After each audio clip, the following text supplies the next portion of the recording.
There we go. Now we're on. Okay.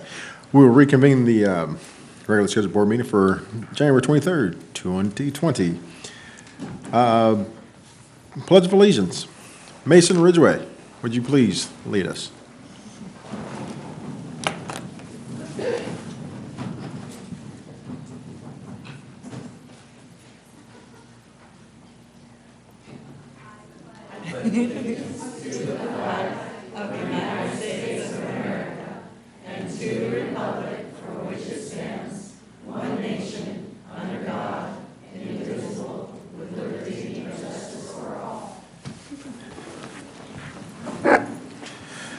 Thank you. Glasses, need those. Announcement of action taken in closed section. E1, action item, Government Code Section 54956.9D2, pending or potential litigation. OHA case number 20190906440, excuse me. Motion made by Trustee Wong, seconded by Vice President Capizzotti. Motion passed 4-0. E2, Government Section Code 54957.6, Conference with Labor Negotiators, WSTA, CSEA, and Management. Information received. E3, Government Code Section 54957, Public Employee Discipline, Dismissal, Release. Information received. E4, Government Code Section 54957, Public Employee Superintendent Mid-Year Review. Information received and board discussion. Approval of the agenda. Do I have a motion? So moved. I second. President Jackson? Yes, ma'am. We do have 3 changes on the approval of the agenda. If I may request first to move item Q.2 to after the school report in order for the board to celebrate our school counseling staff with the resolution. Secondly, I request to table item P.3, which is the approval of the amendment to the existing MOU with the City of West Sacramento. We request that to be tabled to the February 13th board meeting. And thirdly, please note that we have amendments to the certificated personnel recommendations. Okay. Thank you. Do I have a motion to approve the agenda with the changes? So moved. I second. All in favor? Aye. Okay. Communications and celebration, J1, school report, Stonegate Elementary, Mr. J. Burns.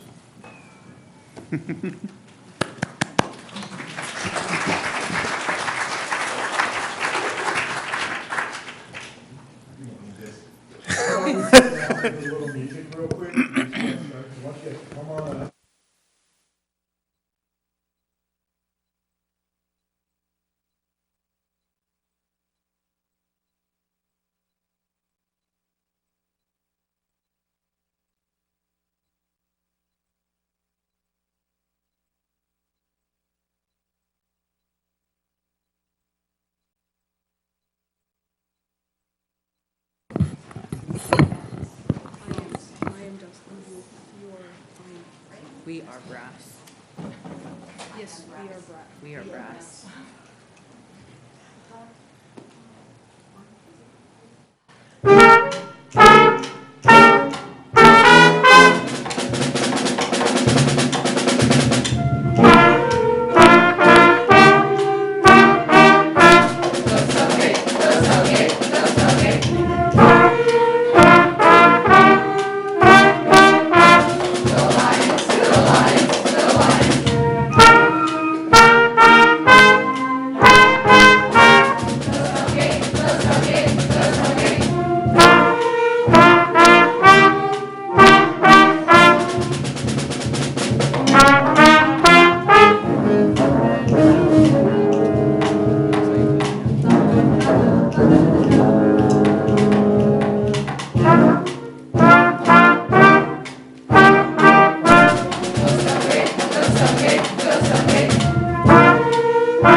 Thank you for having us.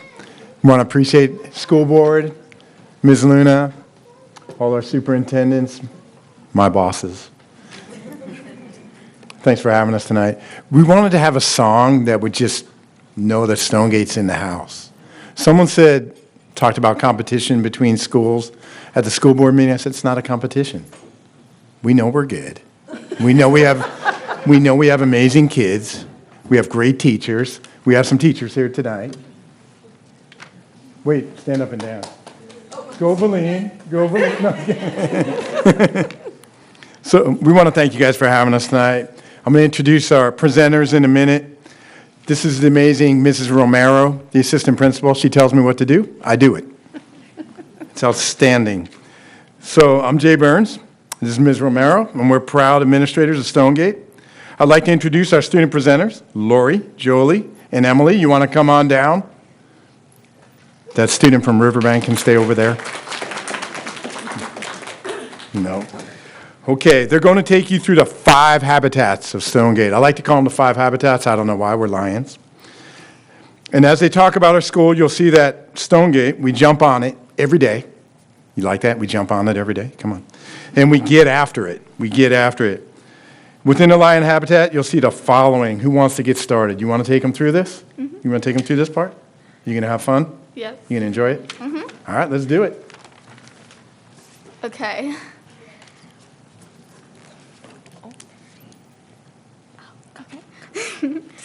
Presenting the Lion's Den, Stonegate Elementary, the pride of WUSD. Stonegate has a new logo. Leadership students were given sample logos. They discussed what they did and didn't like. Mr. Kazanis gave our thoughts to the artists. They were changed, and students and staff were given the opportunity to vote, and the winner was... Here are the first 8th grade shirts with a new logo. An example is the shirt I'm wearing. They're really comfortable. You want to show them your shirt? Hey, turn around, show them your shirts, guys. Bye. Here's preschool pictures and fun projects and activities they all did. Here are little TK students playing fun games and activities. Go a little slower. This is kinder grade and fun Michelangelo drawings they drew. The first graders are doing projects and science experiments. This is 2nd grade, excited to show you what they've created. Here's 3rd grade and their creativity with field trips they went on. The 4th graders are acting out Shakespeare plays and coding on computers. Next, we have 5th graders. They've had a field trip to a Mars mission. They are also working on the garden.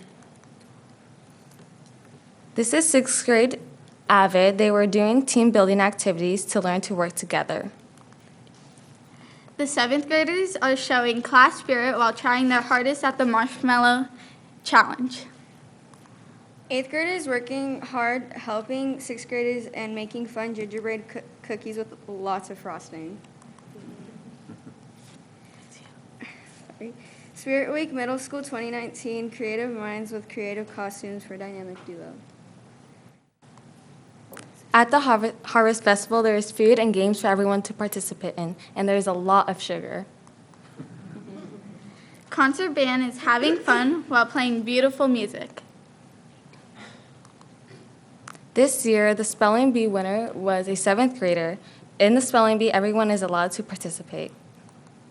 Here are some pictures of the volleyball championship that our Stonegate Lion girls volleyball team won. Here are also pictures of our football Stonegate Lion boys. Co-Teach is great. It lets kids have a chance to interact with peers and access lessons in a variety of modalities.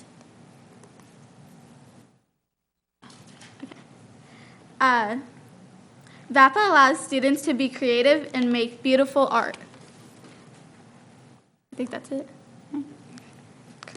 All right, ladies. All right. Wait. You have to dab for them before you go. All right, thank you. So you guys got to see the 5 habitats that we like to talk about at Stonegate: academics, activities, the arts, athletics, and just in general, just our school culture is amazing, right? It's not an A, but it's the school culture, it's a habitat. And it's really important to us. We've been working on PBIS, restorative practices, just looking at things that we can enrich the lives of our children. We're trying to spend a lot of time on culture these days, in talking about character education, conflict resolution, asset building, just things that get these kids so that they can make it in the world we live in today. We've got amazing kids. It truly is. When people ask you, like, how do you wake up every day to do this job, you're like, you're kidding me? It's a blast. I mean, look at these kids. It really is a blast. You want to say anything? I just want to add in, we're talking about that culture piece, that web, where everybody belongs, has really changed the culture of our middle school, with 8th graders becoming leaders for our 6th graders as they've joined kind of that C-Quad pack. And we've seen a shift there. I mean, some of those 6th grade students had some challenges in 5th grade. You're not seeing that so much as they're getting there and feeling more comfortable and more confident. Also, to highlight PBIS. Coming in as a new person and jumping into a high-functioning team and doing my part now to build on what's already established and move us to our next steps and moving forward in that PBIS kind of lens of our campus. I think that we're really heading in a really positive direction. I'm looking forward to it. A couple thoughts before we close out, because I want these guys to share something that stands out in their mind about Stonegate. I want them to tell you how long they've been there and something that really stands out about being at Stonegate. Could be the lunch, could be the tater tots, could be my shiny head.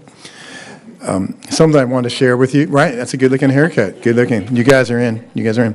So the co-teach, just to give you guys a little background, you know what? We're seeing some growth in there. We're seeing some great inclusion. We're seeing kids be included. We're seeing kids learning. We're seeing self-esteem being built up. There's a lot of good things. We invite you to come out, come check it out, and have talks, and talk to the kids.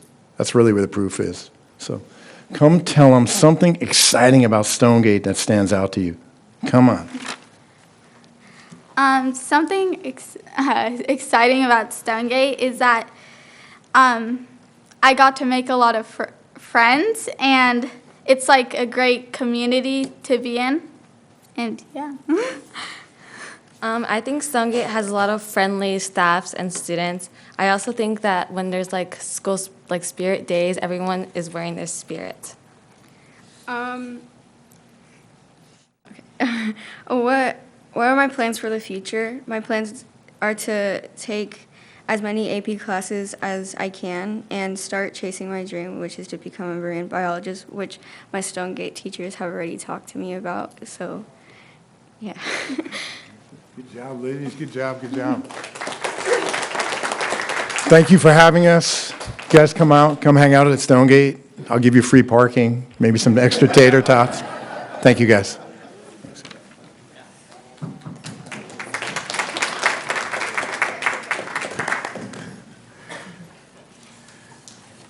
Okay, well, moving down, Q2, approval of resolution number 1920-08, National School Counseling Week proclamation.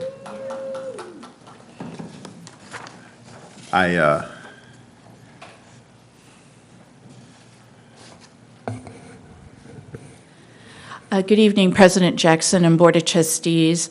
I'm wondering if the board would like to first approve the resolution honoring National Counselors Week, and then maybe then we can in turn honor the counselors that we have in Washington Unified upon the board's resolution.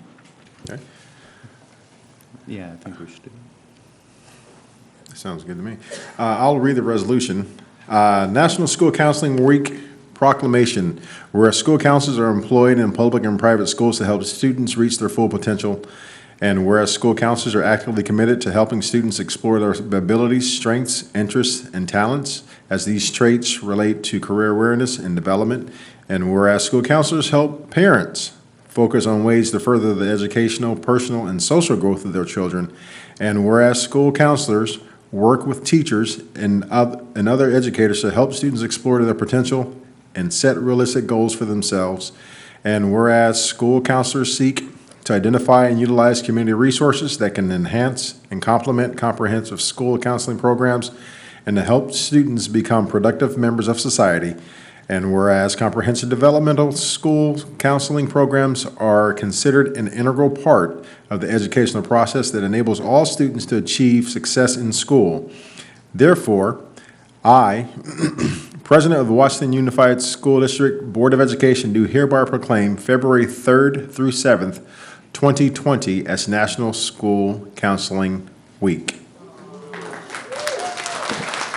I'll move, or wait. I move, I'll second. with one amendment actually requested, can the board adopt versus the president? I just read what was written. Yes, yes, and on process, you read it, and I'm requesting an amendment that this resolution be adopted by the board and not just I the would president, agree with sir. that. Okay. Because we all love our counselors. I would second that. Aye. Yes, and if that's okay, with the amendment, I move the resolution. Do I have a second? I would second that. Vice President Posada seconds. Since it is a resolution, it is a roll call vote. Trustee Wong. Yes. Clerk Kirby Gonzalez. Yes. Vice President Posada. Absolutely.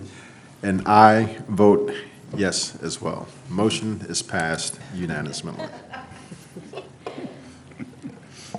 Thank you so much, Board of Trustees. At this time, what I'd like to do is invite Principal Brittany Billingsley of River City High School and all of the counselors of River City High School to join us here. And then we'd like to honor them with a certificate of appreciation for the work that counselors do, because we never see them do the work out front. They always do the work behind the scenes, seeing all 2,200 kids at the high school.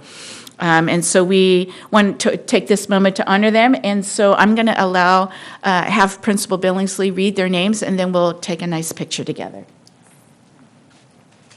And if I may just have a couple of words just to celebrate the counselors. We've been together for 5 months, and I will tell you, they are such hardworking people. They come every day loving and caring for River City students and have been a huge help to me as I ask a million questions on a daily basis. So I appreciate you, and thank you so much for adopting that resolution. They deserve it. First counselor is Erin Stressler. She is our counseling department chair, an amazing counselor. The next counselor is Miss Karen Price.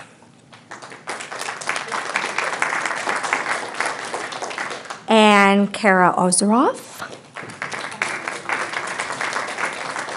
Catherine Kramer, unfortunately, is out ill today, so she could not make it, but she appreciates the award. And lastly, Miss Frida Clark.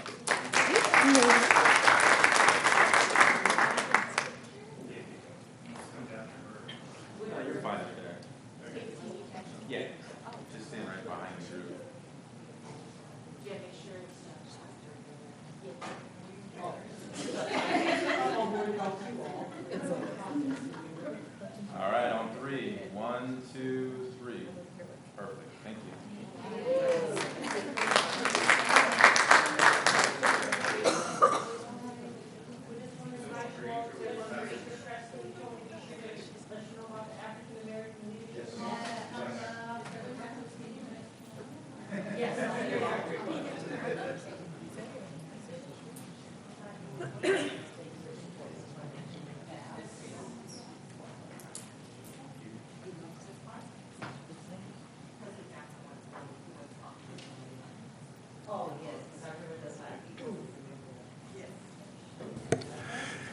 And actually, since we're bringing that up, I do have and I left them at home, but a flyer for an HBCU fair that is coming up on February 22nd, that I will make sure I will bring that by tomorrow on my way home.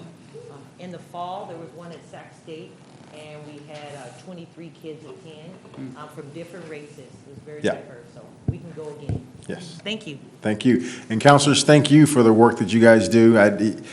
I know as teaching is as much Counseling is probably even more of a thankless position because a lot of times you may not see the results of the work that you do for children until many, many, many, many years down the road. And I know for a fact that I sit here today through a absolutely fantastic counselor. He was not even my counselor, believe it or not, in high school, because my high school counselor actually told me not to apply to UC Davis because I had no chance of getting in. But my other counselor at my school, who took me under his wing as a junior in high school, really helped me to become the person that I am today. So very much appreciate the work that you guys do. So thank you. Student Association reports. We'll go ahead and go right down to WTSA report. Mr. Buse.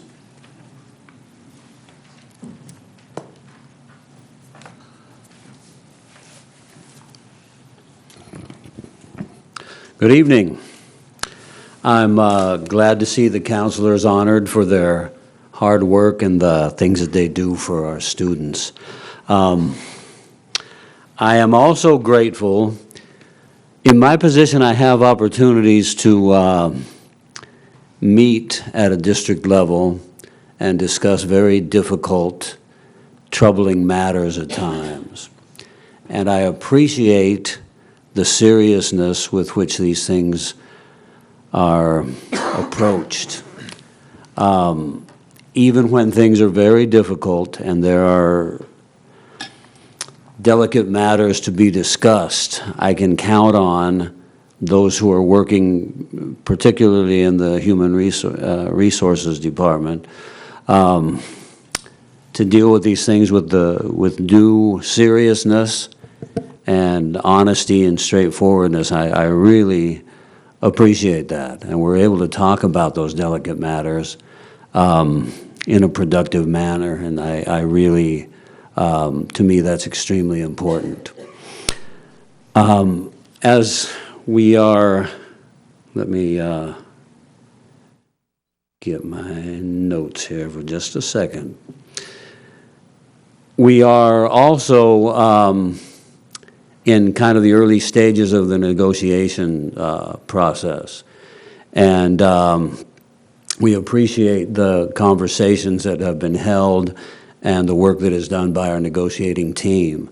We know the district is looking at possible schedule changes to the way 6th, 7th, and 8th grades are set up and organized, which would be very significant, and to our way of thinking would require the district to come to the bargaining table and to work through things with us. And so we're suggesting that the district bring those plans to the bargaining team throughout this process to ensure that the transition can be made smoothly and appropriately without undue difficulty. Any kind of a sudden declarative change to the 6-8 schedule could have many unforeseen consequences, and so we see it as a matter that needs to be dealt with rather delicately. But again, the good side of this, when I won't get into detail, but very recently we had a meeting with Ms. Gonzalez where we were talking about some very troubling accusations, some serious issues. It was handled with great care and in a very appropriate manner, and I really appreciate that. And I know that we can do that same kind of approach as we look at schedule changes or whatever things come up. You wouldn't think that scheduling would be an emotionally fraught issue, and yet it is. And so it's the kind of thing that the more we can work together and make sure that everybody's clear about everything, we're really anxious to do that. The bargaining team asked me specifically to mention that things are going well, that they're very happy with the progress that has been made so far, and so we look forward to continuing that. Thank you very much. Oh, as a musician and a music supporter, love to hear the bands come and play for the the board, to me, that's a beautiful thing. And I'm grateful for Dolores and all her hard work over the years, and for the performers who are no longer in the room, but that's just a great way to start a board meeting. Thank you very much. Thank you, sir. I do not see anyone from CSEA. No? Okay, then we'll move on to public comments. At this time, members of the public may address the board on topics of our board agenda in addition to topics that are under our jurisdiction of the board and are not on the agenda. Although the board by law may not take action at this meeting, the board may limit the total time for public input on any topic to 20 minutes unless it chooses to waive the item limit for a particular item. Individual speakers may be limited to 3 minutes to comment on any topic.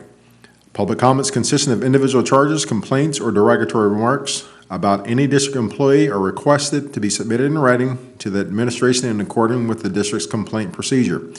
We do recognize that for a lot of people commenting before the board and the audience and the people watching at home on television is a nerve-wracking experience. So to try to make that as easy as possible, we do ask that there will be not be any applause or booing or catcalling or other demonstrations to maintain a civil discourse here in the chambers. The board respects the right of members of the public to speak to us regarding matters on the agenda and other matters within the jurisdiction of the board. However, it is important for members of the public to recognize that comments regarding students other than the speaker's own children made during a public board meeting may be legal or actionable as a violation of student privacy. Both state and federal law prohibit the board and others from discussing confidential student information in open session. To this end, be advised that if you reference a student's name other than your own student, you will be out of order, and your comments may not be protected by the privileges that protect public speech. You could be found liable for such comments in legal proceedings. Furthermore, it is important for the public to understand that negative or derogatory comments made against district employees or others, even those made in a public board meeting, may be actionable civil defamation. As such, the board reminds the public that the district has existing board policy that allows the public to lodge a complaint against a district employee. This policy provides a comprehensive procedure for reviewing and responding to public comments. This process provides a more thorough opportunity to be heard than is allowed under the open meeting law that governs this meeting. And with that, we'll move on to our first public comment. Maria Garcia.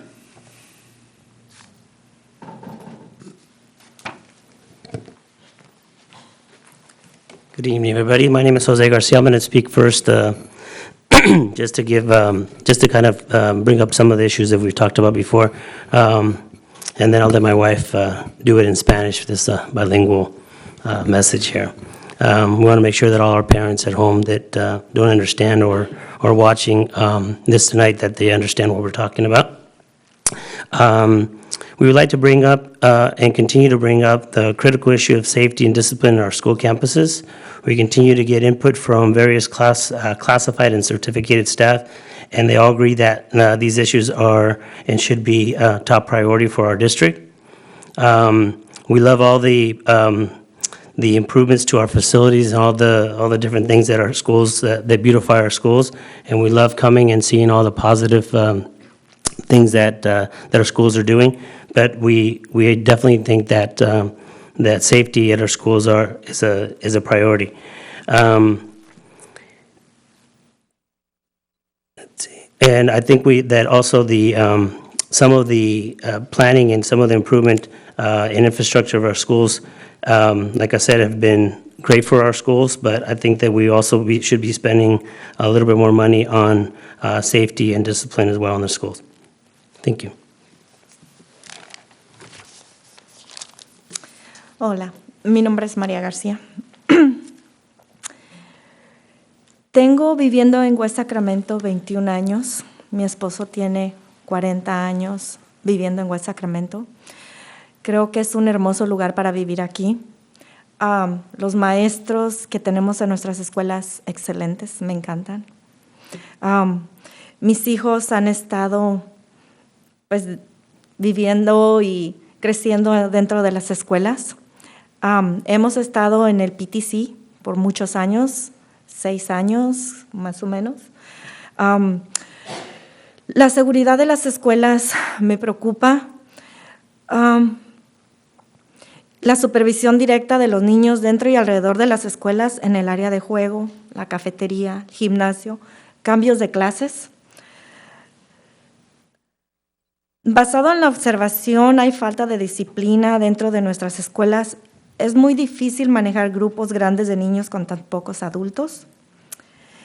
En conversaciones con maestros me he dado cuenta que están totalmente estresados, frustrados, cuando ellos llaman por ayuda de otros adultos. Hay una necesidad de mejorar las condiciones de trabajar con los niños, entrenar a los empleados y sustitutos especialmente. Yo soy sustituta hasta hoy día en las escuelas. Entré sin saber absolutamente nada. Tengo más de 1 año como sustituta y hasta hoy día no ha habido una persona que me dé una instrucción de cómo parar cuando está un niño peleando.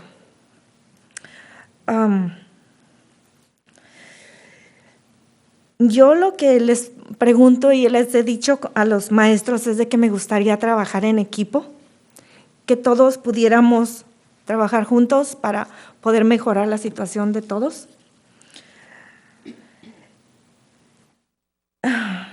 Es muy difícil para los maestros enseñar a los niños cuando los estudiantes no quieren seguir las reglas dentro de las clases y el estudiante no es removido de la clase debido a la falta de personal. La falta del apoyo del distrito ha llevado a que los maestros año tras año se vayan de nuestras escuelas, buscando mejor apoyo para enseñar a nuestros niños en un ambiente más seguro para todos. Los maestros se sienten con temor. Yo también. Comunicación de las escuelas con los padres sobre el comportamiento de los estudiantes. Es muy necesario que hablen, que den a saber lo que está pasando dentro de las escuelas. Los niños están usando marihuana, están usando vaping, que vienen siendo cigarrillos electrónicos. Es necesario comunicarlo con los padres. Cuando los padres reciben información de lo que está pasando en las escuelas, ellos van a estar más envueltos en la disciplina y el comportamiento de los estudiantes. Los padres necesitan sentirse bienvenidos en nuestras escuelas para participar y ayudar en el comportamiento de los estudiantes. Gracias.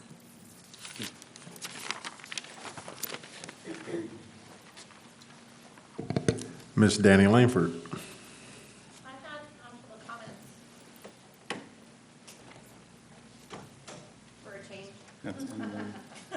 Oh. No, that's all for public comments.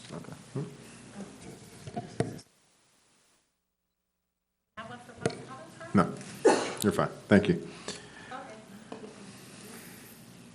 I believe there's one more. President Jackson, I believe there might be one more. Okay. Dante Early?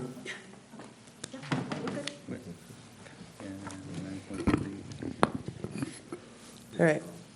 You ready? All right. All right. I have 4 issues, so I will, I'm going to watch the clock very closely. So the first is you have on your agenda today to talk about Elkhorn Village Elementary and the facility survey. Elkhorn is 2 of 7 elementary schools in the Washington Unified School District that have not been remodeled since the 50s. Again, we talked about the last meeting, how much I really, really enjoy Elkhorn, my daughter's school. Again, it feels like a family. Part of what contributes to it feeling like a family is you actually feel like you are stepping back into the 50s. Feels like great-grandma's house.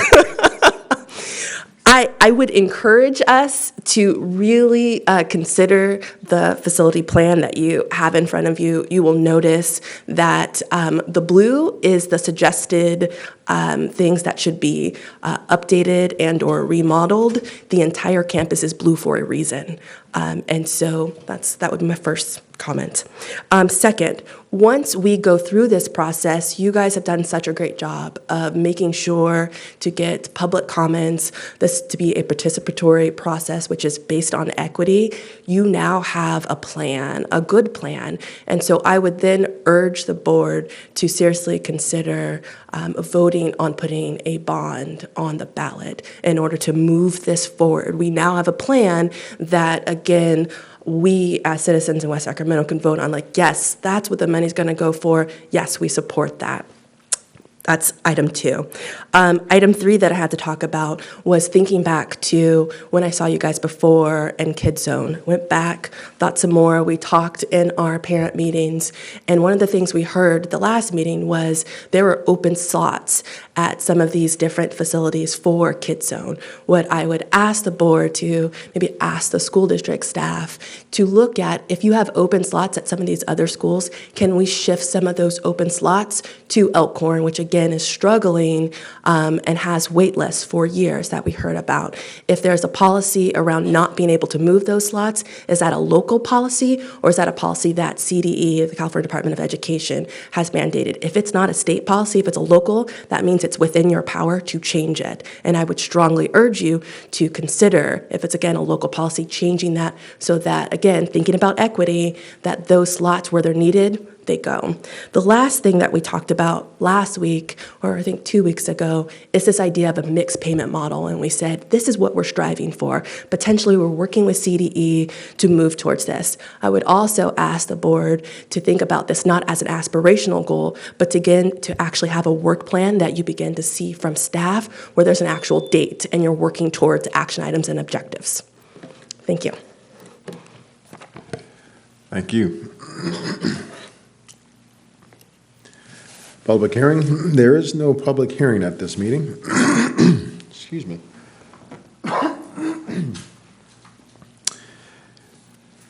Information and discussion items. N1, 2019 California Dashboard and District Report.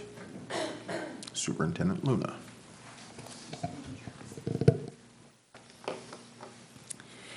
Thank you, President Jackson and Board of Trustees. I'm crowding because I wanted to give a little bit of, just make some statements about the California Dashboard.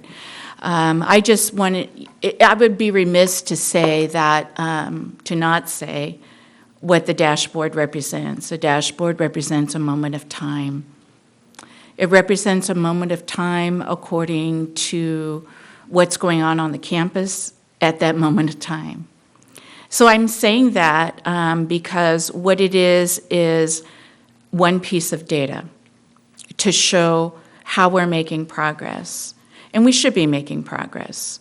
And I believe in accountability. I believe in the state wanting school districts to, one, ensure the resources are aligned, and two, to make sure that the students of not just California, but across our country are making academic progress and ready for the workforce, ready for college entry. So that said, I just felt like I needed to say that our dashboard is a moment of time for Washington Unified. And what I would ask is that everybody take a look at the intricate parts. It's very easy to open the dashboard and then see 5 different colors and, oh, that's it. But really, with the dashboard, and you'll see a little bit of that tonight through Dr. Parsons and through Mr. Moisage, is that there are so many intricate parts, so many colors, so many data pieces of one school district's dashboard that that's where you're really going to see what's going on in the school district itself. If my colleagues 15 years ago as a director of curriculum heard me just say what I just said, they would ask themselves, what happened to Linda Luna? Because 15 years ago, we were at the No Child Left Behind accountability model, and it was a different time. So because it's a different time, it's a different accountability system, we need to look at the system differently. And so what I just wanted to give that preface before we take a look, and that how proud I am of Washington Unified and the incredible progress that we are making as a district. So with that, I'll let Dr. Parsons and Mr. Moisage take us through some of the snapshots of the California dashboard. Thank you, Superintendent Luna. Good evening, President Jackson and Vice President Pizzotti, Board of Trustees, Superintendent Luna, Cabinet, and the community. Tonight, our objectives are the following. We are to provide the Board of Trustees and the community with an overview of the 2019 dashboard. This is through the lens of the district, not individual schools.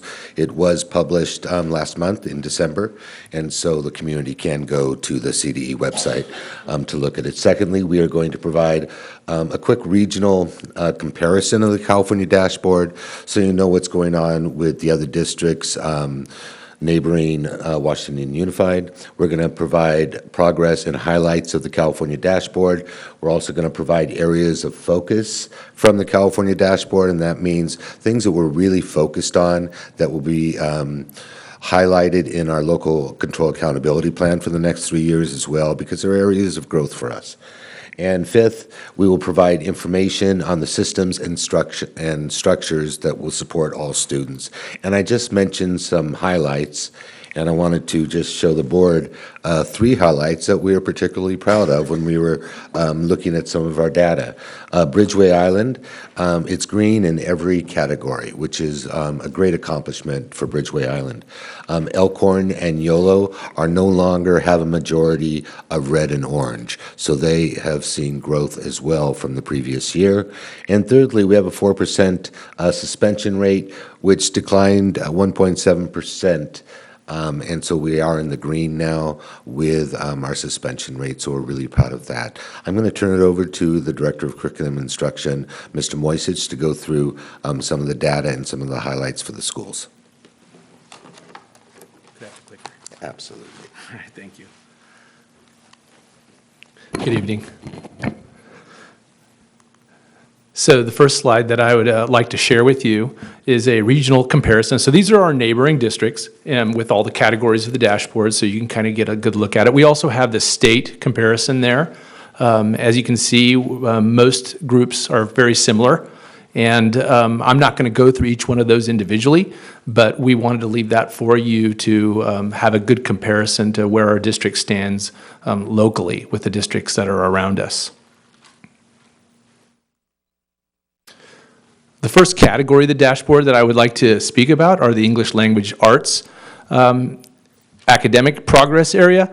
And on these slides, you have the last, well, there's only 3 years of dashboard. So you have all 3 years of those kind of, so you can kind of compare how we've done over those 3 years.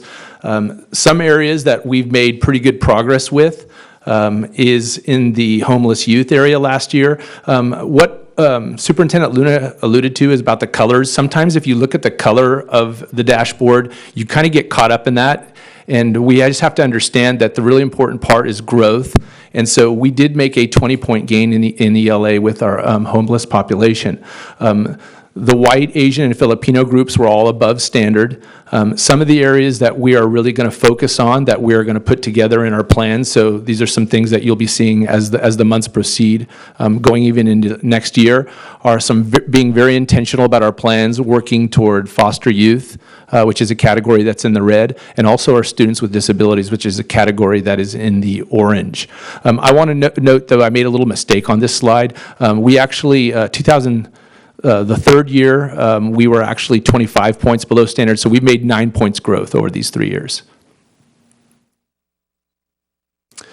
So we have some celebrations. This part is not on the dashboard, but this is access that the district has. Obviously, these numbers contribute to how our students did in ELA. I'm going to go through them each one by one because they are celebrations, so I think it's really important to point that out. Overall, 5th grade had a very strong gain, and Westfield School, 3rd grade, had a 22-point gain. River City High School, 11th grade, had a 30-point grade. We only test 11th graders at the high school level. Elkhorn and 4th and 5th had big intermediate gains there. Stonegate, go Stonegate, go Stonegate. All right, they're probably gone right now, but okay. 3 It's probably a good thing they're gone. So they made a 15-point gain with 7th grade. And Riverbank had 8th graders made a 29-point gain. Westmore 4th grade made a 36-point gain. The YOLO 11th grade made a 22-point gain. So those are some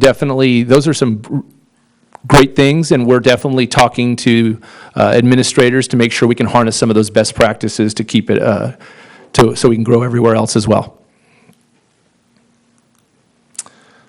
This is from the dashboard. These are mostly having to do with certain categories within the dashboard. River City High School had a 61-point gain with students with disabilities, 44-point gain with English learners, and 29-point gain with Hispanic students. These are all ELA categories, by the way, I should point out. Bridgeway Island had a 10-point gain with African American students. Riverbank, a 10-point gain with Hispanic students. Southport, 11-point gain with English learners. River City, a 22-point gain with students with socioeconomic needs. And Southport had a 16-point gain, students with disabilities. So we did make, these are the double-digit growing areas. We did have other places where we had growth, but I'm kind of putting the highlights in here. And as the dashboard is quite immense, we couldn't put everything in there. Talking about math, you also have a 3-year comparison there. And a couple areas, again, we did make progress with our homeless youth with a 13-point gain, and we did make progress with students with disabilities with a 10-point gain. But we do have a lot more areas of focus in the math area, including our economically disadvantaged students, students with disabilities, our foster youth, and all our student groups were below standard in math, so we do have some work that we're going to have to put forward there. Some of the individual school celebrations, we had an overall 12-point gain in math with 7th grade. Westfield School 3rd grade had a 48-point gain, whopping. Southport 6th grade had a 43-point gain. Southport had a 5 out of their 6 grades all improved in math, which was really strong for in our district comparisons. Stonegate, 7th grade, had a 38-point gain. Bridgeway Island, 8th grade, had a 16-point gain, and River City, 11th grade, had a 10-point gain. As was before, these are from the dashboard. These are some categories. River City had a 66-point gain with students with disabilities. 25-point gain with English learners. Southport had a 36-point gain with students with disabilities. Southport also had a 21-point gain with English learners. Bridgeway Island had a 13-point gain with students with disabilities, and Bridgeway Island had a 13-point gain with African American students. Other areas of our dashboard include our graduation rate, which is yellow. It did drop 2% from the previous year. And we did make progress, though, in our homeless youth area, and that was like a 3.7% gain. African-American students had a strong gain as well, and shot up to green. Some areas of focus are students with disabilities, our English learners, and our Hispanic population. And you also have the college and career indicator 2-year comparison there, and that one I have to do a little bit more research on to put together other information. That one's a little bit of tougher slide and a little bit harder to explain with those categories. So, but that's something we're also looking into to investigate as well. Do you know why there's a decline? Oh, sorry. I'm sorry, I can go back. I'll wait for President Jackson. Okay. Why was there a decline in students with disabilities graduating? It's hard to tell from cohort to cohort. There can be differences sometimes. If I was going to assess it, I think it's a little bit systematic. I think that's one of the things that's plagued us. I don't think it's about a year-to-year comparison. I think we've had some systematic things that have hurt us there for a number of years. Some of those decisions have been the way we have identified students with disabilities and how much access we've given them to the main curriculum. And I think that we have not done as good at that over a period of years, and that has hurt us. And that's only something that we really have begun to change in the last 3 years. But if you're a student who may have struggled for a period of years, going into high school, it takes more, just fixing it in 3 years is a very difficult thing. And so I think it's something that's been systematic with us that we've been working on. I do see more positive times ahead. Yeah, because the board has these three populations, the board has actually made some significant investments. So I'm just wondering, what is it like? Just kind of as staff were talking about, what could be the issue? Well, I think some of the conversations that we're having about least restrictive environment are going to be very impactful. And so that's something I think that will improve this quite a bit. But when you talk about graduation, you're talking about K to 12. Mm-hmm. And so, sometimes even when you do something, it takes a few years before it kind of takes hold and you see the impact. The board, I think the board was a little bit different when we started this initiative. There were different members of the board at the time. That we started the initiative of looking at all of our students who are moderate severe, with that identification that they should have access, one, to our A through G courses, and secondly, to the general education courses, all of their core classes. The past in the history of our placements of our students with special needs in our district has not been the most prideful, in that many of our students with special needs were never allowed to get onto a diploma track.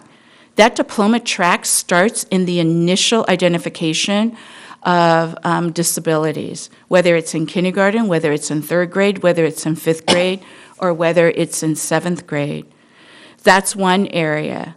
So we're now much more cognizant and much more aware that as we identify students with special needs, the very first day of services must be with a diploma track path for the student, even beginning in third grade.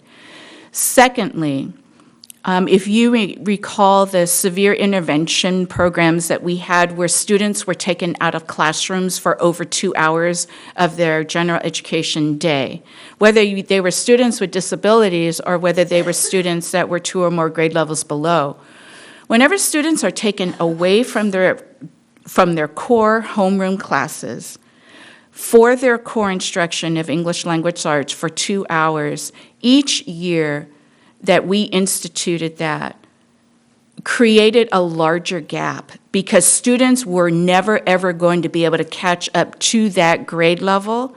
So imagine a fourth grade student, which we have records of prior when we were in the No Child Left Behind time. A fourth grade student being in a pull-out of 2 hours a day from language arts in their classroom for 4 years.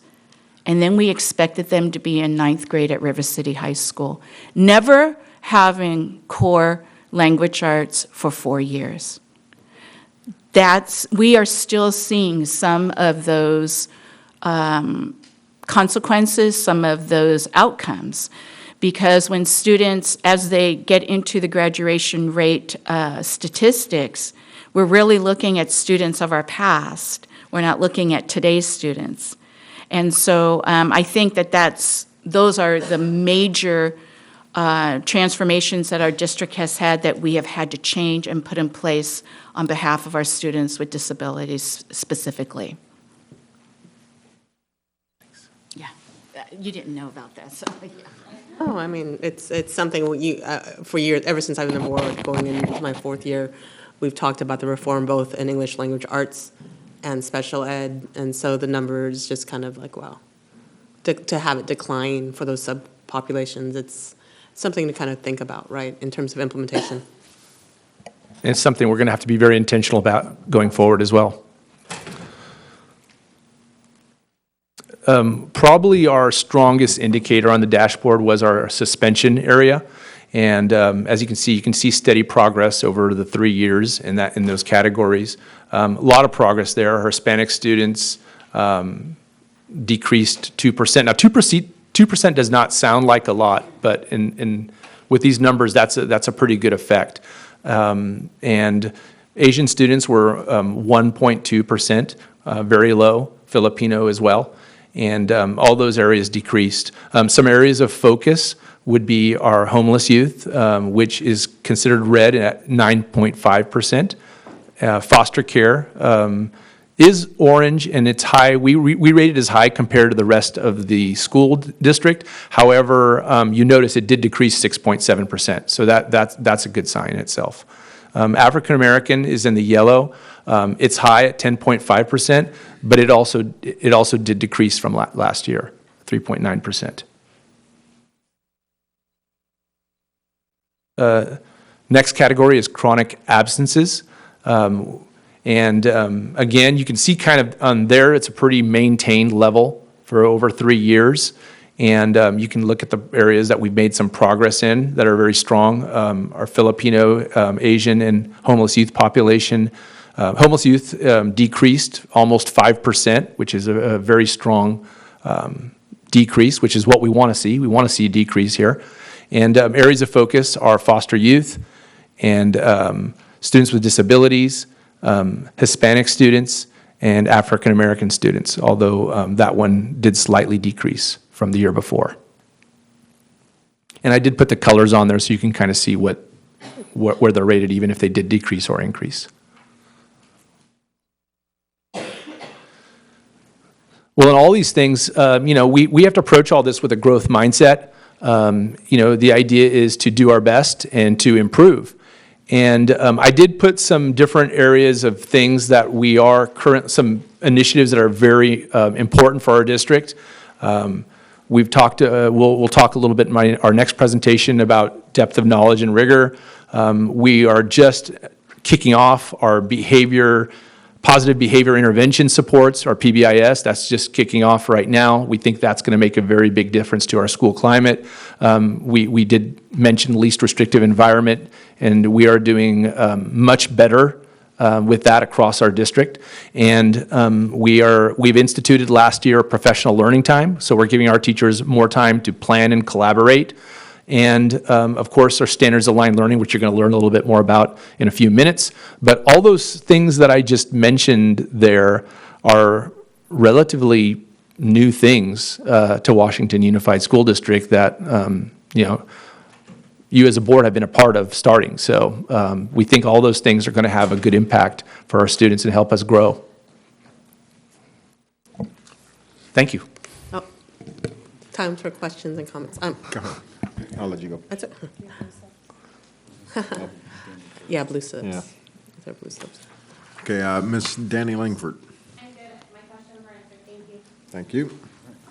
you. So I know that you don't know a lot about college and career. My understanding is that those are the rates of completion or in A through G or in a college pathway.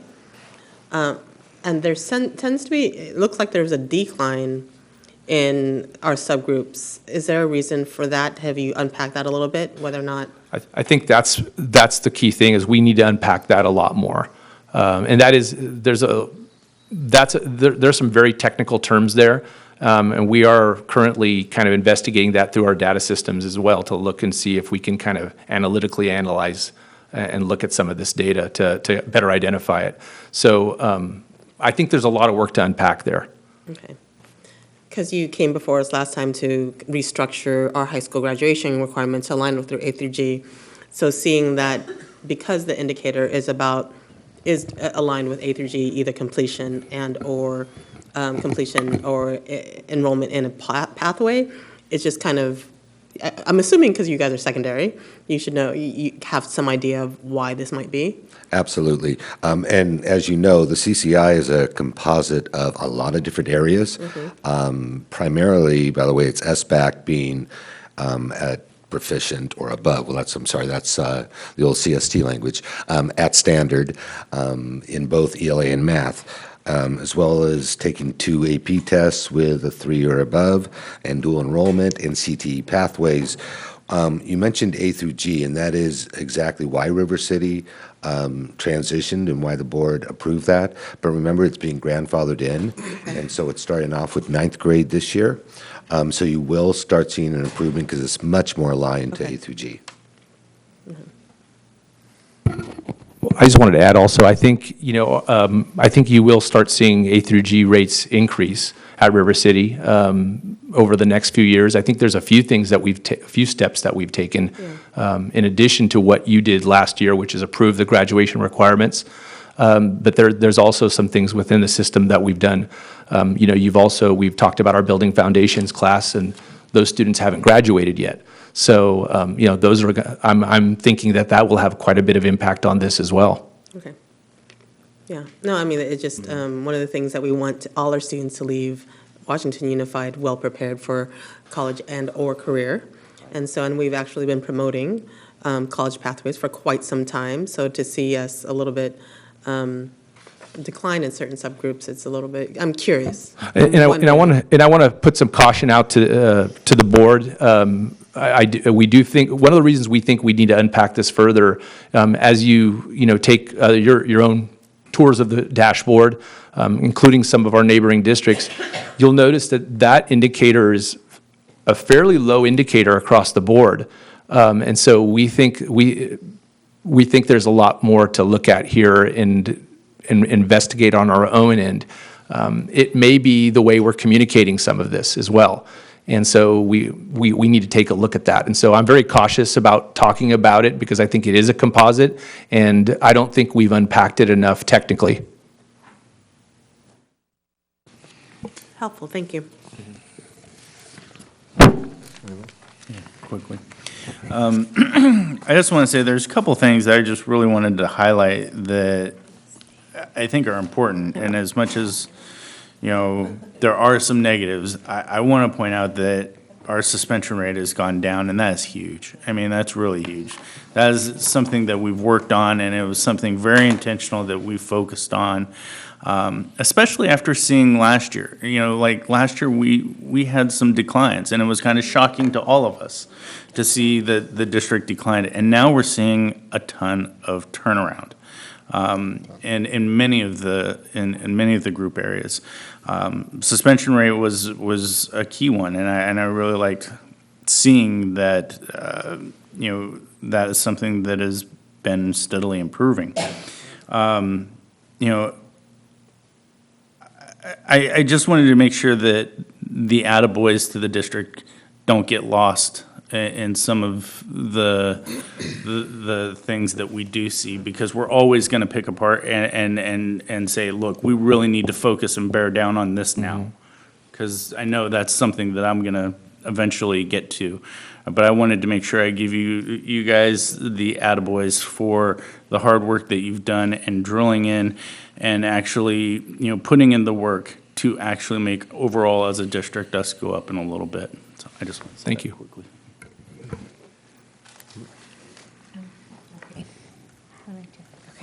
Okay, thank you for this presentation, and it was, I appreciated going through all this. For some reason, my, it's hit or miss if I can get on the dashboard, but I have gone through it. Yeah, I don't know why it's not coming up for me now, but I appreciated seeing all this data broken down, and I'm hopeful that in the future, as you work to unpack and staff works to unpack the college and career, that we can have that conversation again here too, and hear what is needed and what we can do to support, because as we look at that one with the state average, that's when they came out. But yeah, lots of other good work, and so thank you for putting this together. Okay. While I first of all, I'll start with this: is that I applaud the progress that's being made. Question is that have we dug deep enough into the data to find out exactly what was the cause? What was the reasons for some of the dramatic increases that we experienced at some of our sites? So that those results can not only be duplicated at those sites, but then it can be applied and duplicated throughout the district. That's my first question. Have we done the digging into that data to find out, why did we have such dramatic increases? So we have been digging. We'll keep digging. But yeah, I wanted to, before I lose my thought, I was hoping I could just make one comment in reference to Board Member Pizzotti's remarks. You're right about, I thank you for saying what you did, because a lot of times people even at many schools across the state, people form certain opinions based on some of the colors that they may see on the dashboard. And for those of us who've been around many of those schools, even schools that may not have the greatest reputations, we know that there are teachers that are performing miracles, and staff members that are performing miracles at those places every day, and moving those students forward. So, you know, we do take pride in places where we've seen the success. But going back to President Jackson, yes, we do need to keep digging to share our best practices. And so our administrators are, I would say it's a very close-knit group this year. And they have been communicating and talking about what things they are doing. We've talked a lot about goal sharing, you know, talking about some of the common things that we've seen, where we've seen the increases. Naturally, there's been some great instruction. There's been some great relationships formed. You know, that's a commonality you're going to see in a lot of places where we have success. But we also see other things too, like a systematic talking about goals, talking about growth mindset, really focusing on making a testing environment a positive place. A lot of our staff members and a lot of people in general can get pretty anxious when it comes to testing. And there are a lot of cases where some students don't do their best. I know I have a daughter that is terrified of taking tests. She's very bright, extremely bright, but she's not the best test taker in the world. And so sometimes putting those students in a situation where they feel like they can win, and that they feel proud of what they do, that takes a little bit of work. It's not just, hey, go do it and try your best. I mean, there's a little bit of preparation and working with their mentality to do that. So we are digging. We are also thinking that there are places that we haven't been as intentional as we need to be. And so, you know, and you saw that in the data as well. And, you know, we're looking through our school plans to make sure we add things in there that intently and directly address those things. So that is something that we are working on, and we'll keep working on. So some things, because Director Moisage just came to the district office this year, some things that have been very intentional that we are beginning to see the fruits of labor on. One, you notice that Westfield School always has marked progress in the past 2-3 years. Part of that is because they are very intentional now of two things: their school culture, the culture of the school of collaboration and working together, positive, that this is their home, their community. Culture has a lot to do with it. But secondly, the intentional change that they have made is through English language development time, pure designated English language development time, which we know 25 years ago became law. But what we did here in Washington Unified was ensure that every single school had that in place through a systematic changeover of schedules, ensuring we had appropriate curriculum to teach ELD. Westfield School, while it was really difficult in doing that transition, especially with the federal program monitoring audit that they received on that, they received good feedback. And through that feedback, they implemented changes, and we're seeing the fruits of that. The other thing that has been intentional that really we haven't talked about is River City's gains in students with disabilities. You notice that in both areas of language arts and math, they had over a 60-point gain in both areas with students with disabilities. Every student in resource at River City High School has been in a co-teach push-in model. There is not any pull-out at River City High School, very, very minimal for students that have disabilities in which they're able to be in the general education classroom. These are not severe disabilities and concerns.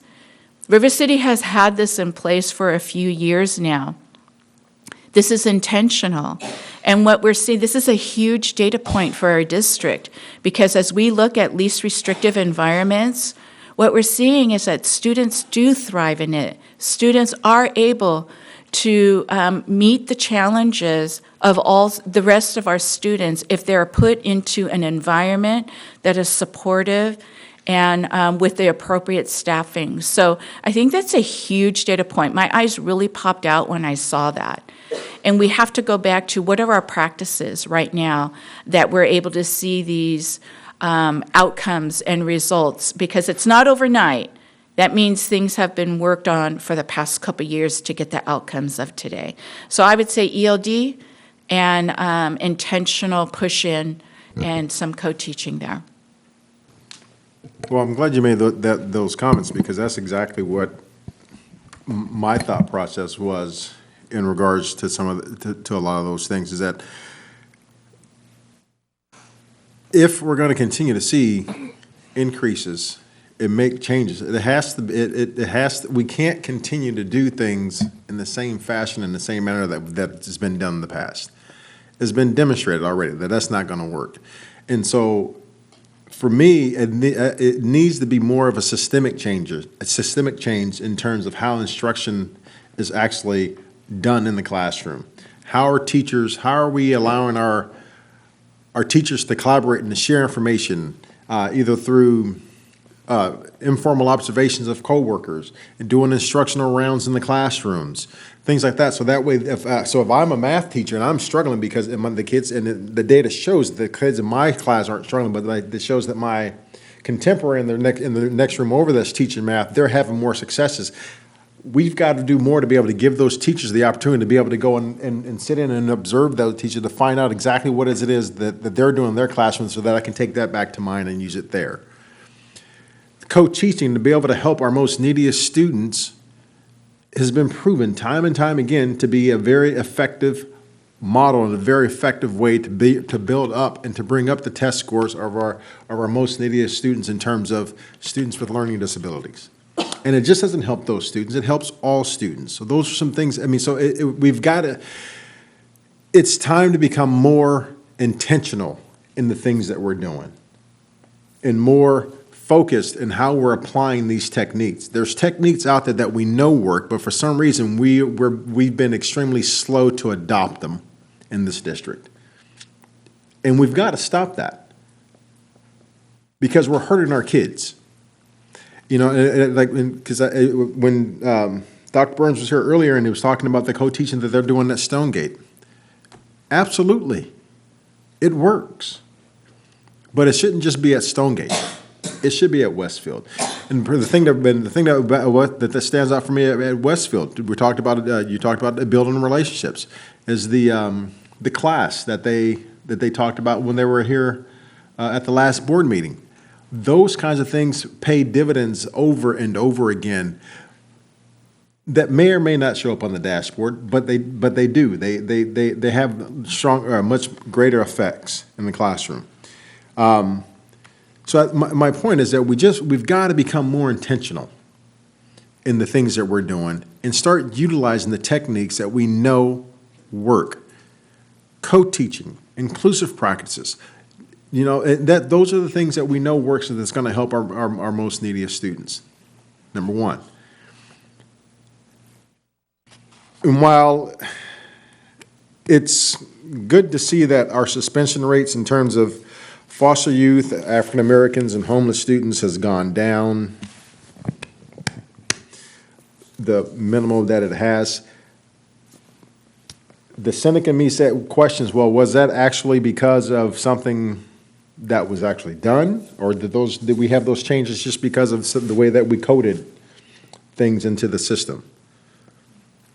I question that, because when you tell me that, when I see that suspension rates of African Americans are still at 10.5% in this district, African Americans make up what percentage of the students in our district? That's still an extremely large number for such a small population. And it's a number that should not and cannot be acceptable under any circumstances and under any situation. Should that be okay? Oh, but look, we made progress. Great. But what else are we doing about it? Because we're talking about a small number of students in our district, but yet, and so they make up the largest number of students that are being suspended in this district. Not acceptable. Same with foster youth. Again, what do we talk, we potentially could be talking about a couple hundred on the high side, possibly? I don't know the numbers off the top of my head. But for foster youth to have a suspension rate of 9%, we can't be okay with that. Yes, we're not okay with that. I'm not okay with that. 10% of our African-American students is about 40 students, yet they make up the most. We still struggle with not our administration. I know where our administration stands. I know where every principal stands. I know where every assistant principal stands in terms of how we are trying to intervene, mediate, facilitate, restorative, and heal relationships so that behaviors don't repeat itself. I know where every administrator stands on that, and that's why I'm saying that. We are still struggling with not all of our entire district understanding that we are here to not punish our students. We are not here to punish, especially our homeless students. Where are we suspending them to? We're suspending them to their car? Mm-hmm. Yeah. And when I asked that question, that's when it made sense. Where are we suspending our homeless students to? We're not all there yet. In order to make this change of suspensions, we have to all be on the same page. And we all, whether you're a classified member, whether you're a certificated member, whether you are confidential, whether you are administration, we all have to believe that we are here as professional educators to help mold and change behaviors so that our students can be successful citizens and have a successful life. We're not here to be the parents to punish. And that is still embedded deeply, not just in our district. This is across our state because California is so incredibly diverse that we see this statistic over and over again in the urban school districts. And we may not be urban, we're suburban, but we have urban challenges. And this is one of them that goes with it. We're not all there yet. We're working on it. And that's why the changes, the training of PBIS, we have support to have these really difficult conversations of why we believe a student should be suspended for 5 days for using inappropriate language. There's more to the story than suspend the student for 5 days. And we struggle with that. My administration struggles with that because they're trying to come at it at a different way. So we all are working to try to get to that same page, that same understanding, the same belief. We have to believe this. We have to believe that kids are kids, and every single day they come to school, they start with grace. They don't get that baggage of last fall you were suspended, therefore now it continues into this semester. And that's a hard transition. We're working at it. We're getting better at it. I can tell you that. I've seen the change. But yeah, it's not acceptable. We don't accept that. I don't as a superintendent, of which I am responsible for it all. But we are working on it. I can promise you that, and we are committed to that. We are. Thank you, I appreciate that. Another part that you did not highlight that is also publicly available is our local indicator of school climate, where we actually had that long conversation about how our African-American students just don't feel safe. Approximately half our students don't feel safe on campus. And we can drill down those questions again, but I won't drag that in. I appreciate the fact that it was included in the dashboard and that we highlighted and that we committed to do something about it through TJE. So that was what I was looking for, that's the fundamental thing. I mean, I thank you for raising the homelessness issue because in the high school you have a 15% homeless suspension rate That's 70 homeless students in high school. And then, it goes along with, well, why didn't they graduate? Right, they improved. But I mean, those things, but again, in full transparency, that's all publicly available. And I'm glad that we did the CHKS, and I'm glad that it's actually on the dashboard saying that we acknowledge this in our local indicator, and it's problematic, and that we're addressing it.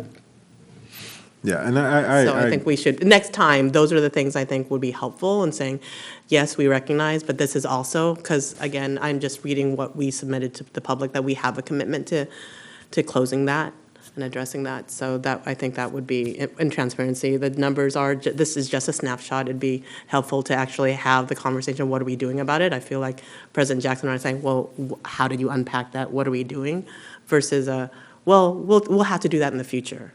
I think there's a lot of, we are doing it now, that I can acknowledge that, that I think the public would benefit from the fact that we are taking this seriously, and we are doing it now. Right, and I think that's the point of my rant, is to find out what is it that we're doing now.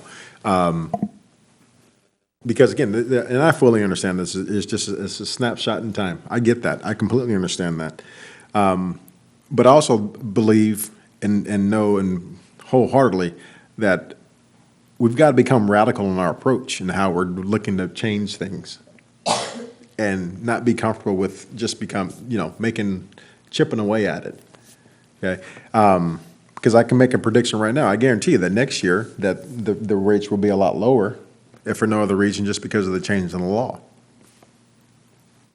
That'll probably drop us down about 2 or 3 percentage points. But is that real change? Is that real systemic change? And I think that's what we've got to become. We've got to become more concentrated on making systemic changes, radical systemic changes, which means we need to change the way we think and the way we process and the way we evaluate, and really get to the heart of the issues so we can make effective changes that are lasting and not just, periodic.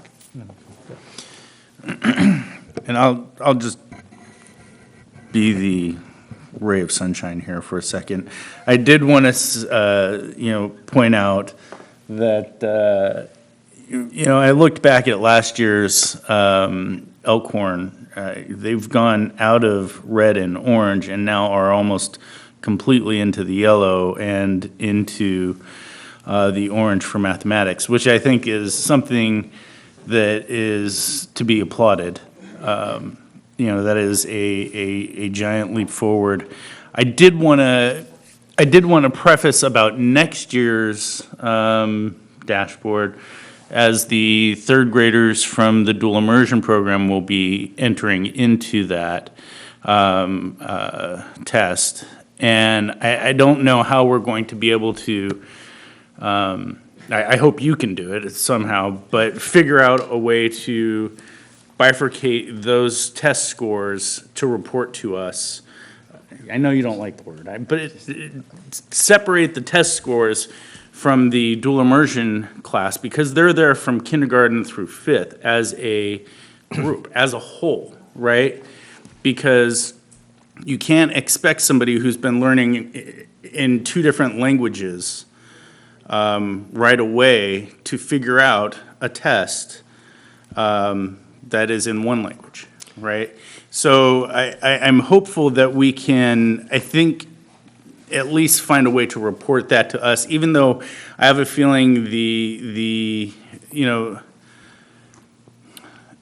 dashboard may not reflect it in a way that I think the rest of us will understand. I'm hoping we can present it at least to the board and say, okay, these are our dual immersion, this is our dual immersion class, look how they've performed. This will be a baseline for future dual immersion classes. Something that we can take as a group, right, and look at. Because I just don't think it's fair to that class to try and evaluate them without having fully completed their immersion program, right? So that's just my thoughts on that. And then I kind of wanted to jump over to Westfield.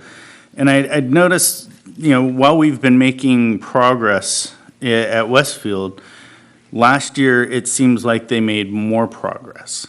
Like, everything was in the yellow at Westfield. Do we have, an explanation as to why it seems like now there's some that are in the orange, there's one in the red in English language arts? You know, can you? I can give you a little bit. Dive into that a little bit? Yes, I can give you a little bit of that. Yeah. So we've kind of talked about this a little bit over the evening, that some things kind of phase up from a ground level. And if you have a student that may have not been exposed to a good system for a number of years, they get weaker, and it's harder to catch them up. But there's some systems that have been put in place, and it has a bigger effect in the primary areas. So you're going to see maybe some bigger success growth in some of those primary areas because those students have had, from the initial get-go, maybe more exposure to some systems.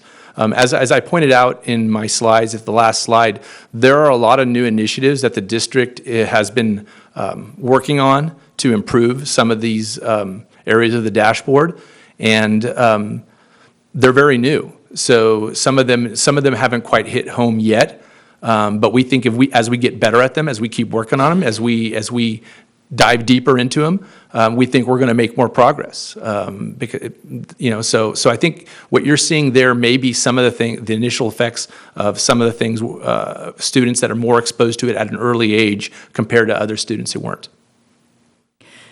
Trustee Posadi, the other thing for Westfield is that last year was the first year that the school actually had a sixth grade on their campus. It was the first time. Mm-hmm.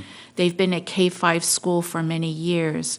So last year was the first time they kept the sixth graders. And this year is the first year that the sixth graders stayed as seventh grade. So it was a change, and it was also a self-contained because the number of students. So I think with the restructuring next year, there will be a full K-8 and a full community versus some of the kids staying, some of the kids leaving to other schools. Okay, thank you. And that was a yes, we'll be able to separate the. We will be able to get, we will be able, purposes. next, for that group, for the students in that program, that'll be the first year we'll be able to actually look at SBAC data for that group of students, and we will be able to let you know how they did. For the dual immersion and compare, class. yes. Okay, thank you.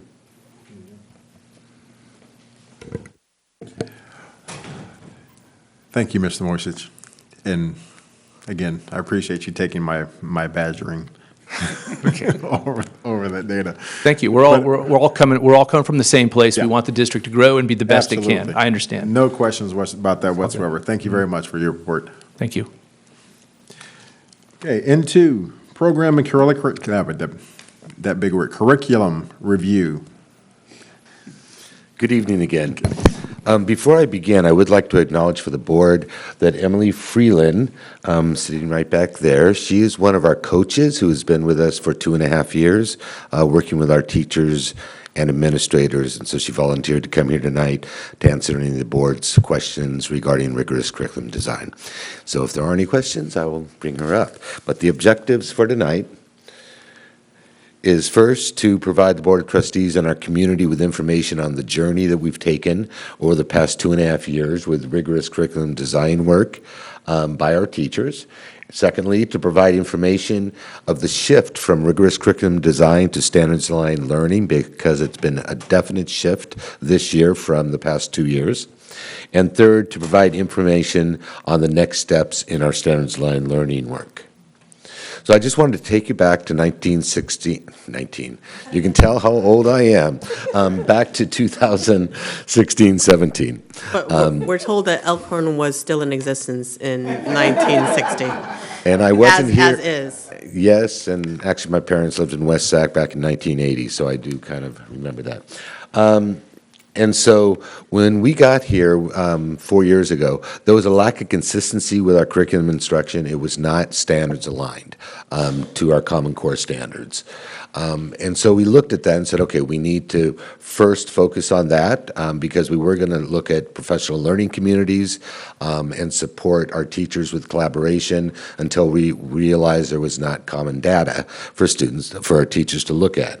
So through a bidding process, the Board of Trustees approved a contract with the International Council in Educational Leadership, which is ICLE, that you hear the acronym all the time. And so this was a very significant paradigm shift for our teachers and for our administrators to actually look at a common curriculum, common assessments district-wide. So teachers in the summer of 2017, we went through an application process with K through 5 teachers to join what we call the Dream Team, as you also know about. And so that was the first time that we started to look at standards-aligned curriculum and assessment. And Emily came in to start, and John, who is our other consultant, started working with our teachers to support this work. So this is the rigorous curriculum design vision. I'm not sure if the board has ever seen it, but it's basically educators will create through a shared ownership process a dynamic set of curricular tools that everyone can use to improve instruction and student achievement for many years to come. I will, to be transparent, because I'm sure Mr. Moisich will talk about this, when we went through the application process, we did that because we have a lot of K-5 teachers. And to develop curriculum and assessment with that many teachers, we wanted to get just representatives from each grade level. But then this year, we're doing a lot of capacity building with the rest of our teachers so that there does become a shared ownership in that process. So the RCD and the rigor relevance framework, it's basically equity and high expectations. And that's all that ICLE and our administrators have been talking about for the past 2.5 years, is we got to create high expectations and equity in the classroom. So over the last 2 years, what we've done is the Dream Team, K through 5, developed units of study.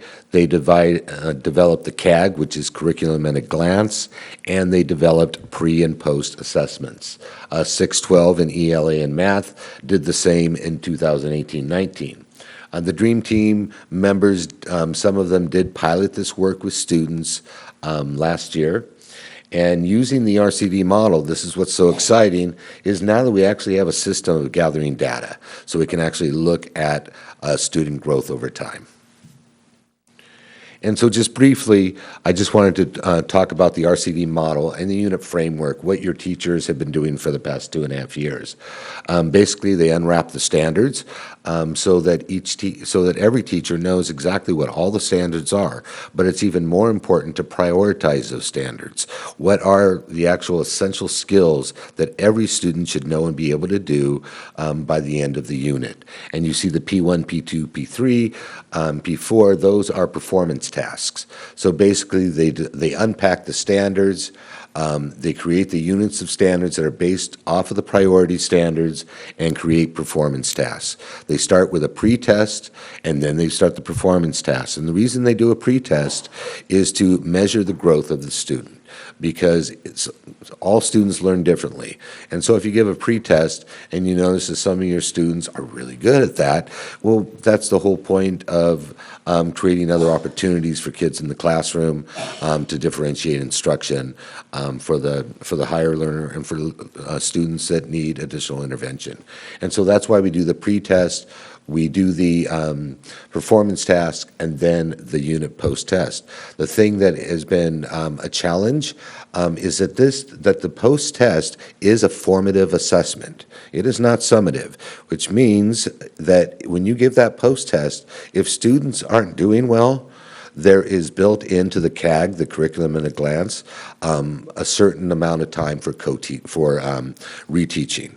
Okay, so that's something we've been working with our teachers and administrators on, is that it is a formative test to where that you can reteach and give the assessment again for our kids. I'm going to turn it over to Mr. Moisich to talk a lot about this, but I think it's really important because as we look at our data on the dashboard, the last 2 years were adult learning opportunities. It was developing curriculum and assessments. It was not in front of the kids. The kids did not have, on a consistent basis, throughout our district, Common Core Standards aligned curriculum. Okay, this is the first year that it's actually being implemented inside the classroom for students. So I just wanted to point that out to the board. And so I will pass this on to Mr. Moisich to talk about what we're doing this year with student learning and the coaching that's being provided by ICLE.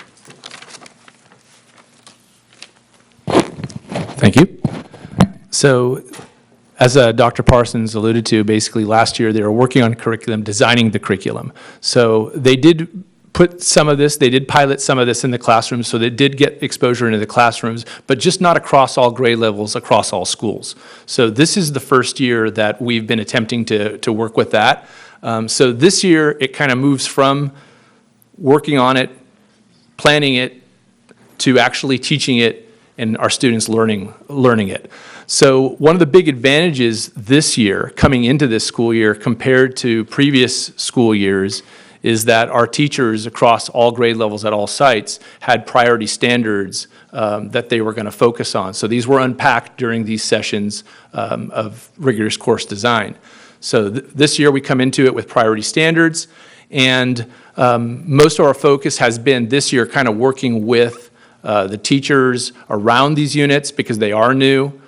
So there's some definite, when you have something new, there's always questions, and we're still working on a lot of those things.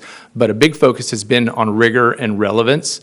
I want to take a little time to kind of explain rigor because I think people look at that word and they think, is it harder? Are we making it harder? And that's not exactly what rigor is. Basically, from our definition, rigor is the thinking that is going on with the student. And so that's what we are working on with our teachers. Is it's not about making it harder. It's not about giving more homework, et cetera. It's more about what kinds of thinking are we asking our kids to do in the classroom, what kind of in their actions. So that just to kind of give you a little bit of basis of there. And of course, it becomes relevant when you have good relationships in the classroom. And I will talk a little bit about that in the next slide. But that's been an area that we've been working with our administrative team on, and they, of course, have been working with our teachers on this year. We have spent time as an administrative team looking at evidence of rigor and depth of knowledge through our classrooms. We are conducting walkthroughs into classrooms and having debriefings to talk about the rigor and the depth of knowledge that we're looking at and trying to communicate to teachers and try to grow that. So we're in the process of building that. We weren't doing that last year, but this year we're able to. Dr. Parsons also talked a little bit about the assessments.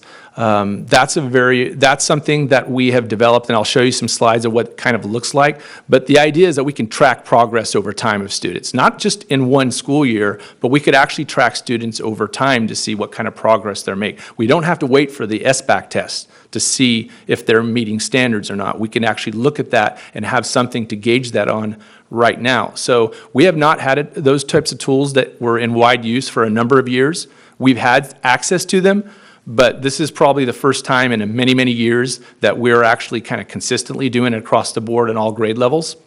And again, the key focus of these assessments is not that they are a test, but that they are assessments that teachers can use to guide their instructions going forward. So that's kind of how it's designed. So it helps design how the teacher is going to teach. If they need to reteach something, if they need to differentiate, these are the assessments that can help them get that information.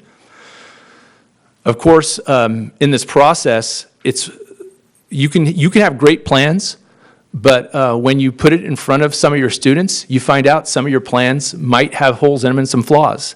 And so, this is kind of a pilot year in a way because it's our first full year of implementing. So we are seeing areas that, okay, this is probably not working the way it needs to work. We need to kind of look at this and maybe revise it or change the order of things. Again, our assessments help with that because you can see, okay, these students are having a difficult time with this. We may need to adjust some things. So that's what's happening this year. And of course, we take that feedback and you got to take it and make improvements. So that's the cycle that we are in right now, and that is continuous. That's not just something you do. You don't just do it for 1 year and say, hey, we built it, we're done. Students are evolving and growing people themselves. And so we have to always consistently keep up with what's going on and make sure that we're doing the best instructional practices with our students and changing things where they need to be. So this slide talks a little bit about rigor and the relevance and the relationship piece of it. And I thought that you might like to hear from somebody who's directly at the school site and to give you a little perspective. So I invited one of our current vice principals, Maricela Romero. She was here earlier tonight. She's got her Stonegate stuff on here. And she actually was she was one of the teachers working on this curriculum last year. So she offers a pretty unique perspective in that she worked on this curriculum and now she's also part of the walkthroughs and with our administrative team looking through that. So, yeah. Thanks, Dan. Hi, everyone. Yeah, I'm in a pretty unique situation because I actually joined the team at the beginning of the implementation and went all the way through with developing and piloting and teaching it. So I get to see it from a different lens. One thing at Stonegate specifically that we're using our walkthrough time for is offering some of that walkthrough time to our teachers to go and visit other classrooms. And then from there, we've moved now into taking grade level teams and actually hitting the data hard, right? Looking at the common assessments and having those hard conversations with, well, your kids did really great on that standard.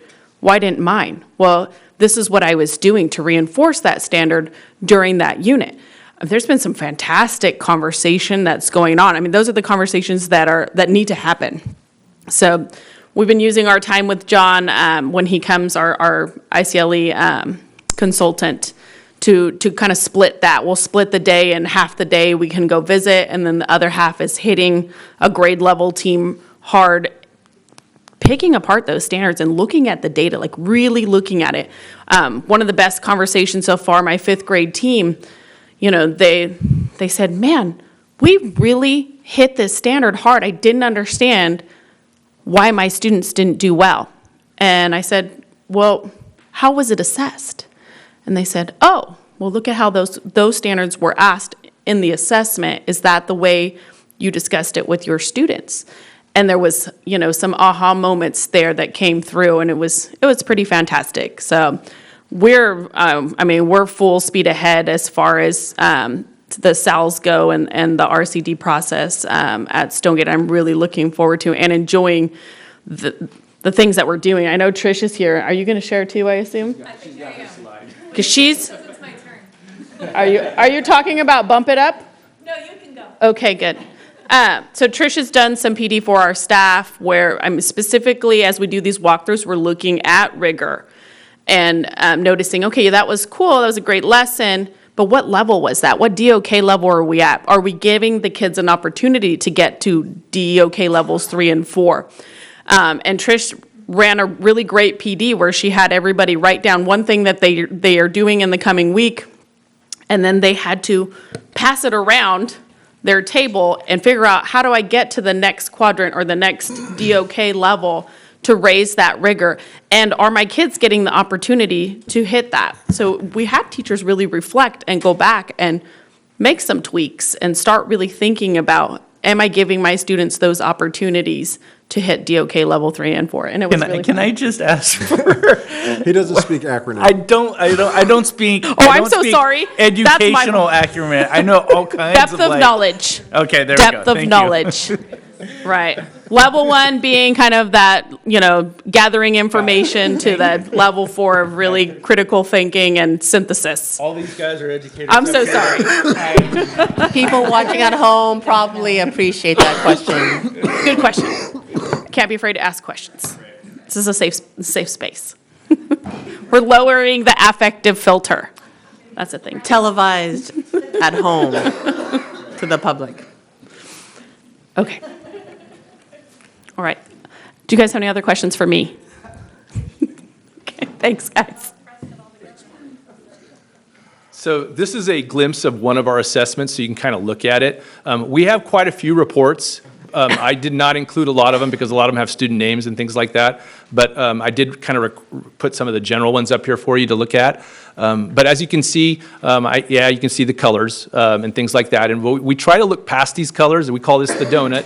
And sometimes, teachers and our staff get a little lost in the colors, just like anybody would. But there's more information that comes from it. It's not just about looking at the colors. This is just that first thing that you might see on an overview page. But what we do get to see is oftentimes, and this is like, this is a typical, this is the multiple assessment. So like we can take a pre and post, and we can compare kind of how students did. And we can see, okay, this many students made progress from pre to post, and this many made a lot of progress, so there's different categories. And then we have a category, these, like you can see, there's a group on the end, a smaller group that did not make progress. So the teacher has a little bit more ability to go back and revisit those students and make sure they can catch up in a way.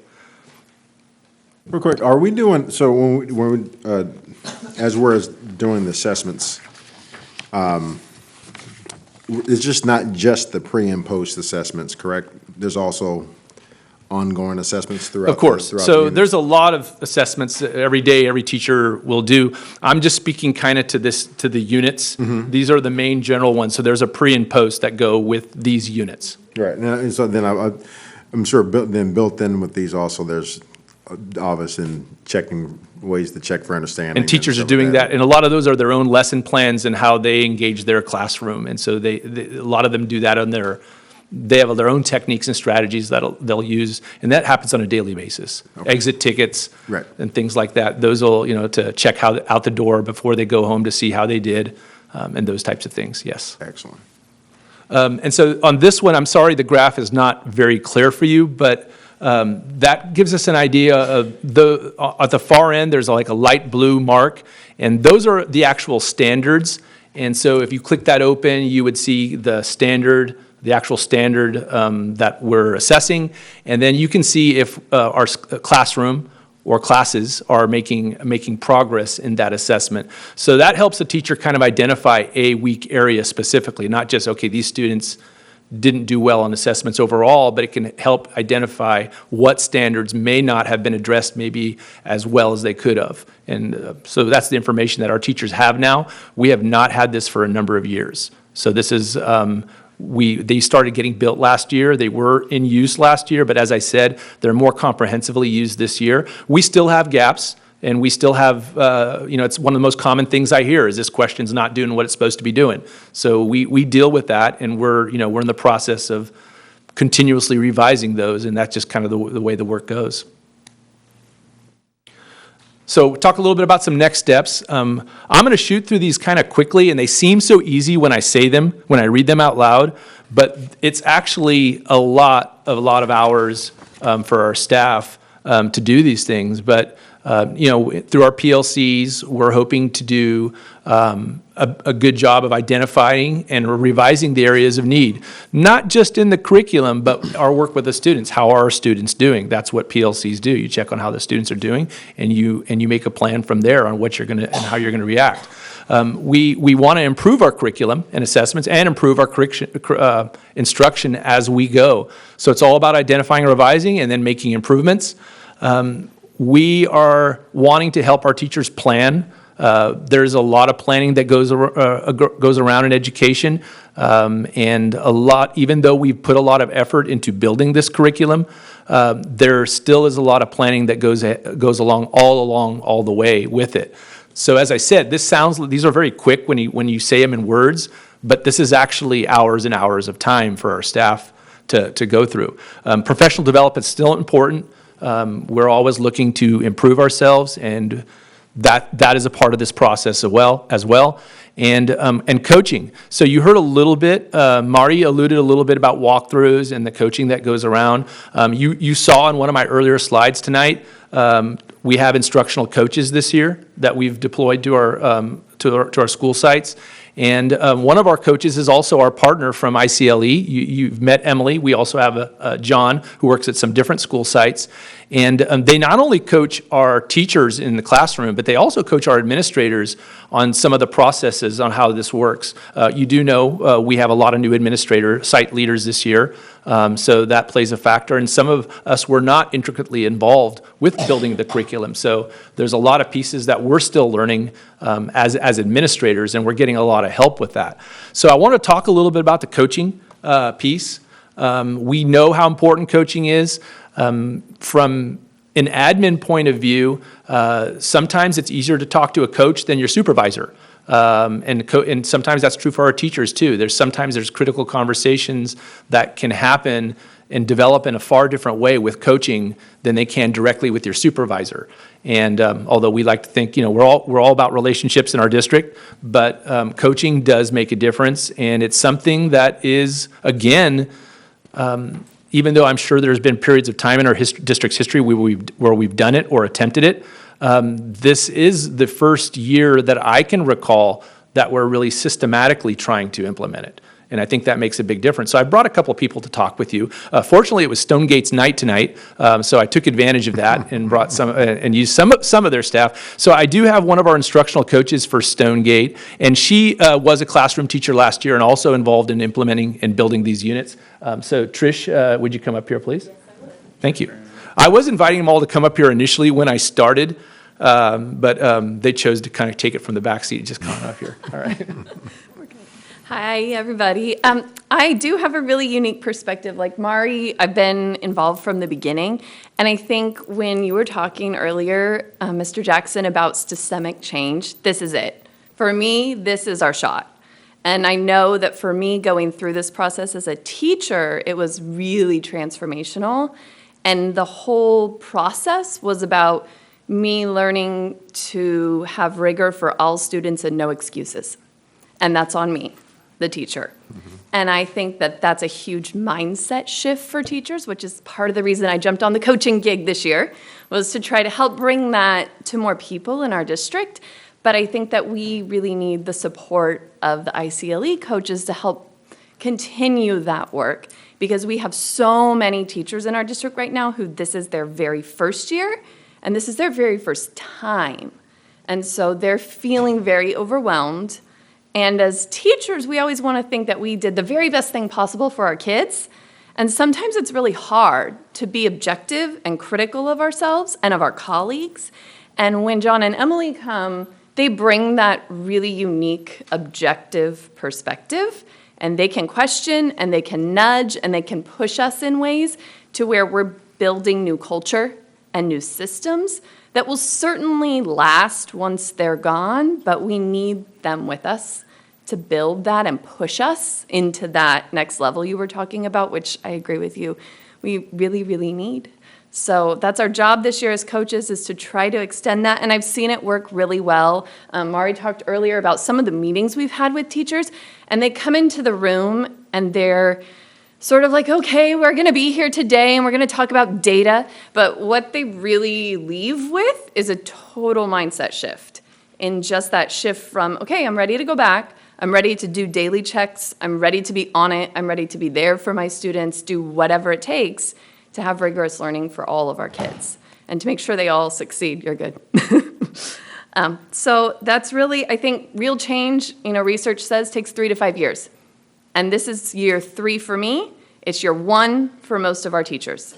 So I think if we want to kind of honor our past investment that we made in this program, we have to continue, because we've come far, but only a few of us have really entered that place of transformational change. So I'm really hoping that we stick with it and that this happens for all of our kids, because they all deserve it. I also brought up Dr. Evelyn Bafico. She's the principal of Ridgeway Island. She's also offers a unique perspective in that this is not only her first year as principal at Ridgeway Island, but she's also brand new to the district. And so she has been taking part in this process too, with walkthroughs and working with ICLE, with her staff in this process and looking at the data. So I'd like her to come up here and say a few words, please. Good evening, everyone. So I am thrilled to be here to share my experience with ICLE and the coaching. I do come here with 19 years of experience, but I have limited experience with the RCD process and everything that we've been doing. And so it was very interesting when I started at Bridgeway Island because depending on who I spoke to regarding where we were in this process, the whats, the whys, the hows, and the whens, we were kind of all over the place, and it just did not make sense to me because it was my understanding that we were in year 3, said that just can't be. We have historically done well at Bridgeway Island, and so it's just my understanding that if you don't buy into something, you continue to do things the way you've always done it. And so I feel that that's probably why we are where we are at Bridgeway Island. But the interesting thing is that I started feeling a little frustration in not having a clear picture of what we were doing here. And for somebody with a lot of experience, that's not a comfortable place to be. But when I met with John for the first time and he sat down with me, he provided me with such a clear picture of what we were doing, why we were doing, how we were going to progress through this. And at that moment, I felt so empowered. And so I called on him to meet with my grade levels, and we started off with our middle school teams, with actually 5th through 8th grade, and we spent an entire day together just talking about this work, the importance of it, the direction. We listened to our staff to hear their concerns, just took a lot of things into consideration, and then we just worked our way down each grade level. Every time I called him, I said, I need you to come and help facilitate these meetings with me, because again, I'm not the guru here. I don't know it all, and so I know where I need to call in for backup. He was there every single time. We saved the best for last, which was our 1st grade team. And I said, yeah, I was a little worried. I lost a little sleep last night. And at the end of that meeting, we all walked out beaming. Our 1st grade teacher said, we feel heard. We get it.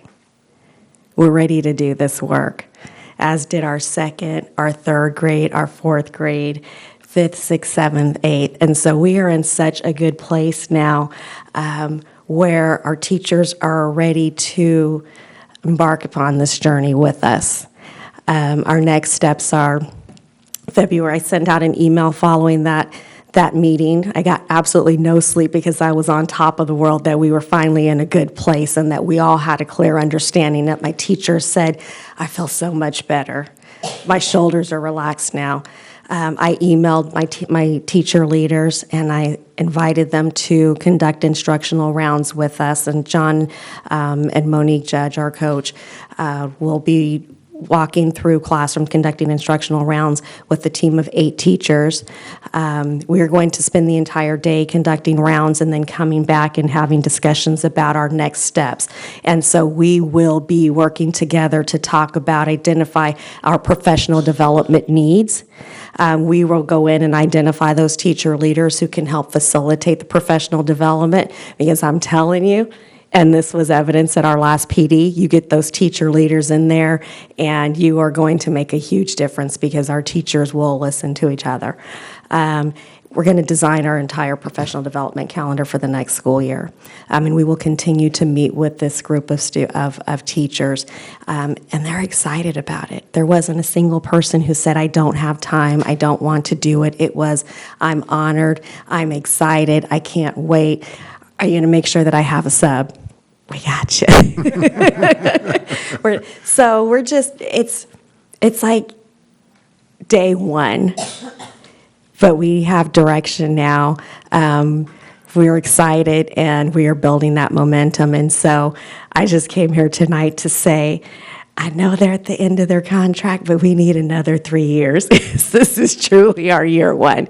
So I just want to thank you for developing this partnership and maintaining this partnership and allowing us to continue to work with our coaches and our team. So thank you. Dr. Before you go, if you wouldn't mind, could you please, for the public and also for our acronym speaking colleague. Tell us what instructional rounds are. So with instructional rounds, you're going into this trying to identify a problem of practice. And you've talked about the problem of practice because you've had the meetings. But we're going into classrooms to identify patterns that we're seeing across the board in classrooms. And you go in and you take a snapshot. So you may go into a classroom for 10, 15 minutes tops. Sometimes people say, well, how do you know? You can't get a good picture of what's happening in that short period of time.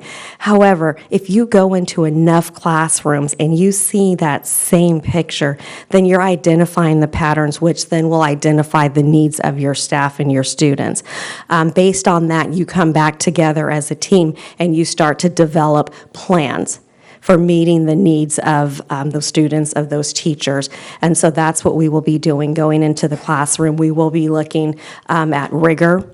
We will be focusing on wait time, and we're going to be focusing on academic language. And so those will be the three things that we will be really keeping an eye on and coming back and reporting so that when we start looking at our professional development, identifying our needs, it will be around those areas.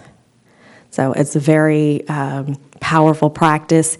You bring, and I'd love to use our teachers to come in. You can also use other staff. I've conducted rounds where the administrators have come, members of the cabinet have come, other administrators from other schools have come in, and that's your team. You conduct 3 to 4 rounds over the course of the year, and you see how you're progressing, right? And so it's a very powerful practice.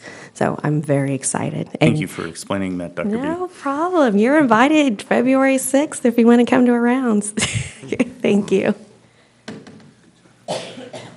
So I'd like to reiterate, this is happening at all our school sites, not just at Bridgeway at Stonegate. So they're at different levels. Different schools have different focus areas based on their leadership teams, what they've identified. But this whole process is happening everywhere across the district. And yes, we are working on it. Yes, we have improvements to make, but we're excited about what we're doing. And we think this is going to make a big difference for a number of years to come. And last thing I want to say is sometimes when you use an acronym, and we've heard a lot of them over time, that you start looking at it as a thing and not necessarily do we dig deep into what that work actually is. And so, for a number of years, we heard RCD and that became kind of a thing for a lot of our staff. But we've transitioned to the teaching and learning in the classroom, and so it's really about standards-aligned learning. That's what we're focused on, is making sure that's happening in the classroom. And it's not happening in isolation. In other words, some of the initiatives we've already talked about this evening, those things all go with and in conjunction. It's not something separate in a different, this school does that, this school does that. They're all working together, they're all supporting each and one another. Now, we've had designated English language development in our district for a long time, and that supports this work. Some of these other things are newer features that we have, but all of that supports this work. They're not things that are happening in isolation. So just kind of wanted to make sure everybody understood that. This is not just one more thing. These things are all happening together under our multiple tiered systems of support. Thank you. No, I'm good. Trustee. Okay, thank you so much. It's been great to see this transformation. I hear about instructional rounds, and I think about what that looked like, 7 years ago with open court, and it was not a good thing. I would argue then, because it was very different. And so it's been so great to see how that has changed from what page of open court book are you on to where we are now. And it's been really special to see. And I was in that room early on 3 years ago watching the voices and the teachers work together, and the energy, and very exciting. And now to see that go out, and then to hear about, my own child talking about a unit that she's doing, and I knew right away what it was, and it aligns with this, and that's special, right? When we get out and we see this work, and we really see it with kids working, it's exciting. So I have a couple of questions that can be clarified, and I'm very supportive of this. And you kind of alluded to some of this too, of the buy-in and bringing people on, is when, and I know everyone has a lot on their plate, so when there are mistakes, or maybe, a question that could be worded better, how does that look? Who's doing that? Time, is that the coaches? Is that the grade level when they're together? Is it district-wide, because these are district-wide pieces? So what does that look like when there have been kind of glitches with a question? We've been referring that to some of our coaches. I have one particular coach that was very involved with this work last year, and I have been behind the scenes, asking her to do some of those edits behind the scenes. We need to build a bigger capacity than that, though. So we're hoping through our PLCs we'll get more feedback. We are planning on Summer Institute to not only work with the current Dream design team, but to also add other teachers to that. That would take an onboarding process, though. I mean, so your question has a lot of layers to it. For example, I want to go back and say one of the big things that's been very important is the people who were the design team initially. I was not one of those. I was not involved in that process. But if it wasn't for those people for really working hard to put that curriculum together, we would be starting fresh right now. So they did that heavy lifting, and that was really important. Again, or else we wouldn't have something to start with. We wouldn't be with priority standards and those assessments that you looked at. So that's a big deal, and I'd have to just kind of give them a lot of thanks for getting us going. Having said that, we definitely want to add more people. We don't want this to be an exclusive process. We want this to be an inclusive process. So we do have meetings designed. The design team does have regularly scheduled meetings through the spring that they will collect feedback from staff, and they are going to be trying to work on these things and revise and edit. It's not happening in real time. We do lack some capacity, and we are trying to build that within the design team and maybe give them an extra layer of permission, for a lack of a better word, just to be able to get in there and do that as fast in real time. But we still have work to do in that. But we hope through the summer work and adding more people that we're going to have more capacity to do that. So that's still a work in progress. Good, that's a good thing to hear, because I think capacity, that was the word. I saw people working very, very hard and just with so much on their shoulders trying to work on all this. So I'm glad that it's falling. And then the question then goes also with, I was glad to see the Illuminate, those are Illuminate, right? Yes, the graphs they were. you were showing, because I also saw teachers leaving for the weekend holding giant stacks of paper, going into their weekend, their own time, to upload all of these, saying to me, why do I have to spend my own time doing this? So that is a question. Clearly, it looks like a great tool to go through the data and use it. So how has that looked this year? Because this was maybe last year, a year before practice. How is it looking this year as people are getting used to using Illuminate, having those conversations? Are they feeling like the release time, those Wednesdays, are enough to get data in? So it ranges from grade level to grade level. So it's working, that part that you're talking about works a lot smoother with the third grade on up, typically. But some of this, there's different types of assessments. There's a flex assessment, and there is basically your assessment where the kids can actually just take it on their Chromebook and it goes in there, and that's a much simpler process. Now with your primary students, that's much more difficult process to do. So there are, we're looking at ways to streamline. We've had conversations with some of our primary grade levels about really streamlining the number of assessments. It's also true that our primary grades have a lot of assessments even outside of Illuminate compared to our other grade levels. And so part of some of these team meetings that Dr. Bafico was referring to, will evolve into, well, do we really, can we merge some of this so we can do less work? I don't want to say less work in terms of we're trying to get away from work, but at least more efficient. And less testing of our kids if Exactly. it's unnecessary. Exactly. And so that's a work in progress, and we may have to scale down a bit, in some cases. particularly with the primary grades. Yeah. The issue you refer to, I see more with primary teachers. I think that's, and I support that, is merging assessments if needed, because I see those little bodies taking sometimes more assessments than I think are always useful. So thank you for that. The assessment is supposed addressing to that. help the instruction. Yes. Yes. We're not there just to test the kids. Yeah, thank Yeah. you. Yes. And then the last question I have for this is, so I can work through to thinking of the process. And I am so supportive of these units of study, much more over any package curriculum that we would buy. But my question is, how do those live together? And so what does that look like in terms of a teacher's year where you have your units of study? And does it mean that some of that adopted curriculum we've gotten wasn't necessary? Is this taking the place of that? I don't also want to put so much on everyone. It's not taking the place of our adopted curriculum. Okay. So we still have our adopted curriculums, adopted materials, but what the teachers are doing is they're going through that and they're trying to unpack and prioritize what's important. And that's how they're organizing their units to what's important. There are a lot of standards. Some of them are more critical than others. Some of them can be overlapped by the way the activity is organized in the classroom. If there are a number of activities that a teacher can develop that can accumulate standards within that activity rather than doing certain things in isolation, which could be more time-consuming and less efficient. So that's part of this process.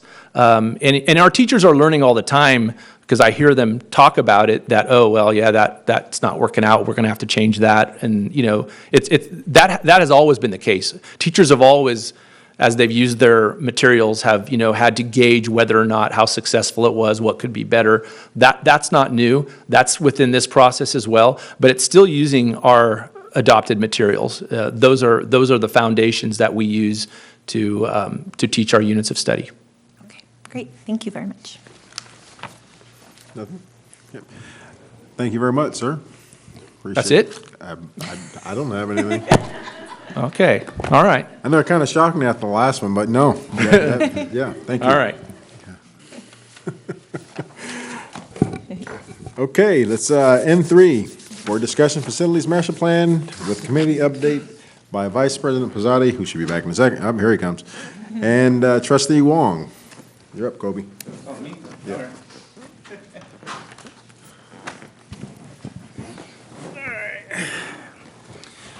So, let's get into The this. Facilities Committee update. Yeah. Vice President Pizzati. So, we met about a week ago, in which we had to call in a pitch hitter for Trustee Alcala. Thank you, Trustee Wong, for coming at the last And minute. President Jackson.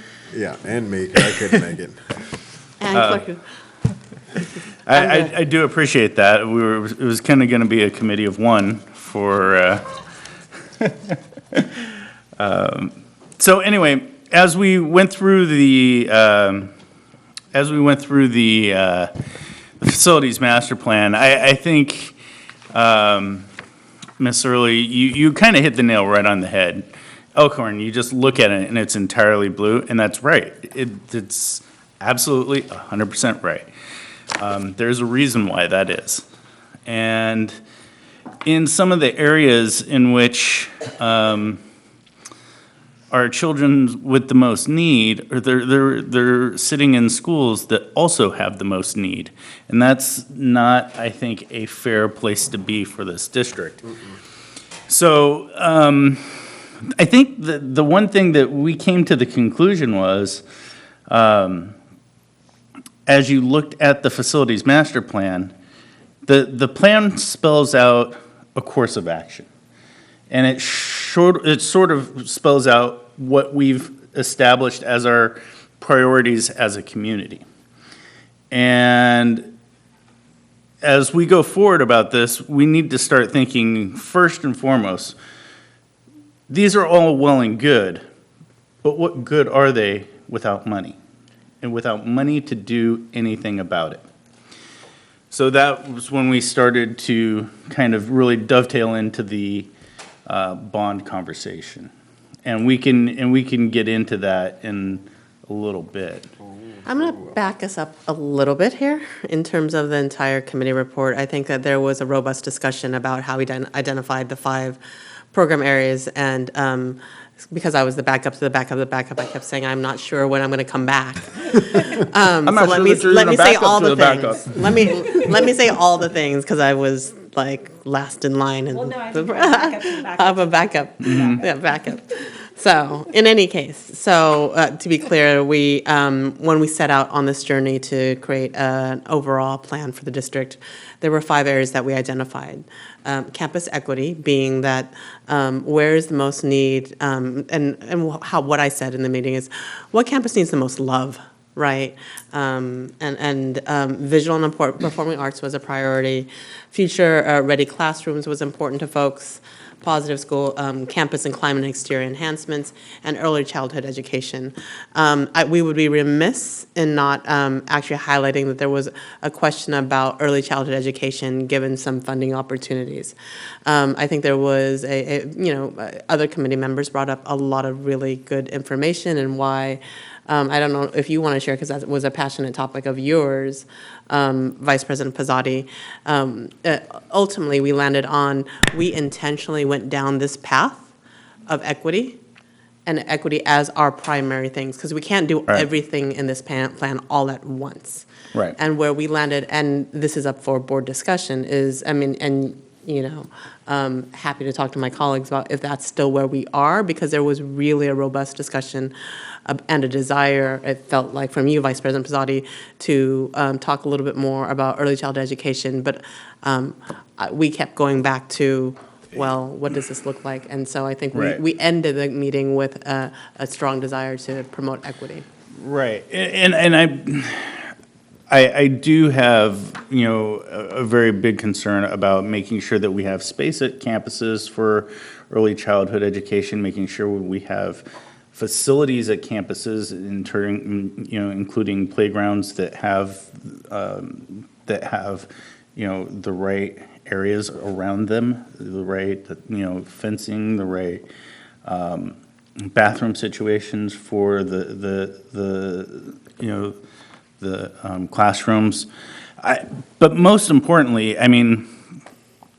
what this is, this facilities master plan is basically, a community with the teachers making their part, the community input making their part, and all of us here taking a look at that and saying what we believe is also a value and what we believe is our priorities as well. And campus equity is right up at the top.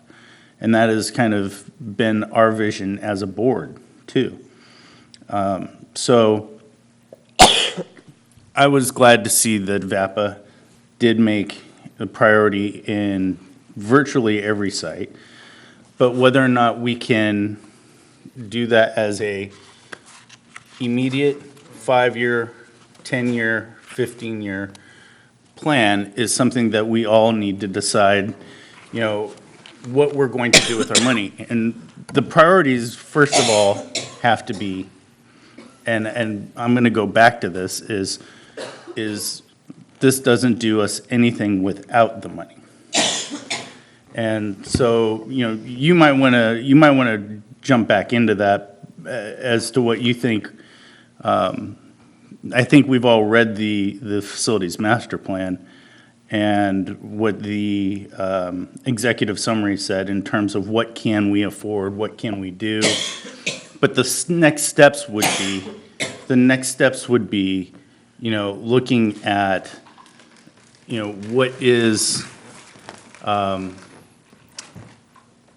what are the things that we can sell to the district in terms of, priorities and as a part of our plan. That is something for the strategist to help us out with. Then we have to do survey and polling, and then we have to do all that if we're going to go down the road of a bond. So if you are hearing something different than what I did, No. No, I think we're backing up big picture before we get to the bond. I Right. think this is a discussion That's- amongst the board about, is this our priority? Where is this in sequencing? Just wanted to Oh, kind of. okay. So I thought we were wanted all, to I thought we were all provide in the same the line full of thought there. discussion of the update of the committee before jumping to the end, because I Yeah. think it's important for us to hear from our board colleagues where we are as a board. This is a board, and we kept coming back, just to be transparent, that Vice President Pisani, we can't be the decision maker. We have to have this conversation with this board, with our colleagues, right? We'll end, I mean, eventually we have to figure out if this is something that the board wants to do, if these are the things that the entire board or majority of the board wants to move forward, and these are the right priorities, what is our commitment to it? Okay. Right, so that's, Well, so that's. I might that's be for- skipping a that's- beat then, because I thought we were all on that same page as to what good's a master plan without a We haven't path had to that go discussion. forward. I so think that's it's this good to discussion. identify, which I think trustee Wong is getting at, is that we need to, first of all, determine whether or not these are the priorities that we actually want to focus on, number one.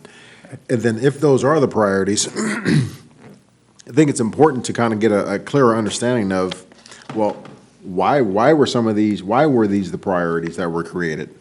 And Right. and then if that's, and That's then, for him to and then if that's and then work from there in terms of, one, what are they? Why were they created? And then in what order do we necessarily want to tackle these priorities?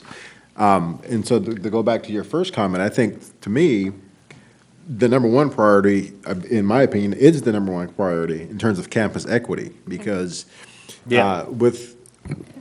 for no other reason, just the simple fact that, we have schools that are on complete opposite ends of the spectrum in terms of modernization and facilities and things like that. Yeah. And so to bring all of our schools so they're all more cohesive and more along the same page, I think the first priority needs to be that campus equity part.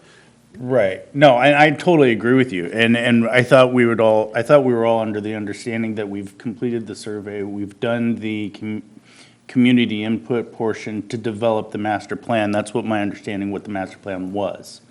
So it was the input from everywhere else. All we were doing is trying to decide whether or not, at this point, are these priorities that are going to happen in the immediate, near, or way down the road? Well, because here's kind of the way. Because they're all in need. They're all in President needs. Jackson, yeah. But I think if we look at the priorities, campus equity being, I think, number one, I think we all can pretty much agree on that. Right. But then, it's a matter, to me, I think there's some discussion to be had, would priority two be visual and performing arts? In my opinion, probably not. Not for me. To me, I would think that either making sure that all of our classrooms are future-ready, or positive climate and exterior enhancements would be one of the next priorities, would be priority number two versus. Yeah, that's the discussion. So I think that's yeah. kind of more along the lines of the discussion that we need to have right now as a board, and then we can kind of branch it off into, well, okay, now here are the priorities. How are we And gonna I pay agree for with it? you. I agree with you in that that we certainly need to have that discussion. But I would think let's let Chris jump in and kind of give us what he felt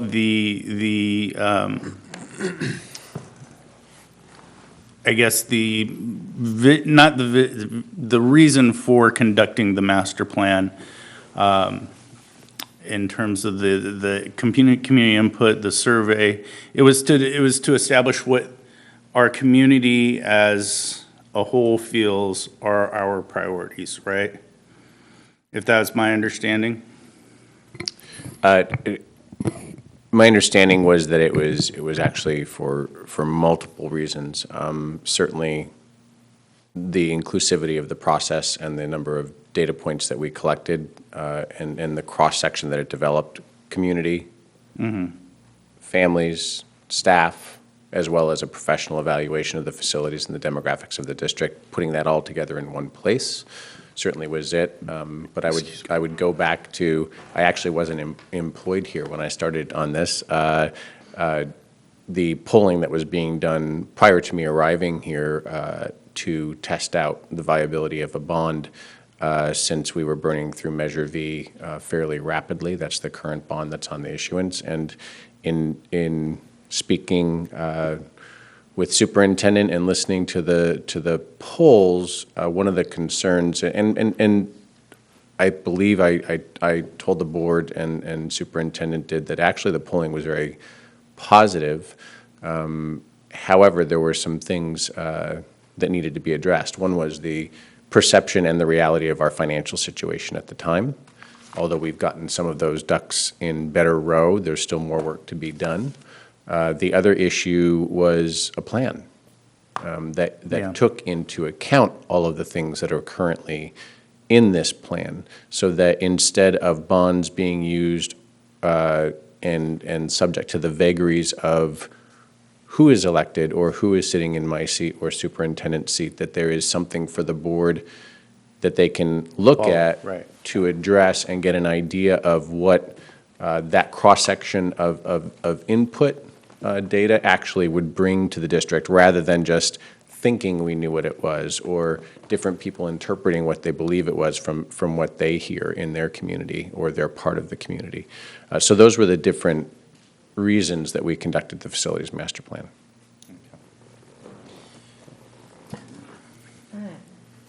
Well, my thought is, I'm looking at the agenda and it says N3.1, we talk about Elkhorn, Westfield, 3.2, the facility master plan in terms of funding. And so I'm wondering if that is how we want to have that conversation, where we have a review of these two schools and then go into the second part. Right, Okay. well, So- we're going to end up going through basically every school, I think. Okay, so that's just what I'm asking for- for right now to Yeah, center our but for this- conversation. Yeah, but for this meeting, the focus is on Elkhorn and Westfield. That was the two schools that were. Well, And then potential funding. and potential next. funding. Right, Yeah. right. Because that's something that needs to So- be relatively Right. forward-thinking So soon, right? the way when the last board meeting, the way that we had talked about it was that we would bring different schools. Right. At each, Yeah, for no, I for remember- focus at each one. I get that. And that way, till we work our way through the plan. And then. Right. So So I have a couple points then. If that's Yeah, the way go we're ahead. going to go, then I'll make some comments about these two schools. Okay. And then one piece, as we look at this, that is a little tricky is many of the sites, for example, Westfield, say in recent years, here are some of the improvements that have been made. But I don't see that for Elkhorn. I know that it's a school that has needed more, but I also know I've been on that site when they've done HVAC and things like that are not listed. And so, do you know why that isn't on this one, but it's on others? It's just something I noticed now in terms of the layout of them. It's different. It does list a number of years. Please notice that in the introductory section, it says 1951, and then there's a number of successive years listed. Yeah, up That to actually 2000. does indicate years that different work was done on the campus. Yeah. However, the work that was done at Elkhorn, so I believe it says 51, 53, 55, 57, 59, and then all of a sudden 2001 and 2008. And so there were some infrastructure upgrades in those years, and actually I could add, as of a couple of weeks ago, we could put in 2019 because we got the fire alarm system working, which is exciting. It didn't function previously the way that we would like it to. Okay. And so so you see early on, there were some things that happened. What were those things? Well, that was actually the construction and the expansion of the school. Okay, what else has happened in the meantime? We actually haven't really touched the original school structure that much. We have dropped a lot of portables on the campus, and we did build 2 new classrooms, which are the 2 latest dates. One of them is actually the only satellite cafeteria we have in the entire district. So because the cafeteria was so small to accommodate upper grade lunches, we actually built the only satellite cafeteria in the district. But then for various reasons, the site decided not to use it as a satellite cafeteria. So it's not particularly used for that purpose, even though that was the purpose it was built for. It's used for a variety of different things, mostly as a large interior space, which a cafeteria is a large interior space, so I guess that's an appropriate use for it. And then the other building that was built there, of course, was the PE space, which is the one that we put on all of our K-8s that could house up to 150 students during inclement weather, so that they could still have a PE space. It became, over years, they called them the fitness centers, which is sort of not a great name for them, because that's not what they are. But over the years, they've moved things in and out, and most of them are cleared out so that they can accommodate that need in the winter. We did do a little bit of HVAC. We updated the electrical at one point, but that's about it. Sure. So, and then as I look through this, I think just from a lens of when, being on all of the campuses, there was a time when Westfield had this, scary gate in front of it years ago. It was like, I don't even know how to explain it other than it was just not good. So thankfully, that has been updated. You walk up, it feels a little more welcoming. You go in the office. There's still work to be done, certainly. But when I think of all of the schools that you walk up to me, it's Elkhorn now when you walk in that office. Again, there's certainly work to be done at Westfield in that office and others. But Elkhorn, it's so glaring. I mean, you walk into the principal's office, I feel like you're stepping over cords. They seem to be all over in that little tiny space. And so when we think about this, I remember years ago, parents coming to us and saying that they would not send their kids to Elkhorn, and they hadn't even visited it. And I was advocating you need to get on that campus. But it's also a hard sell, because you walk in that office and it's not the welcoming place that we need. And so I think that just as we think about equity, I think that is so Absolutely glaring in terms of that space. I know it's a space for administration, but. I'm trying to go back to your original kind of framing, Clerk Kirby Gonzalez, is that, can we have a quick presentation? Because I know that there are several parents who want to make comments on the big picture. On the big picture ideas, and maybe going directly to the sites so we have visuals comparing what you propose, what exists. I think would be the easiest, because I know that the parents have kids who are home, and maybe they want to kind of share their comments. What would you like me to give an overview of really quickly? Elkhorn. Elkhorn and Westfield? So actually, is Dante still here? Yeah, so the great comment that I heard, and it made me really happy, because it means that people are actually looking at the plan, which is sort of also the goal, right? It's a good communication tool. It was all summed up in the whole campus is blue. Which I don't want to overstate it. I would say 95% of the campus is blue, so that I didn't say it too far. That is an orange in there, I see. That is a true statement. Actually, the orange you see are the new buildings that were dropped there. So that's the PE room. And so those are the only two modern structures. There's actually another one. It should be orange. It's white. It looks like they missed the coloration of that. But essentially what this communicates, and here's also, this works into the reason that the priorities fell partially the way they did as far as those 5 priorities. In realizing, not just from an engineering and architectural and structural standpoint, but also from a community standpoint, that these 2 campuses were in so much need compared to when you went from campus to campus and how they compared. There is one other that was, by the way, that's Westmore Oaks, but we were addressing that by building the new Fallbrook campus or rebuilding it. But essentially, it points out that we have 2 other campuses in that same state, right? So that would be Elkhorn and Westfield.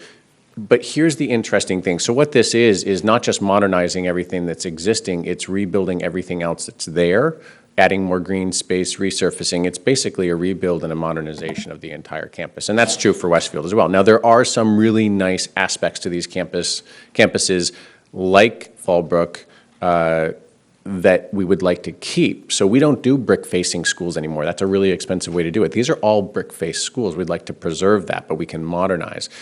Window replacement. So we have new HVACs, but when you have single-pane windows from 1951, they don't do a whole lot of good, to be quite honest. So there's things like that that we really need to take care of. Now, but here's the other thing to think about.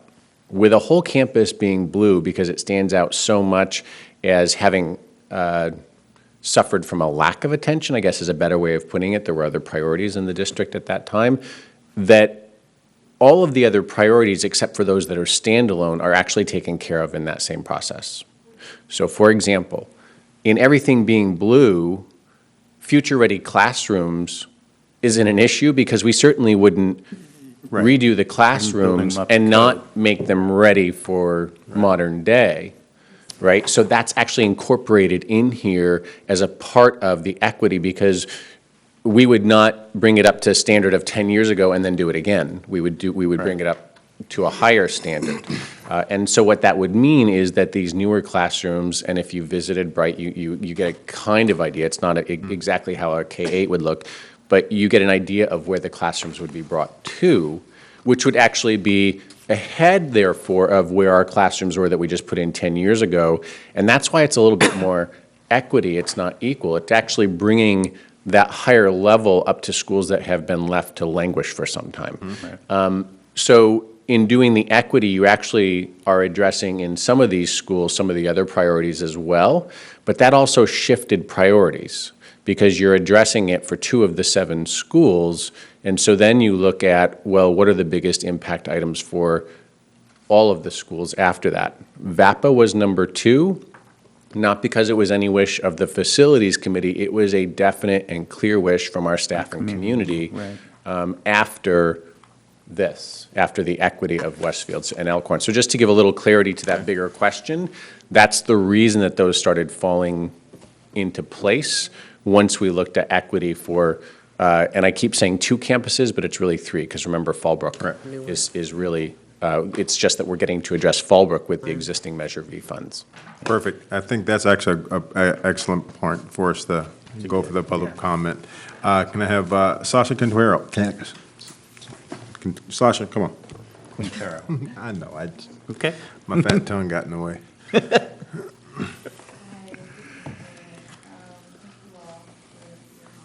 It moves down. There you go. Oh, the podium moves down. Oh, okay. So thank you all for your comments so far. I really appreciate your insight and understanding of what's going on at Elkhorn. I had lots of comments today, and what I wanted to point out are some kind of things to kind of think about. The bond seems like it's going to be something really hard to do in our community right now, and I'm thinking about what was said earlier about prioritizing things. I think that's going to be really, really important for Elkhorn. We obviously can't do everything all at the same time, but looking at what are some of the basic needs that we need for Elkhorn to function. But also looking at what was presented in this report, it seems to me that there's a lot of detail that is missing for the significant improvements. As a parent, I would like to know what has been done, because it doesn't seem like much has been done for this school, for the students, since it was built. And when I say about what I want to know how much money has been put into this school since it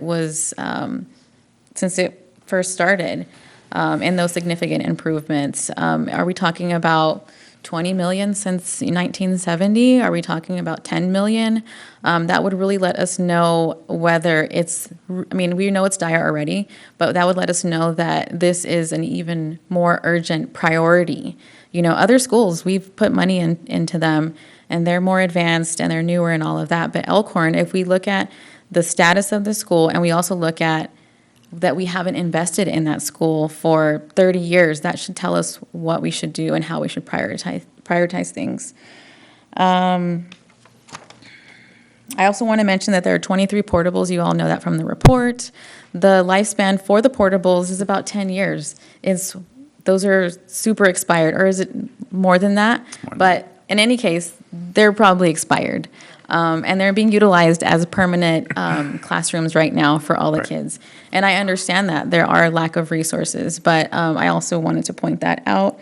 And then also, if you walk around the campus and you talk to any of the teachers, you talk to any of the parents, they'll point out 10, 20 things that are wrong there. Yeah. As a parent last year for a kindergartner. We started at Elkhorn, and immediately I started to ask questions about even the drinking water. There's a water fountain there that brown water was coming out in the kinder area. And I had brought that up to administration, and I said, hey, I will have that water tested if you don't let me know what's going on with that, because the kids play there and they need to drink water when they're playing. And so nothing was done. Then I pulled the report up. Is that my time up? No, sorry. Anyway, just please prioritize. It's really urgent at Elkhorn. Thank you for your time. I know your guys' minds and hearts are in the right place. Thank you.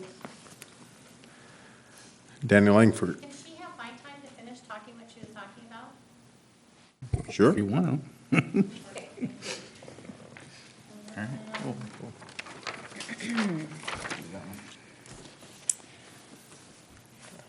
I also wanted to mention that the report is not comprehensive. A huge piece missing here is the kitchen. I personally did a walkthrough of the kitchen and talked to the lunch ladies there, and it is atrocious in there. They can barely themselves fit in there to prepare the food. The layout is really awkward. The refrigerator is the original refrigerator. It's really tiny. But what I was told was that really helps with the farm to fork effort that is happening at Elkhorn, meaning that the food is fresher because the fridge is that small. And I'm like, they do that in Germany. We're not doing that here. We need to do like Costco over here for the kids. Oh, that's pretty well played. Yeah, that's clever though. But and so drinking fountains. And I also want to let you know that in looking at this report, I went to the meeting where they collected all this information, and there's about 12 parents that spent about 3 hours giving details and comments. This does not include all of that. I'm curious as to some of the things that fell through the cracks, why they fell through the cracks. Because if this is going to be the plan that's going to drive everything going forward, I want it to be comprehensive. As I said, the kitchen details on the kitchen are totally not there at all whatsoever. Let's see, update the comment made about the fire alarm. I just want to note that that's a state requirement. I would equate this to changing a light bulb in your house. It needs to be done, or changing batteries in your fire alarm. You can't really count that as an upgrade for your home, and we shouldn't count that as an upgrade for the kids. I think the kids deserve better than that from us and from our community. And the last thing I'll say, because I said everything else, is that by not investing in this school, what are we saying to the students and the community? That's it. Thank you. Thank you. Juana Ruiz.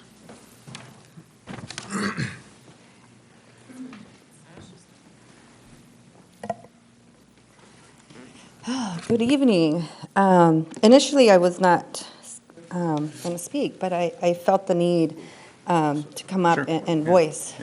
So first and foremost, thank you for your commitment to the community, to the schools. As I read the reports, that's one thing that I did notice, how the reports are not in the same format. So that bothered me a little bit to see how it's not very transparent information, to see a very good picture of everything. I believe it needs to be in the same format. Second, I believe security is the biggest thing for our students. There's a lot of things listed that is about security. Simple security as doors, gates. There was vandalization that happened during the weekend, that if there was cameras, for example, not to say that it could happen, but it may maybe help prevent future vandalizations. Classroom, having our students up to date of what they need. Down the road, how we're talking about the graduation gap. This could be close, that graduation gap. I mean, our students are going to end up at River City, and my son and daughter will end up there. But if they have the resources needed right now and implemented in order for them to be successful, hopefully that's a priority. Second, the culture. So I believe if changing the outside of the school, the inside of the school, simple things that we think is simple, right, that could be done. Students take pride of all that. They take pride of that facility. We're not going to vandalize our facility, our bathrooms, because it looks so nice, right? So they take pride and they feel part of that community or that school. So that's another thing that I wanted to point out. And my points, I think I already addressed all my points, but and I don't know why I'm more nervous this time than last time I came up 2 weeks ago. And I just think it's because the impact, I didn't notice all the blue. I mean, I knew we were back. I mean, it's school needed a little work, but I just didn't realize how much blue. And I'm questioning, did I make the right choice for my son? Right? I can have him in Stonegate. I can absolutely have him there. And it's a fight I'm putting up with my husband because he came from a private institution where he wanted his son and daughter to go. But I truly believe in the DI program. And when he sees this blue, and he's probably watching me, hi, honey. You know, that's where, how can I justify, how can I still come up with those comments to tell my husband we did the right choice? Thank you. Well, I'll say this. I definitely think you made the right choice because I was actually at Elkhorn on Tuesday because we had my youngest daughter had an IEP there at Elkhorn on Tuesday. And I was thoroughly impressed, not only by the staff at the school. The way my wife and I were greeted when we got to that school was phenomenal. And then the kids on that campus were absolutely amazing. And I felt so bad because as we had to walk from the office to room 43 to go for the IEP, my wife and I just by chance we found ourselves walking right through the middle of a kid's two-hand touch football game that they were playing on the blacktop in an area that was probably by a 50 by 50 inch foot square. But it was on the blacktop, and I was like, and to me that was kind of eye-opening. I'm like, wait a minute, these kids are playing football on the blacktop, and the area that they were playing in was no bigger than this dais right here. In fact, it was smaller than the area that we're sitting in right now. Yeah. That's the area that they had to play to play football in. And to me, I was like, man, this is what our kids here have to go have facility wise. And I know we have the park next door where they're supposed to have access during the school day, but the gate was closed. The gates were closed. Oh. They weren't using that park. You know, which is if our kids are supposed to be able to use that park during the school day because it's closed to the public, why aren't those gates on that campus wide open so that at recess time those kids can just have at it and go play football on the grass versus having to play on the blacktop? You know, and so when I saw that, I was like, man, this isn't right. You know, because I know for a fact that my kids over at Bridgeway, they have much bigger areas where they can go out and play and have many options of places to play. And so for me, that was kind of an aha moment for me, especially considering that I knew that we were going to be talking about this tonight. And so to be able to be on that campus and see how that campus was functioning during the course of the day, particularly during recess times, was kind of like, wow, yeah, this is something that needs some things here that need to be addressed. And like everyone else, I think for me, the thing that really did stand out for me on this for Elkhorn was the amount of blue on this campus. And, you know, because it was kind of amazing. I think one of the parents made a comment to me earlier today and said, well, so basically we're talking about building an entire new school. Pretty much. Right? That was my response. Yeah, pretty much. Yeah, that's about right. But what kind of threw me was as I was reading the plan, it says, which I know this now knowing, but this was a typo, that it says Elkhorn was originally built in 1998. And I'm looking at the picture, I'm like, there's no way in hell that school was built in 1998. I'm like, it looks like a school out of the 50s. And then obviously I look back up and it's, oh yeah, there it is. But, Chris, I appreciate you saying that as we go through this, particularly with this site, addressing the equity issue on this campus pretty much addresses many other of the issues on that campus as well. But the one thing that kind of stood out for me in reviewing Westfield in Elkhorn.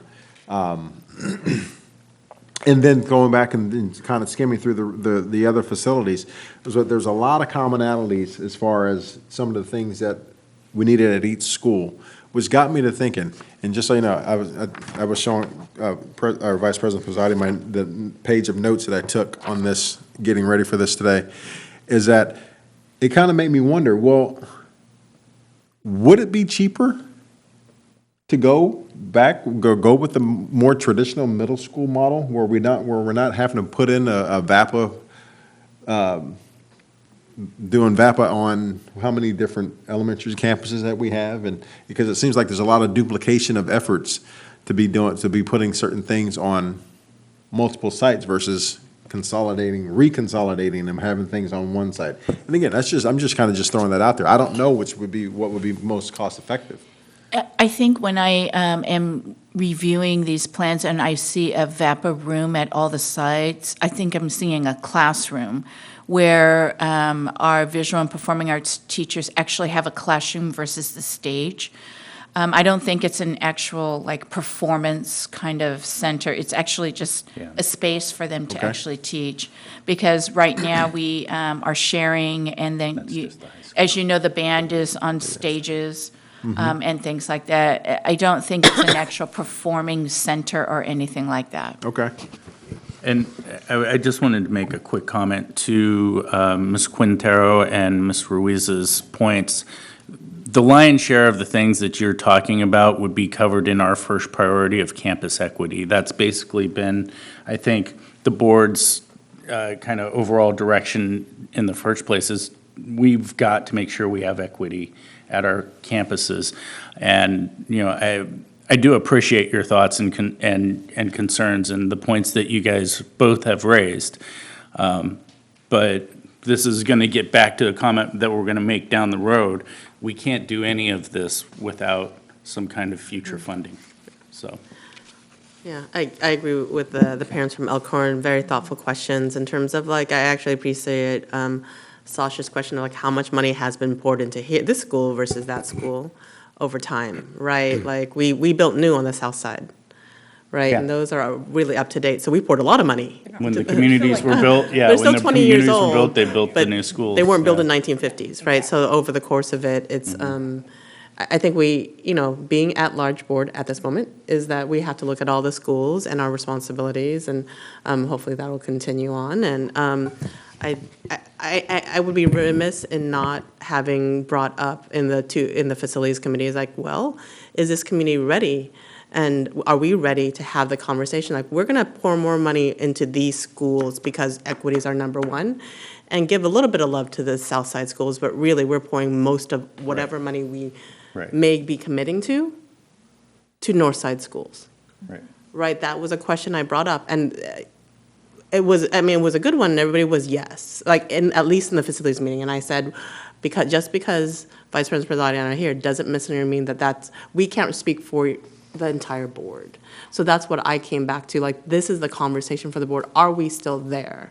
Right, that when we look at our entire program of our, 7 elementary, 1 comprehensive, the Bright Culinary and YOLO, are we still there in equity? Because when rubber hits the road, we're gonna have to stand by that, and we're gonna have to work, and we have to have pride in the fact that we had a board equity plan. And that just me being very, very direct. I was direct in the facilities meeting because I may not have ever be able to invite it back. But that's the real question. We're looking at, the problem with this is we're looking at school sites 2 by 2 by 2, but you got to really take the entire plan and say, hey, if you're talking about equity, we're going to pour most of that money into North Side schools, and that's okay. And not only that, because essentially what we're then asking, because if we're real genuine about it, we're essentially asking, because all the growth has taken place on the south side of town. Yeah. We're saying to the south side of town, hey, are you guys willing to help build up our schools on the north side of town? Absolutely, yeah. You know, and I think that's an honest question that needs to be asked, because that's essentially what we're asking the public Yeah. to do, because that's where all the growth is happening in this But I also town. would be remiss not saying that there's equity there's a little bit equity on every campus. Too. That's right. Right, so That's I want to right. be Of clear course. about that too, that but not as much, there's more in other campuses, but there are pots of equity on every single campus, from most except for Bright, I think. Equity. That's yeah, Bright's except pretty Bright. much done, So Bright, right? which is our newest facilities, right? Bright, Alice Norman, Alice Norman's done, too. and Clarendon, because we're rebuilding another school, we did not identify equity projects. Right. And so that I think is, again, for those who are watching the public, and this is important for the board discussion, right? That's where I was headed. Is this still our priority? Yeah. Right, because if you look at the other plans in your master's facility, not all campuses are all blue. Right. But they all have a little bit of blue, Right. right? So, and I'm right in that these are, we're looking at these equity pieces, and I very much, Westfield has a whole lot of blue too. I mean, Oh, these are yeah. our two schools Almost that have entirely, yeah. the most need now that we have addressed Westmore Oaks. And so, just to make sure I'm thinking money right, to get an idea, I mean, we're talking. Could I just interject one Yeah. point that I heard needed a little bit of clarification? So the Elkhorn parents, now remember, I didn't facilitate the sessions because I was just there to help, but it was a very active and well-attended session.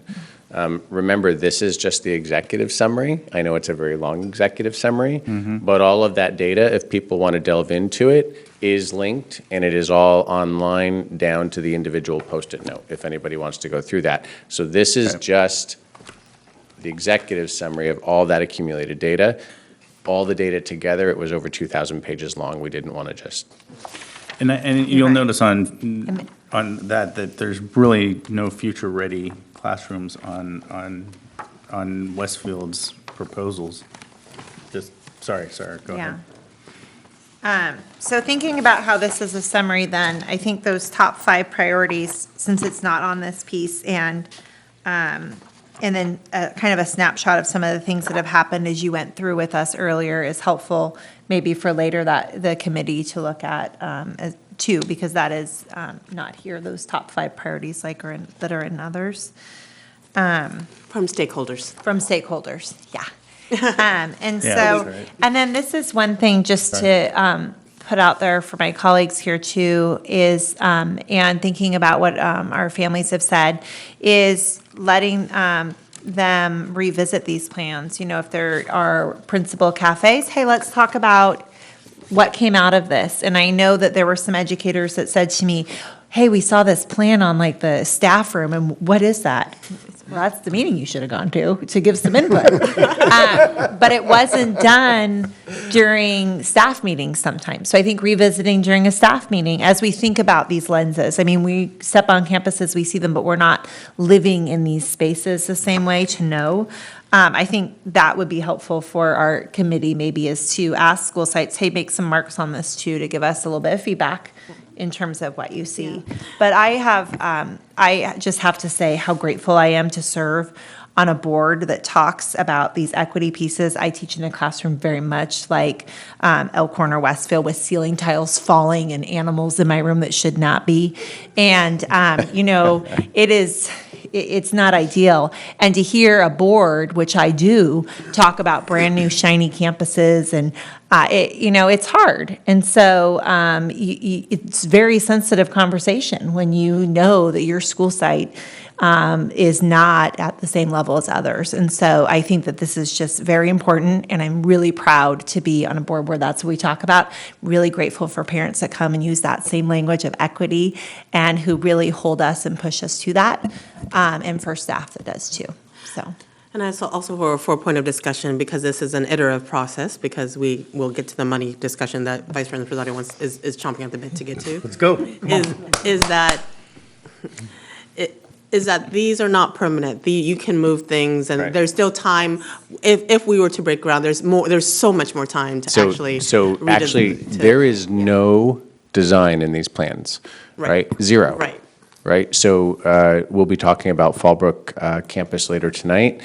That has gone through the process, but to do actual design, is not included in this plan. This is just identifying the issues of each campus, and it's very clear, other than the Clarendon campus, which we already knew was even worse. Yeah.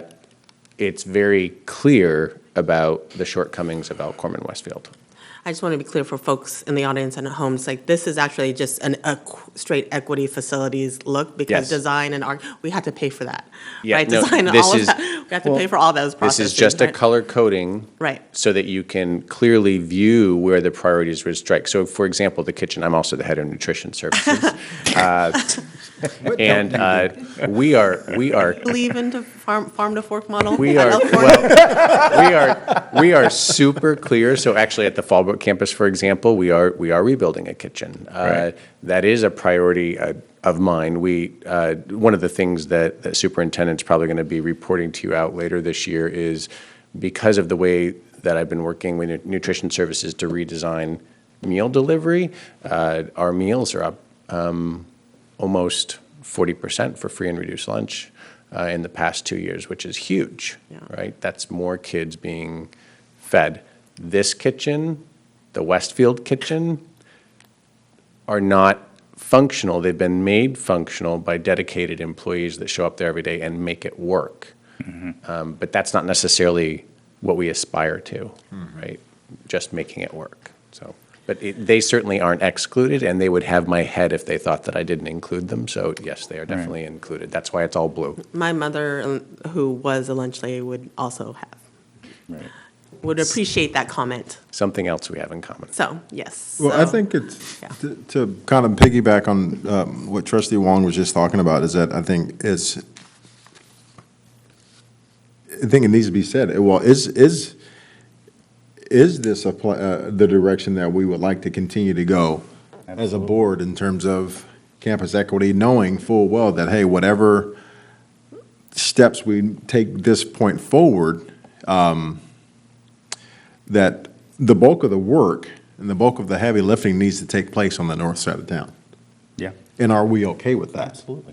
You know, and As a board, yeah. Yeah, as a board. I mean, because that's ultimately I think that's needs to be clearly stated. And in my opinion, yes, I think it is. It's the direction that we not only do we need, I'm it's the direction we going to have official to it go. more I thought we all agreed with beyond okay, that we will champion it. Yeah, no, that's what I thought we were all, Do you know what I mean? all That on chance. board. We have to be, for me, when I say okay, I mean, okay, that, hey, no, we're on board with this, we're all in, this is absolutely 100% where the focus needs to be. I thought that was already kind of a given. So that's my approach to this, was that Yeah. when we started this conversation, I thought that was kind of a given because it was so glaring.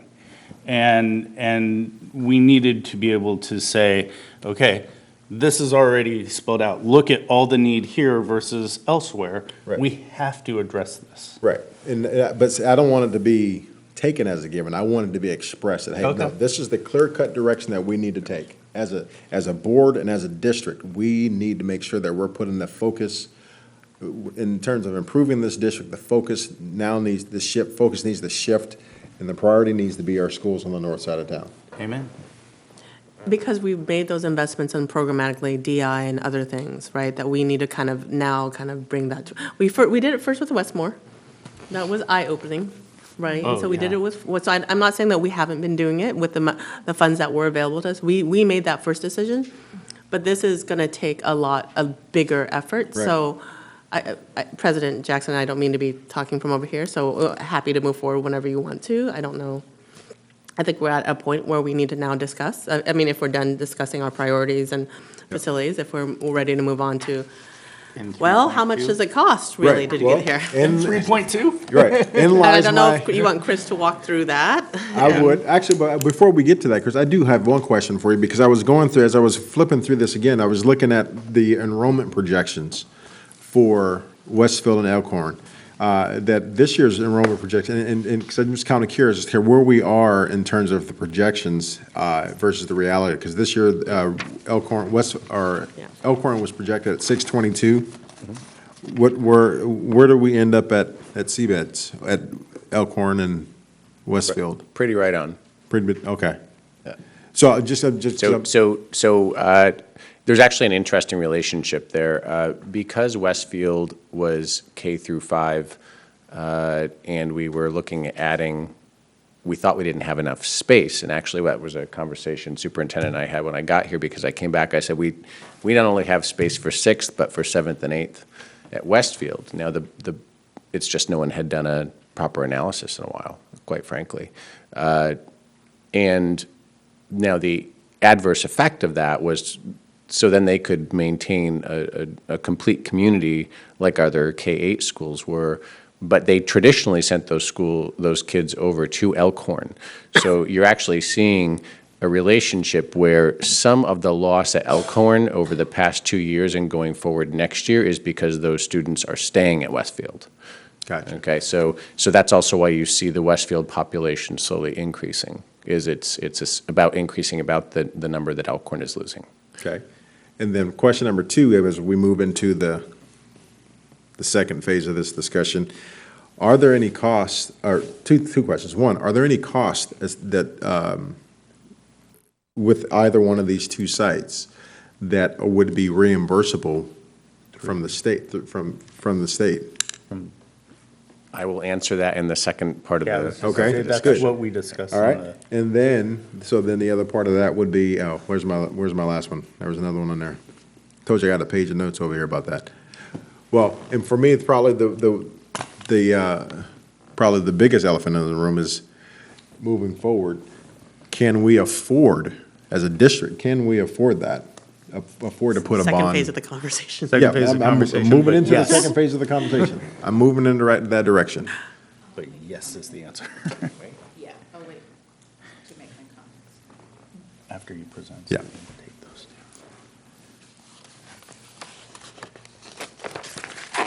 So we will move into the second section, which is about potential funding. So I do have the presentation, which it's really important to go through. So we're going to go through the presentation, which is included in the Facilities Master Plan. I know it fairly well. I helped them write it, so because this is something that I enjoy doing. So the section, is it possible to pull that up? The PowerPoint?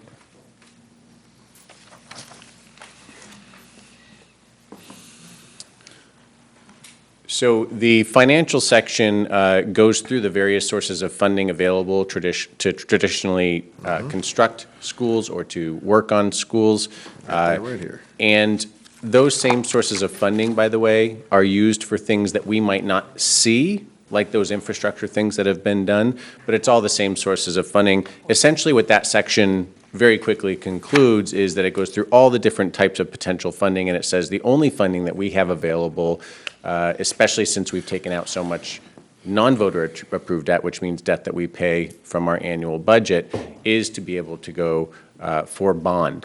So very quickly, a GO bond is what you're going to hear, and I always like to explain those acronyms because it just sounds like, well, what's a GO bond? Well, a GO stands for general obligation. Right. And general obligation means that we actually have to go to taxpayers and voters to ask if they're interested in the bond. If enough of them are interested in us going after the bond, then actually the taxpayers, property tax owners in the district, actually pay that bond back through their county taxes. They get a supplemental assessment on their bill, which they pay back over a 20 or 30-year term. And that's how you raise a large amount of money for a relatively low per-person payment to be able to do these large public projects. And so general obligation just means that the property owners in the district are then obligated to pay that bond back if they approve the district for going and getting it. So this first slide is largely just the roles that need to occur. So we've already actually started this because we do it as an ongoing manner to monitor our current bond as well as to look at the way that the district is set up financially to be able to take on bonds. And so we've actually gone through that bond assessment as well as some of the preliminary engagement and voter assessment. The roles on this slide are actually really, really important. Financial advisor, we have a very good financial advisor that's been helping us through this. That's KNN. It's one of the top in the state. Election consultant, that's, we talked about polling earlier. So there are people, so if the board's interested in going forward, that we would need to get somebody on board that could quickly assess the district, do some polling, and come up with a strategy for the board moving forward. That's everything from writing language for the ballot to implementation. And then bond counsel. That's just our legal counsel, so that if the district does decide to go for a bond and the voters do approve it, that it's all done legally and compliantly. Now, we are a TIP district as well, and what does that mean? That means that we work with our county to equalize bond payments, so that property tax owners aren't subject to the vagaries of insurance and bond markets. We always collect the same amount, so it's very predictable. So if our district taxpayers and voters do decide that they would like a bond, we make sure that that payment stays equal for the entire length of the bond, so it does not go up and down every year. So that's just something to keep in mind, because some counties don't do that. We do that in this county. This is an assessed valuation, and you're thinking, oh my gosh, look at all those charts and numbers and bars. What are we doing here? This is actually the value of property in the district. And remember, the district here is the same boundaries as the city, because in '89, when the city was incorporated, they literally followed the boundaries of the school district. That's how they determined the city of West Sacramento. But you can actually see, since 1980 to present day, you can see the growth of all the property value in the district. And so the growth has been very, very strong, even considering the recession, which is accounted for in this timeline. And so over the past 35 years, in 5-year increments, even with the recession, we have outpaced average growth, not just in California, but obviously in the nation, since California has grown so quickly. And so we are above the conservative assumed value increases in California, which is 4% annually. We've averaged over 6% annually in West Sacramento and in Washington Unified. The green line overlaying that, so it's the same information presented in a bar graph below, and the green line just shows you the percentage change year to year, and of course that one big downslope, that was the Great Recession. So, and why do we care about assessed value? And that's because, so I should probably address that. Why are we even looking at this slide? Is this a pop quiz? No, I just want to make sure that everybody's really clear. So a GO bond is determined, the capacity to bond for a district is determined by the total value of the property, and currently it cannot exceed 2% of the total assessed value of an area. Prop 13 on the March ballot will increase that if it's passed to 4%, in recognition that school districts on a 2% assessed value can't get enough money to maintain their schools. So the state is actually, that's part of the ballot initiative in March, is if Prop 13 passes, it raises it to 4%, just so that we can keep up with what you're seeing is basically inflation over time in California. Everybody in the audience, please be supportive of Prop 13. Yeah, yes. The communication about Prop 13 has not been great, but I think it's starting to get a little bit of traction. So hopefully people are recognizing that. It is, it's a horrible name. It does bring up all sorts of issues.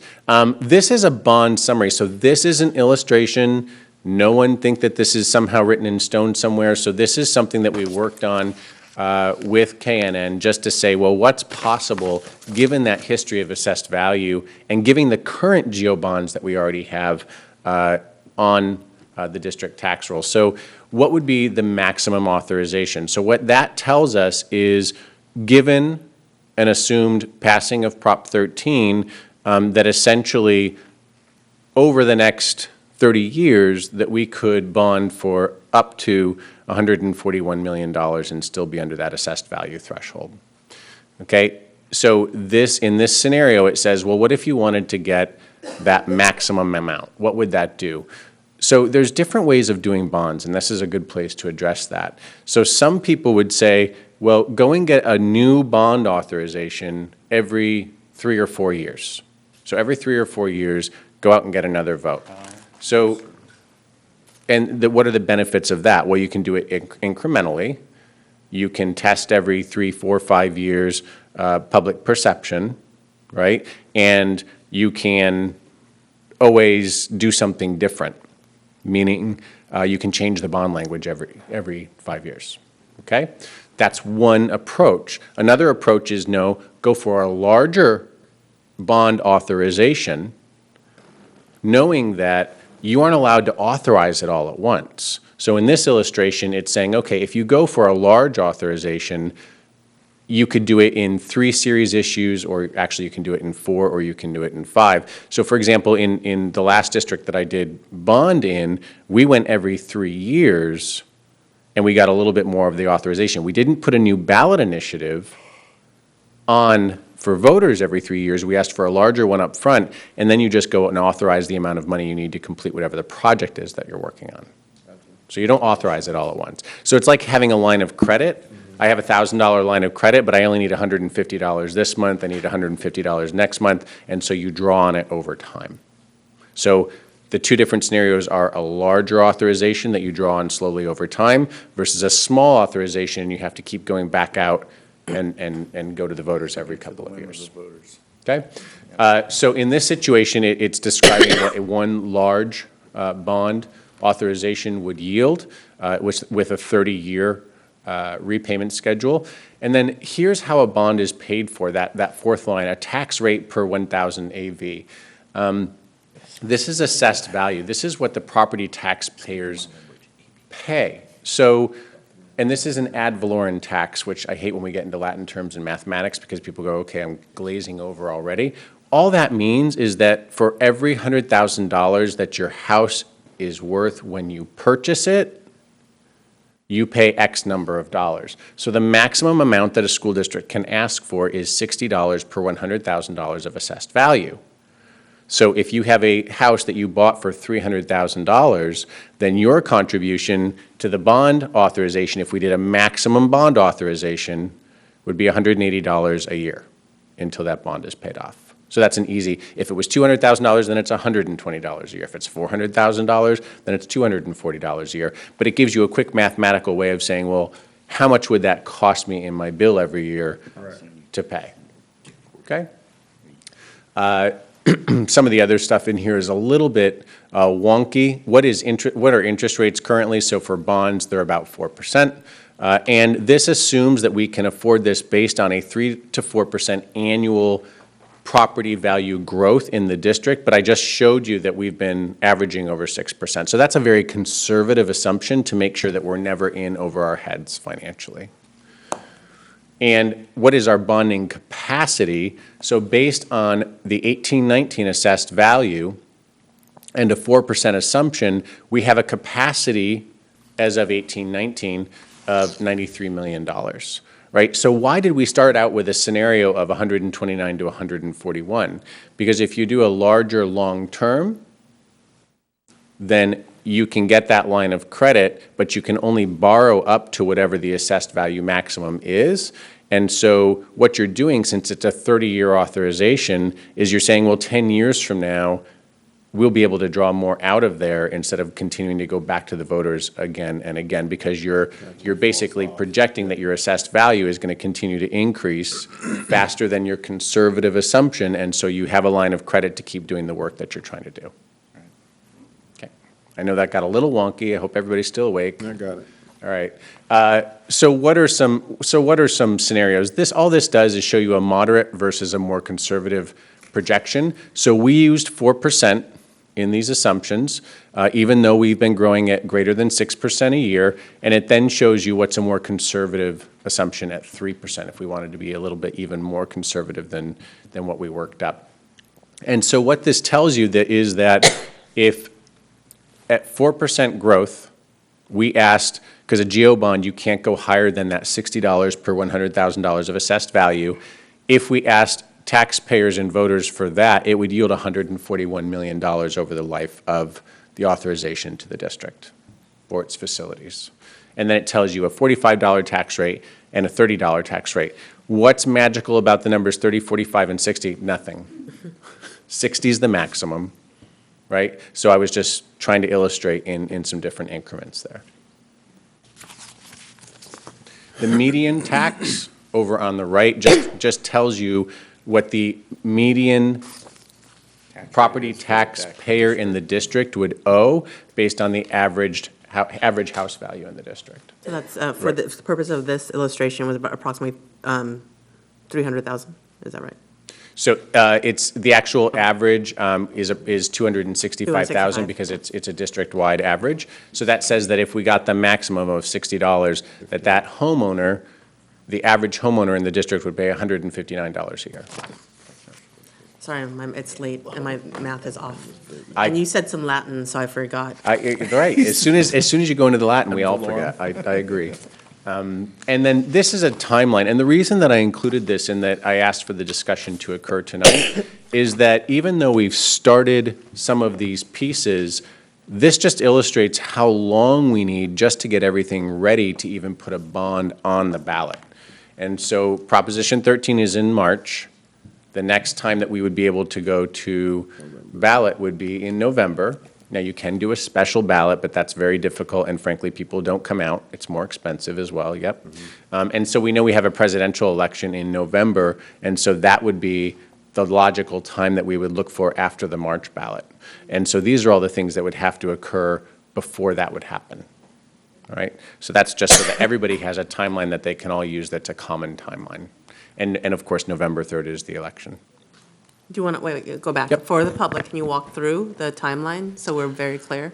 Sure. And so you Decision can see that this timeline would technically start last year. So we got out our time machine and we worked on this. It reminds me of Mr. Peabody. I feel old when I say things Sherman like and that. But Peabody? yeah, Sherman and Peabody. So we actually did a bond and voter assessment. So the bond assessment is this series of slides. This was something that I did with KNN last year as well as this year. We'll do it every year. It's just something that we always need to know because we're also managing current bonds. And so we've done that as well as the potential for bonding capacity for the district. Community input really started with the beginning of the facilities master plan. So the community input started with getting all of those pieces of data and getting input from the community on what the priorities were at each campus site. And then the next step would, of course, be engagement. So we've also started that process. We have a facilities committee. We've been at every school site. There's been a lot of conversations. By the way, the bond oversight committee got this and reviewed it and has been discussing it as well.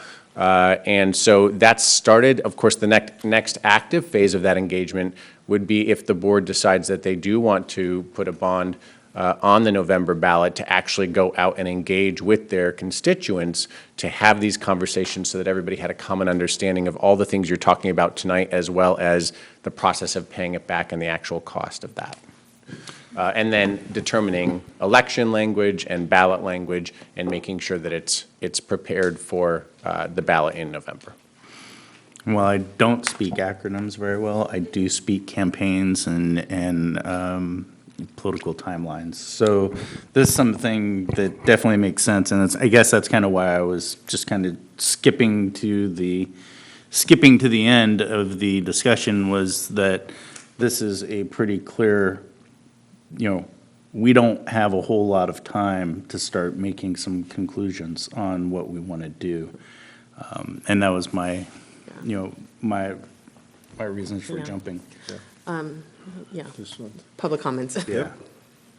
Ms. Danny Langford.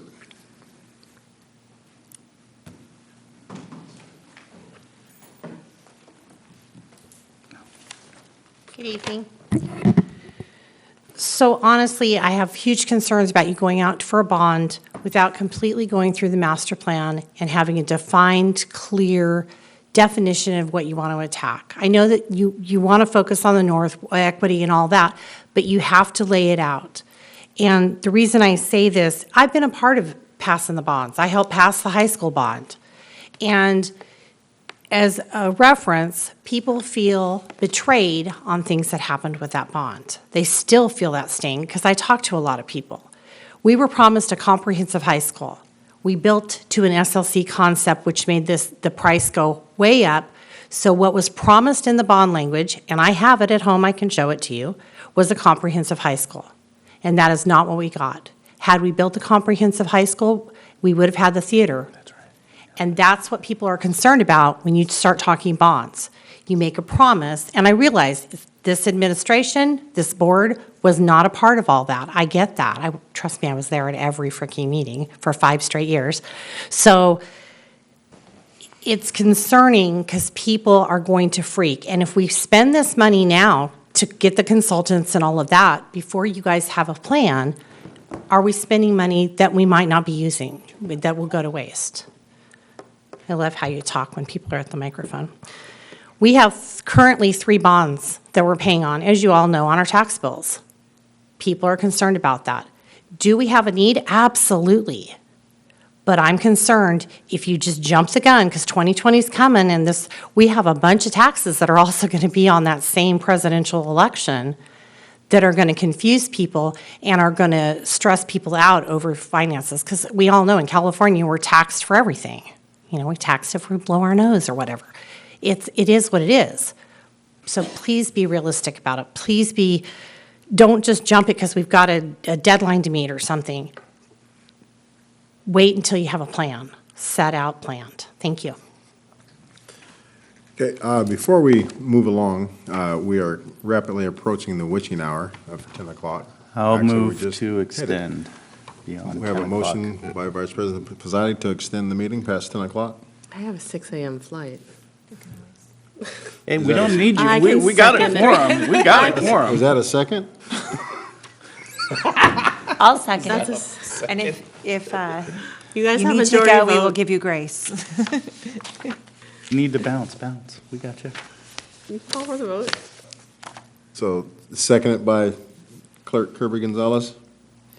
Okay, all those in favor? Aye. I suppose so.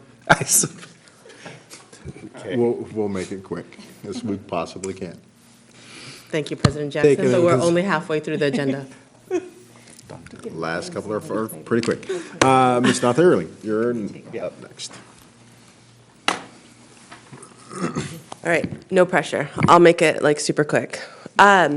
You guys talked about equity, so I'm going to hit on 2 points. And a lot of what I heard, I appreciate the fact that it's kind of like, no, we have to invest in the north side. It's about equity. What I would remind you guys, as we're sort of messaging this as well and explaining this not only to the people here, but also as you move forward potentially on this bond, that what equity means is everyone improves, right?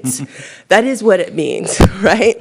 And so by investing in the north, the south is going to improve because all of our kids don't just stay over in the north, right? We started this meeting by looking at high school dropout rates of our high school and kids being suspended, right? All of those kids come together. So think about, again, I played college sports, right? And you are picking your teammates, right? You want to pick the best ones, right? So if you invest in this side, everyone improves. The whole school goes up, not just this side. So that's what I would just remind you guys, when you're thinking about equity, we all succeed. So that's one.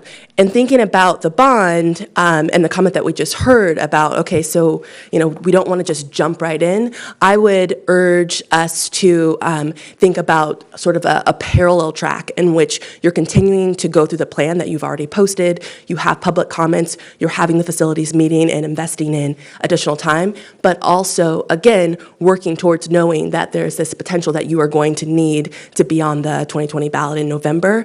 You can do both at the same time. We can all, right, chew bubblegum and walk. That's what I'm suggesting we do. Okay, thanks. Thank you. Right. And I appreciate both of those public comments. Those are poignant comments and very valid points. Where were we? Yeah, I mean, there was a point that I wanted to make, and this is more of a political observation than not. In terms of, bonds, they tend to do better in presidential years. That is just kind of political fact, and they do a heck of a lot better in good fiscal climates. And so which we're kind of dealing with right now, we have a good fiscal climate. We don't know what the future potentially holds in terms of fiscal climate, except for that there's potential slowing maybe somewhere on the horizon. We don't know exactly how far, maybe 2 years out, 3 years out, something around that.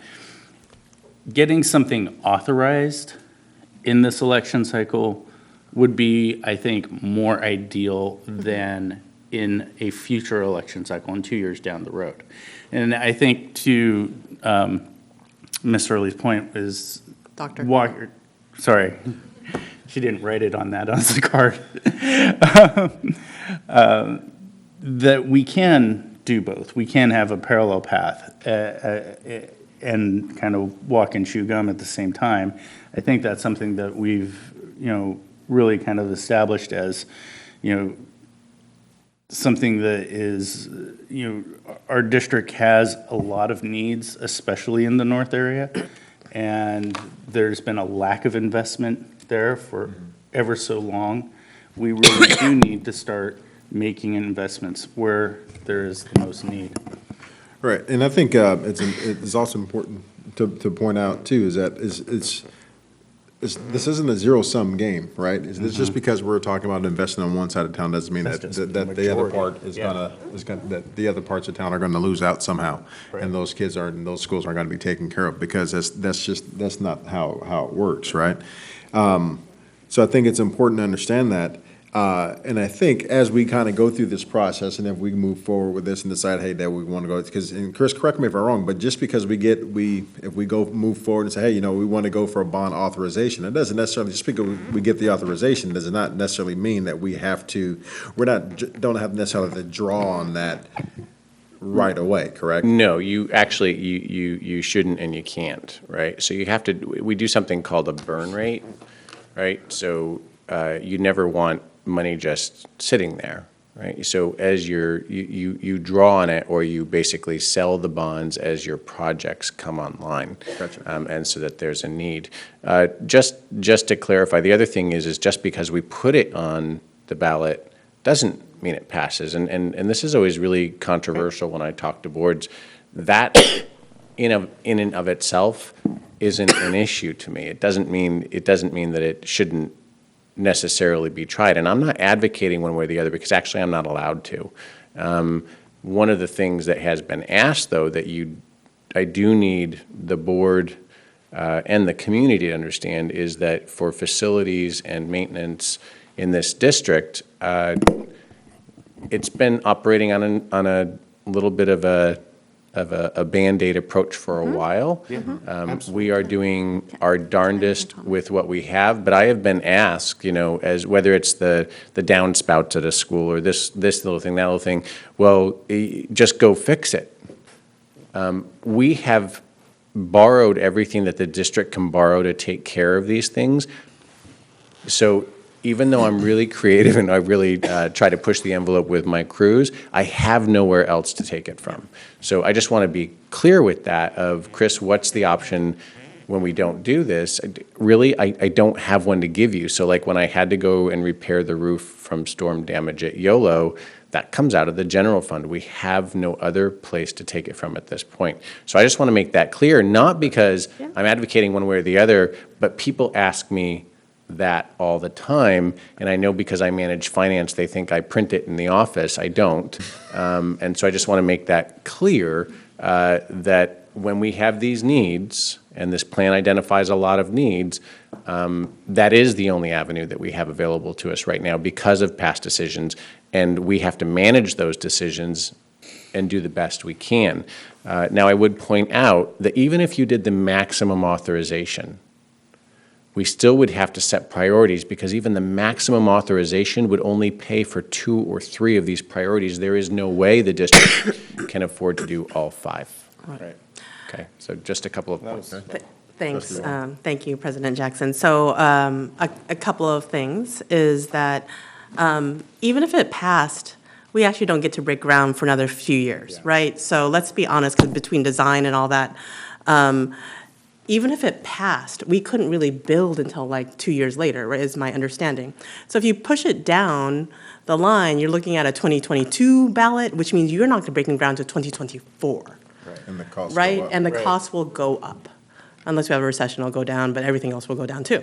So, and not likely. So I want to be clear about, like, if you make a decision not to fund it now, it's just not going to happen for 4 years. Right. right? Maybe.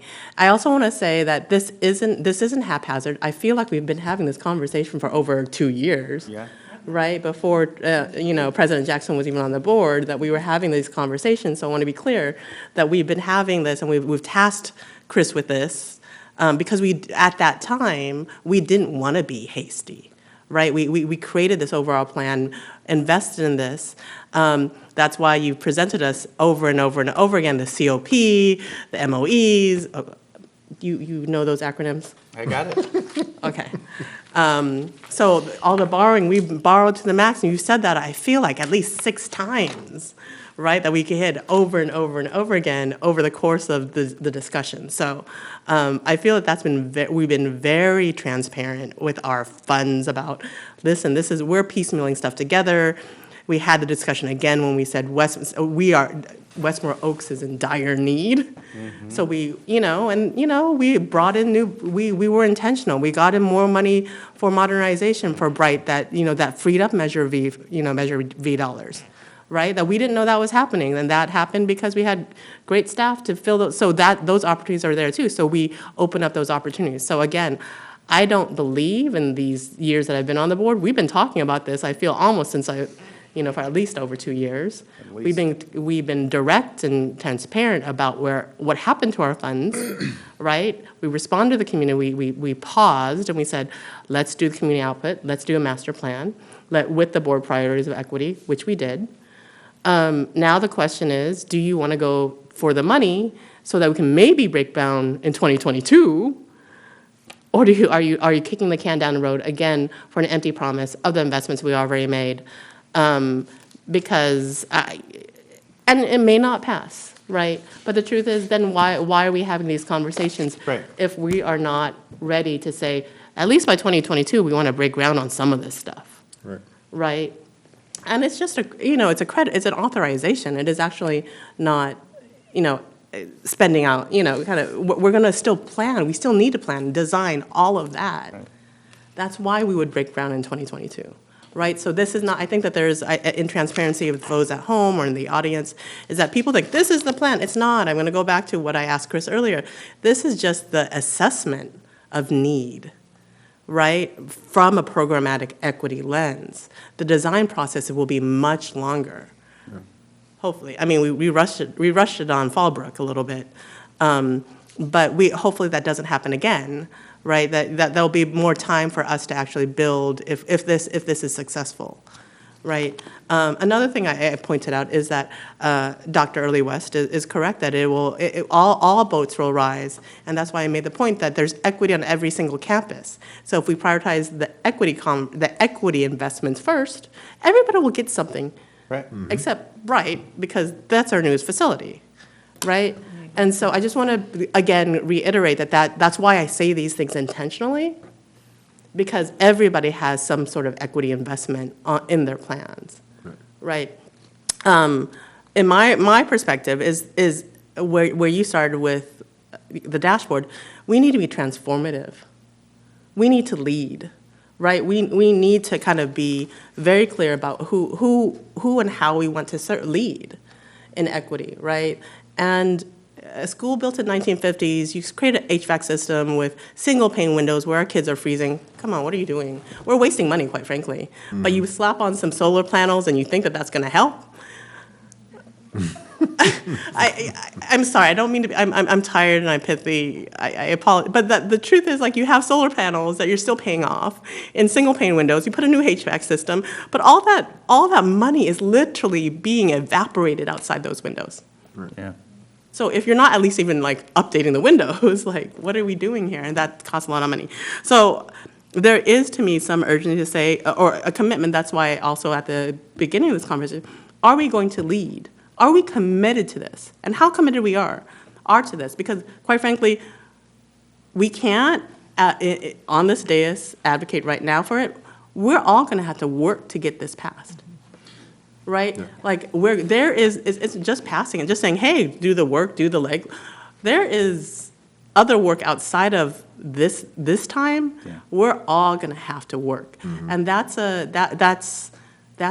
conversation for this board, and what commitment do we as a board have to doing that work? And I'll just say, it absolutely is a conversation. I still have Measure V signs in my garage. But I think that that's also a conversation we have to be careful about having in this role. We have to be careful about what that conversation looks like in terms of elections and whatnot. But I wanted to just provide a couple pieces since I was here when we voted on Measure V and the CIP at the time, which I'm glad you brought up, that even if we get this money, there's still more need, right? It doesn't cover all of these expenses. We can't do all of these things.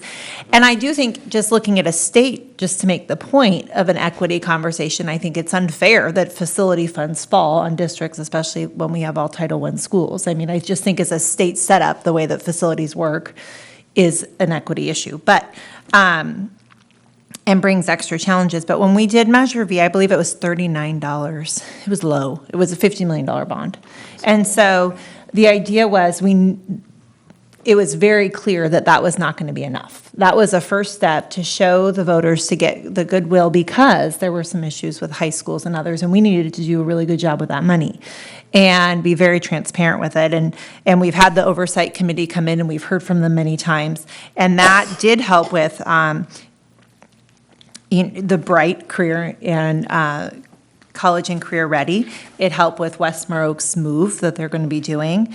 It's helped with Band-Aids all over, because it wasn't enough to do everything, right? It helped with the breakaway gates at the high school. So it did pieces, and I think that the district did a really good job and the board of making sure that money was used wisely. But it was always known that was $50 million. That we were going to have to do more in terms of need more money. And so when I look at this and I think about these conversations and we say, what are our needs and where are we? The survey also helps inform that, as does this, of course, as is our facility plan. But that helps us know in terms of how much are we going to go for. Well, you have to know what that survey data tells you, what our public is telling us, what our taxpayers are telling us. So that will all help inform our decisions in terms of what that looks like. And so as I look at this and think through that process, and absolutely, we have to be committed to it as citizens, not just as board members putting it on a ballot, but to get it through, is if I don't know if this is even, if this is too soon, but for next board meeting, could have maybe 2 people come forward that that could help with the political strategy, that could do the survey for us, and as a board look at maybe one of 2, narrow it down. And so I don't know if that's doable for next meeting, but for a timeline, that's something that I would recommend, so we can start getting that data. I think when we discuss in the facilities meetings is that, are we committed to at least investigating, doing the polling as a board? For the 2020, and then we'll have more information, which costs money because you have to contract political strategists and all that. So that is I think that was the direction, the request for direction from the entire board, that we want to explore a 2020 bond, and we need somebody definitely smarter than I am. We can't do it without in politics of what this community, that's political polling of it all. Right. Okay, Vice President Pizzani. I mean, just quickly wanted to say, and this is mostly for the people at home that don't necessarily have it in front of them. Sorry, Linda. We have over $250 million of need in this district, and that's in today's money, because in tomorrow's money, that's going to be extraordinarily higher. So the bond that we could potentially get is only 150. So we have at least $100 million more of need that we can't even address. I mean, that's something that we really need to focus to. So I think it would be almost negligent on our part if we didn't, put something before the voters to figure out, what we need to do and how we're going to do it.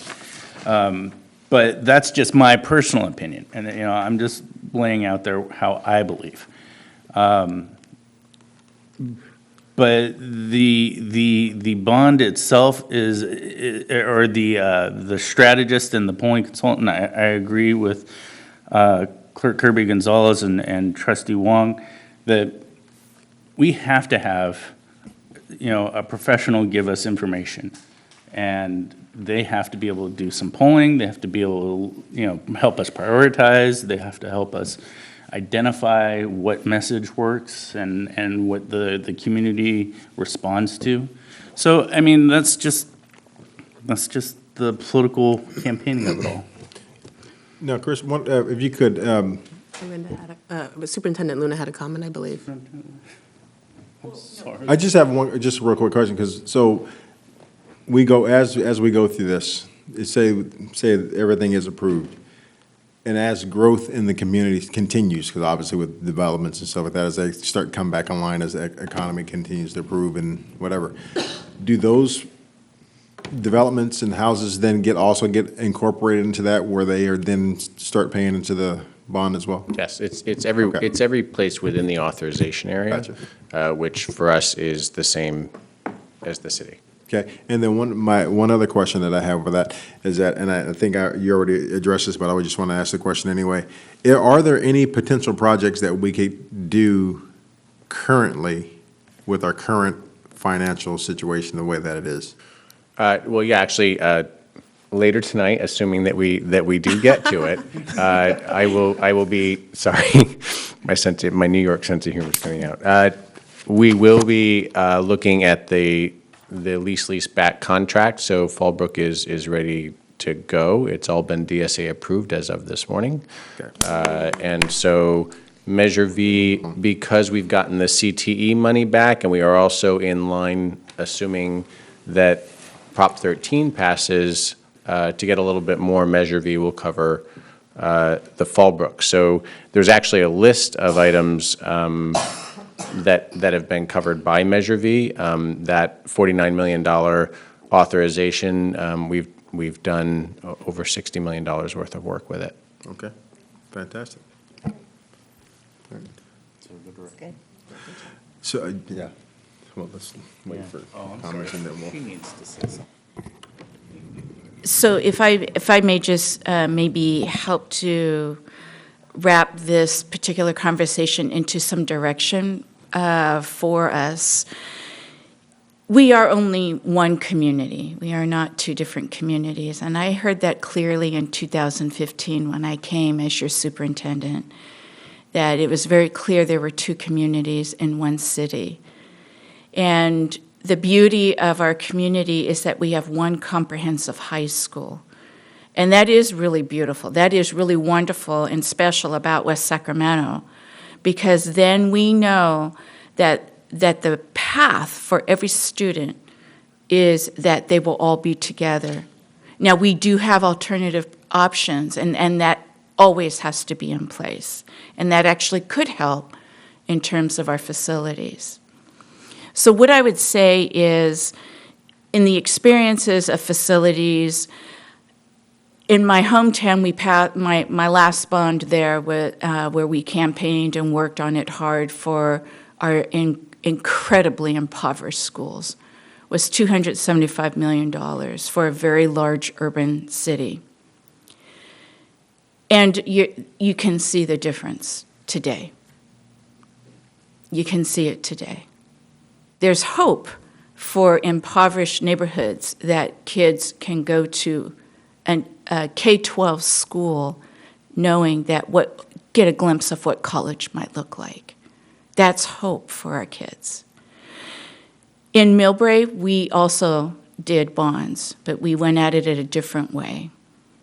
We kept picking and picking, little at a time, and it got harder and harder, where the last bond, we barely passed it. But those classrooms were not touched since 1950. And the last bond we passed in Millbrae had to address a cafeteria for 180 elementary students for a campus of 850 middle school students. They didn't eat inside. There was no room. They had to eat outside.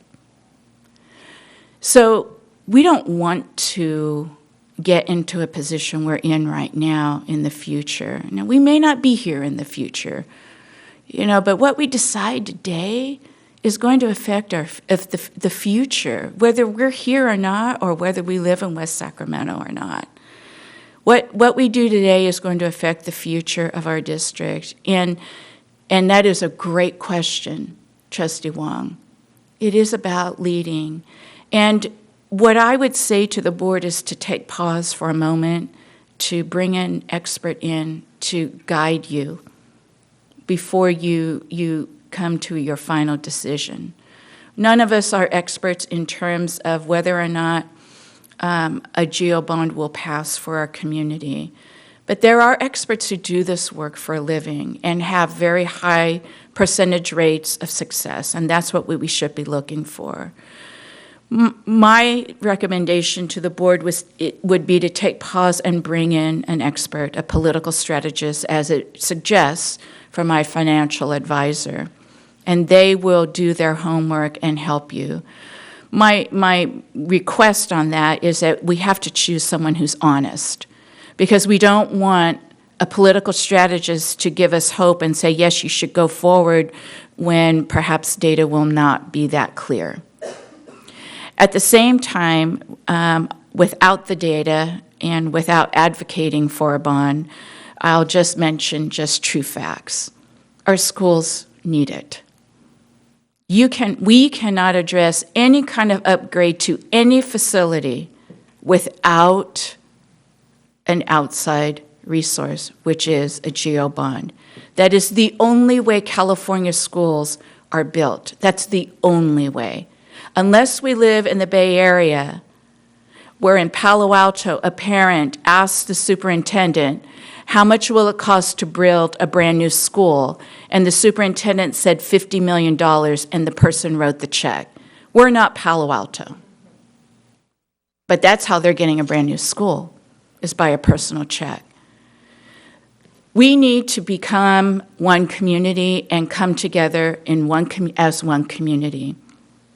We're not just the school district. We're in the community. We are the community. And so what the community invests in is going to be the investment of the future, And for you as a board, for you to move forward on this with the help and guidance of true experts, that's leading. And then it will be up to our community. We have proven our transparency. We have proven our word. We have proven that we will deliver on a commitment, and we will not make commitments that we can't deliver on. So let's bring somebody in to help and guide us. Is it possible for February 13th for the board to see people? Yes, it is. It's possible because there's people out there.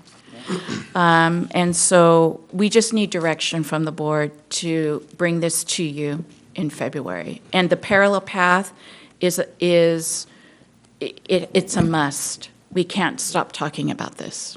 Thank you, sir. Well, I would like to go ahead and propose that that is the direction that we give, is to bring in a political advisor and strategist to gather the data necessary to determine whether or not it's feasible for us to go ahead and move forward in this bond process.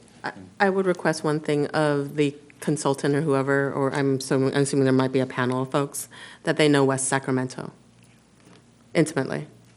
Because you can get political strategists from anywhere, but they don't know West Sacramento. Yeah. Yeah. Okay. I couldn't agree more. Okay. All right. Anything else? Thank you for the discussion. Let's go to, action item. Action item, consent. I apologize. Just one other point. You did ask about matching funds and modernization funds. There are charts that illustrate that. They do change based on the year and the type of project, so it's not an exact science, but there's a chart that you can look at that will show you actually what we're eligible for based on the year and the type of work being done. The maximum, of course, is 50%, but our eligibility is not that high because we did just build an elementary school and a comprehensive high school 10 years ago. Gotcha. Okay. All right. Action item, consent agenda. I move. Second. Moved by Trustee Long, second by Vice President Pizzotti. All those in favor? Aye. Aye. Perfect. Okay. Action items, P1. Where's my glasses? Approval of standards aligned instruction support for the 2021 school year. Contracted services with Hugh Mufflin Harcourt, Director of Curriculum and Instruction. Read them again, thank you. Earlier in the evening, you heard our report on standards aligned learning. Did something happen here?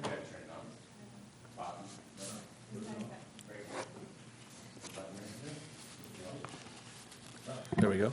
Did you turn it off on me?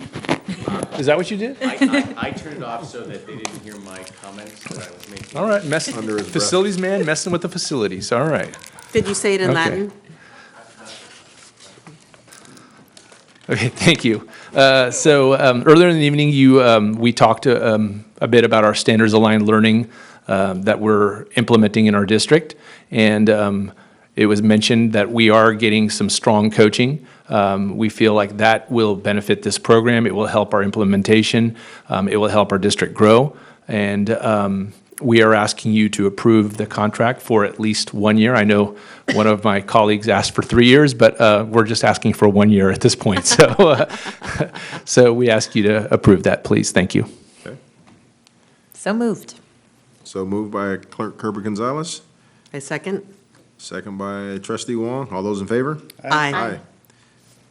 Thank you very much. This is good. P2, approval of guaranteed max price with Carter Kelly Incorporated for the Fallbrook Westmore Oaks Homecoming Project. Welcome back. Good evening, trustees. Haven't seen you in a while, missed you. Good to see you. P2 is the approval of the guaranteed max price with Carter Kelly for the Fallbrook Westmore Oaks Homecoming Project. And we are adopting resolution so that we can begin breaking ground. Attached to the agenda this evening is the construction timeline for both the modernization and new construction, as well as the different iterative budgets, so that you can see not just what the GMP budget is, which is, of course, the construction cost and the design cost, but all of the other associated soft costs. And this is to be funded out of Measure V. There is also a little bit of explanation on the agenda if folks are interested for their reading pleasure at home as to what the delay was over the Fallbrook homecoming project, which was essentially that the project did not come in within budget, which was a contracted budget, and so we needed to go out and redesign with the architect. But that budget clause in our contract needed a lot of mediation. So it is now within budget as originally. So for the public, for the delay, when is it going to be finished?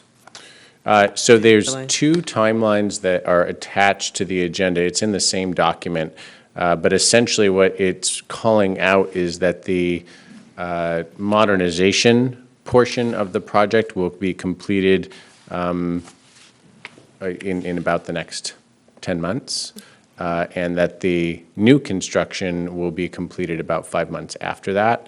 And so it's going to be completed still in two different times, not intentionally, but because the modernization portion is largely indoors. And so it's a lot of gutting and redoing, but it can be done at a faster pace because we're not building from scratch. Whereas the new construction, we actually now have to wait to go past the rainy season. Of course, we were hoping with our initial timeline to have all of the, what we call the site work, all of the excavation and foundations and structures done before we hit the rainy season. Now that we're in the middle of it, obviously we're pushed back. So, if you don't mind. Nope, go ahead. I know we had issues with this initially, and I'm just going to kind of leave it there, and with this firm. I guess my question would be, what's your level of confidence of it coming in at that budgeted rate? Well, the reason that the firm did propose the lease back is that is the maximum GMP. So Right, unless, but it could so cause unless we delays, make, right? unless we make changes to what we currently have scoped out, that's the max. So that is the benefit of the lease back model. Right, it would be the max, but what happens, I think I'm just curious if all of a sudden something pops and now it's gonna be more and they're gonna have to either eat it or redesign it. And while under construction? So there's two different parties involved here. So Carter Kelly, the construction company, they actually worked on Bright Phase 2 with us. They've been a very good partner. They've actually been finishing up projects that other partners had not Not what completed I'm around the concerned district. about, yeah. But the other party that you're talking about, so our architect and project manager, they agree, and we have modified the contract so that they're in alignment with it now. And they are back at the table and an active partner in the project. Does that mean that they have a crystal ball when it comes to digging up ground from a school built in 1948? No.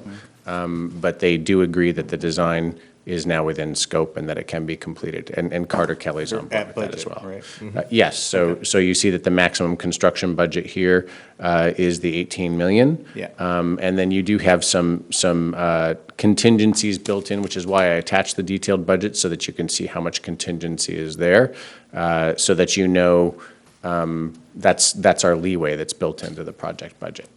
The contingencies are not as healthy as I'd usually like them. However, with this partner, the construction partner in particular, and with our facilities team, I know Angie Nichols is back there somewhere because I saw her earlier this evening, and with Terry Sousa, whom you've all met and know, we've actually, and I'm going to jinx us since you asked that question, but we've been very consistent at delivering things within budget, and so we're hoping to continue with that. I don't think my concern's with Carter Kelly.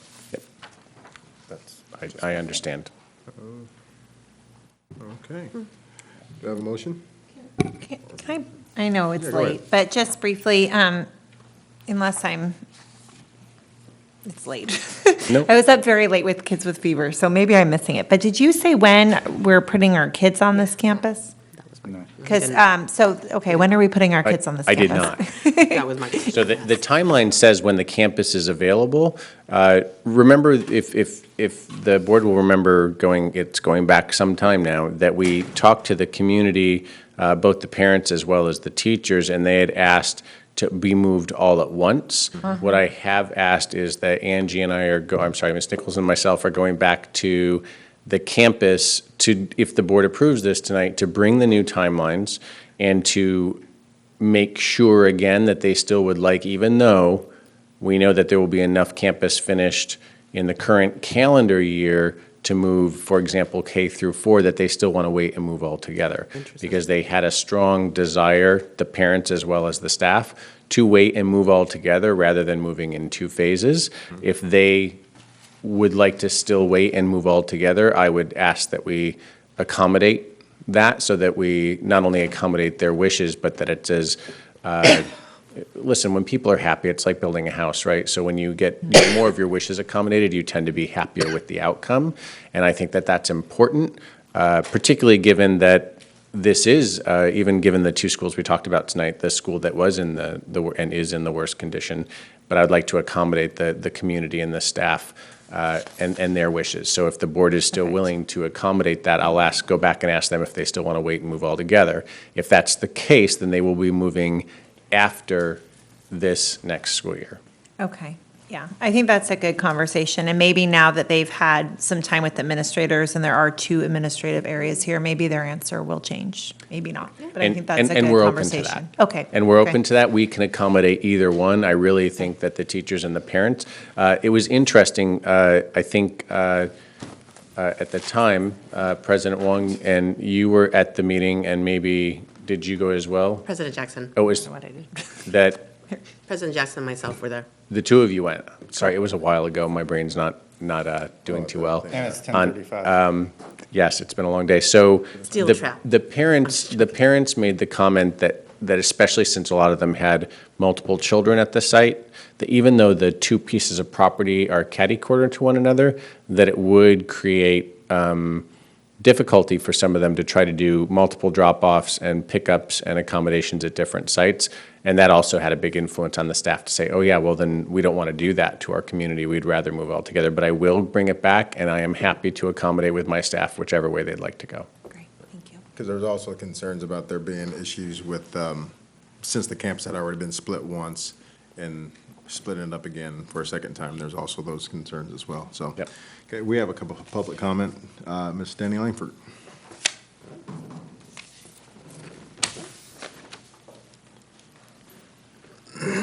I just want to put a couple things on the record. First of all, I hope that guaranteed maximum price means just that they don't get a bunch of change orders like what we've seen, especially like when we built the high school in Stonegate. And also, I do have a concern. I was at the Bond Oversight Committee last night meeting, and it was brought up about possibly doing half of the school. I think you guys were just talking about it, in doing it in 2 stages versus moving the Clarendon all at once. And I just want to put it on the record because several parents and community members have been concerned about that because of the split. And I know I had 3 kids in Westmore, so I could understand that. I can't imagine having 1 here, 2 there, 1. It would be a nightmare. And the traffic that you will cause for that little community from the Fallbrook site, especially because the Clarendon has a straight shot to it, the Fallbrook site doesn't. And so you'll really cause a huge mess for that community. And it really split that school, and I feel that a lot of the discipline issues that they've had has been a result of that. And I've heard that from parents whose students are there, and it's really sad because Westmore Oak was like a family community. I mean, we were very tight-knit. And when it got moved in 2 stages, that broke apart. So I beg you not to do that again. And I know parents have begged you. I've been here at meetings when I've heard them, and I've had them come to me out from the woodwork because we do know that community so well. Because my kids did go there. My husband grew up there. So we know a lot of old people in that community and a lot of the newer people that have moved in too. Thank you. Thank you. Okay. With that, do I have a motion? So moved. Second. Moved by Vice President Posadi. And second by Trustee Wong. All in favor? Aye. Aye. Okay, Thank you. thank you. Board Governance, approval of resolution 1920-07, affirmation of February as African American History Month. I'll go ahead and read the resolution. Whereas African American History Month permits society and schools to celebrate the achievements of African Americans, and whereas the Washington Unified School District recognizes that each student needs an opportunity to understand the common humanity underlying all people, to develop pride in his or her own identity and heritage, and to understand, respect, and accept the identity of heritage of others. Whereas this observation permits society to re-examine its role in preserving the civil rights of all citizens. And whereas corresponding school activities held during this month and throughout the school year encourage students to continue to strive for the best education as a means to fulfill their potential. And whereas achievements of African Americans have benefited all humankind.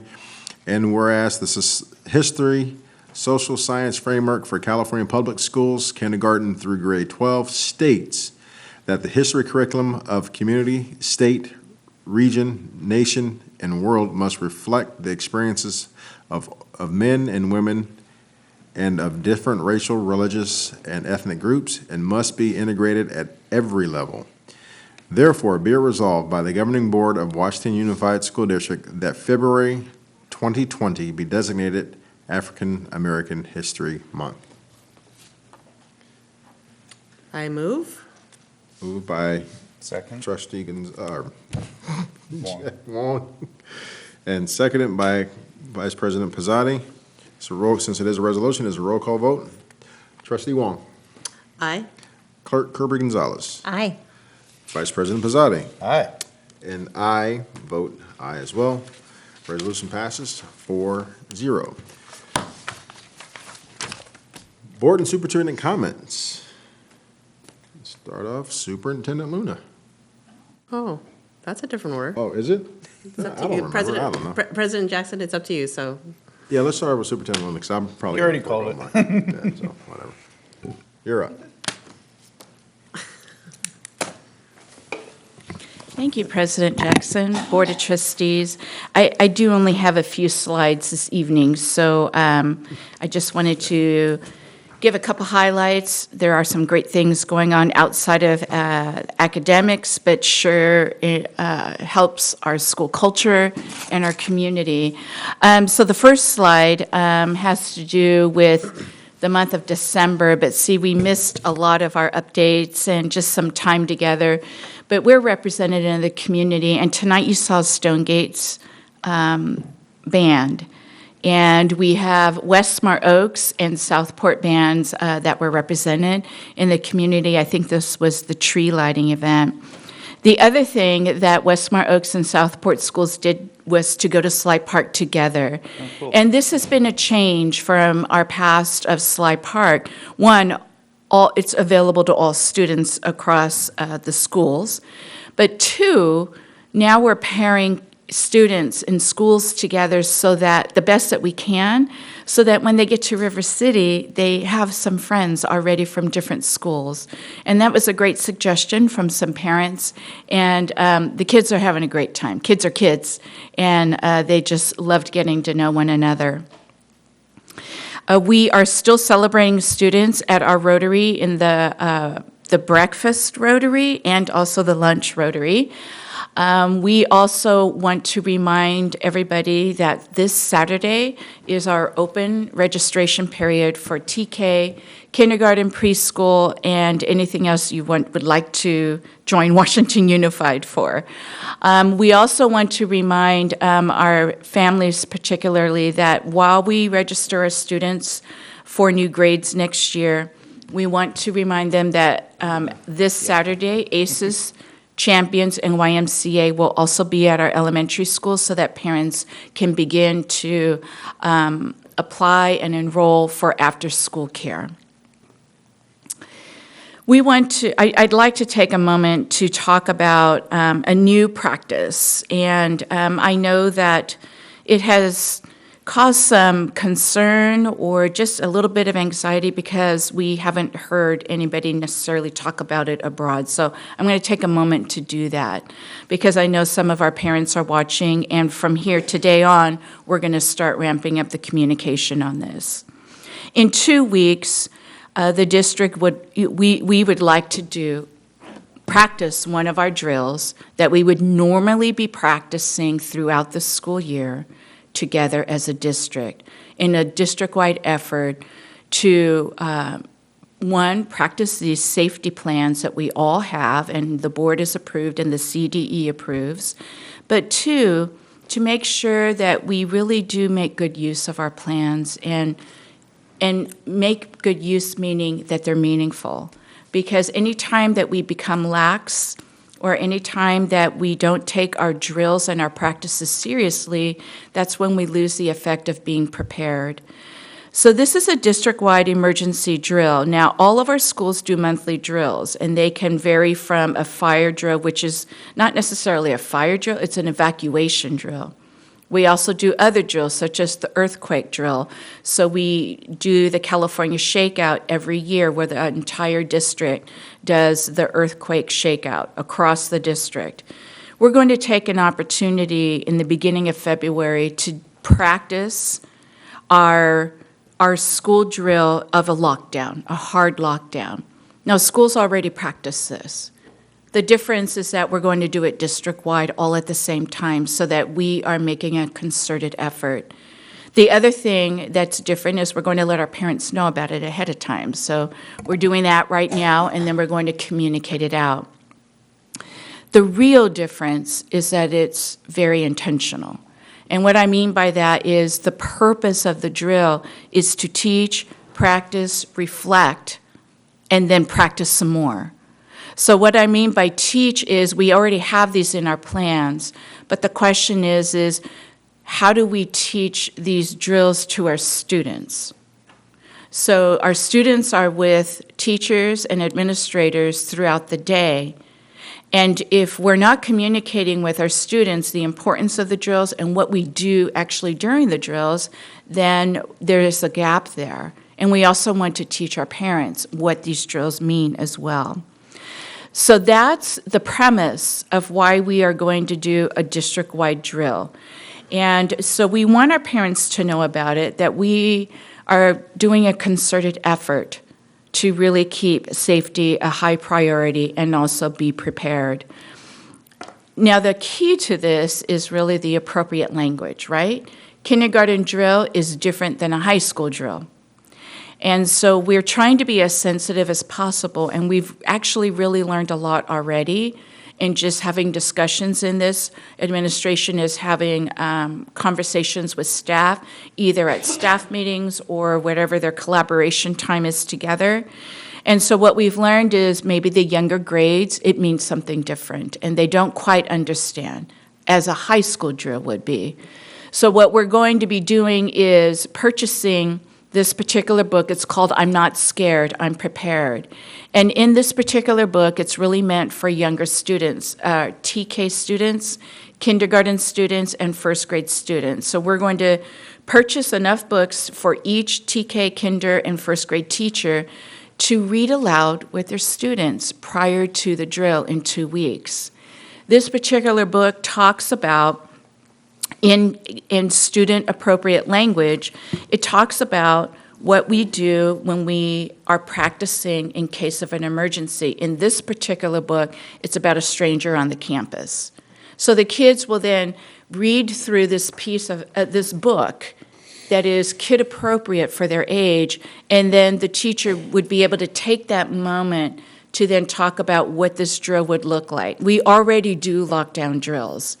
The difference now is to be intentional of, we want our students to know if a true lockdown happened, what would our students need to know what to do? And do our teachers and our administration, our classified staff, our custodians, our maintenance and grounds, do they all know what to do during a drill? This is for practice. And we realize and acknowledge that it could cause some anxiety, and that's not our intent. Our intent is to do better and to improve and to practice. The most important thing after the drill is to talk about it. And my colleague, Principal Krista Koch, is genius at this. She gave me such great ideas that as part of learning from each other, like we talked about in curriculum, we're going to share this information that Principal Koch is leading at Westfield. One, that was her idea about the book. So now we're going to do it district-wide. But because she has trauma-informed care training all over her campus and really specializing, you heard that at the last board meeting, what she has told the teachers is, after the drill, then we're going to do what we call the classroom or community circle and talk about their feelings of how the drill made the kids feel. And after that circle time, when everybody is feeling comfortable and everybody has shared their feelings, she directed the teachers, we have to do decompression breathing and just go through just de-stressing and just taking a few minutes to do that just to get ourselves back and then continue. So I think that that's what we mean by the teach part. And Principal Koch really taught me a lot today when I had my time with her, that these are the extra measures and the extra steps that we can do, not just for our kids, but also for our staff in feeling the anxiety of practicing our drill. So this you're going to hear a little bit more information about this as parents. You're going to get communications on this, and please know our intent is not to scare or to make people anxious. Our intent is to ensure that we're prepared the best that we possibly can be in any kind of a difficult situation. Lastly, this is my last slide, but I just have a few reminders. One, tomorrow, California School Boards Association Equity Network is visiting Washington Unified School District. We will be having 39 board members and superintendents from around the state of California come to do an equity walk over at River City High School.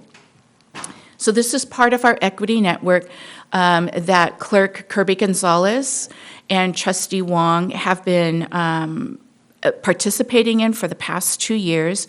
And we did that Stonegate and Westmar Oaks School together as a board. And now other boards and superintendents have heard about the incredible work that you as a board have been doing, and now they're going to come and see and practice it themselves over at River City High School. Pretty excited about it. If you can stop by, that's great. They're going to implement the same process that we went through with Nicole Anderson in learning about equity walks and allowing other school districts to come and visit our campus. So I'm pretty excited about that.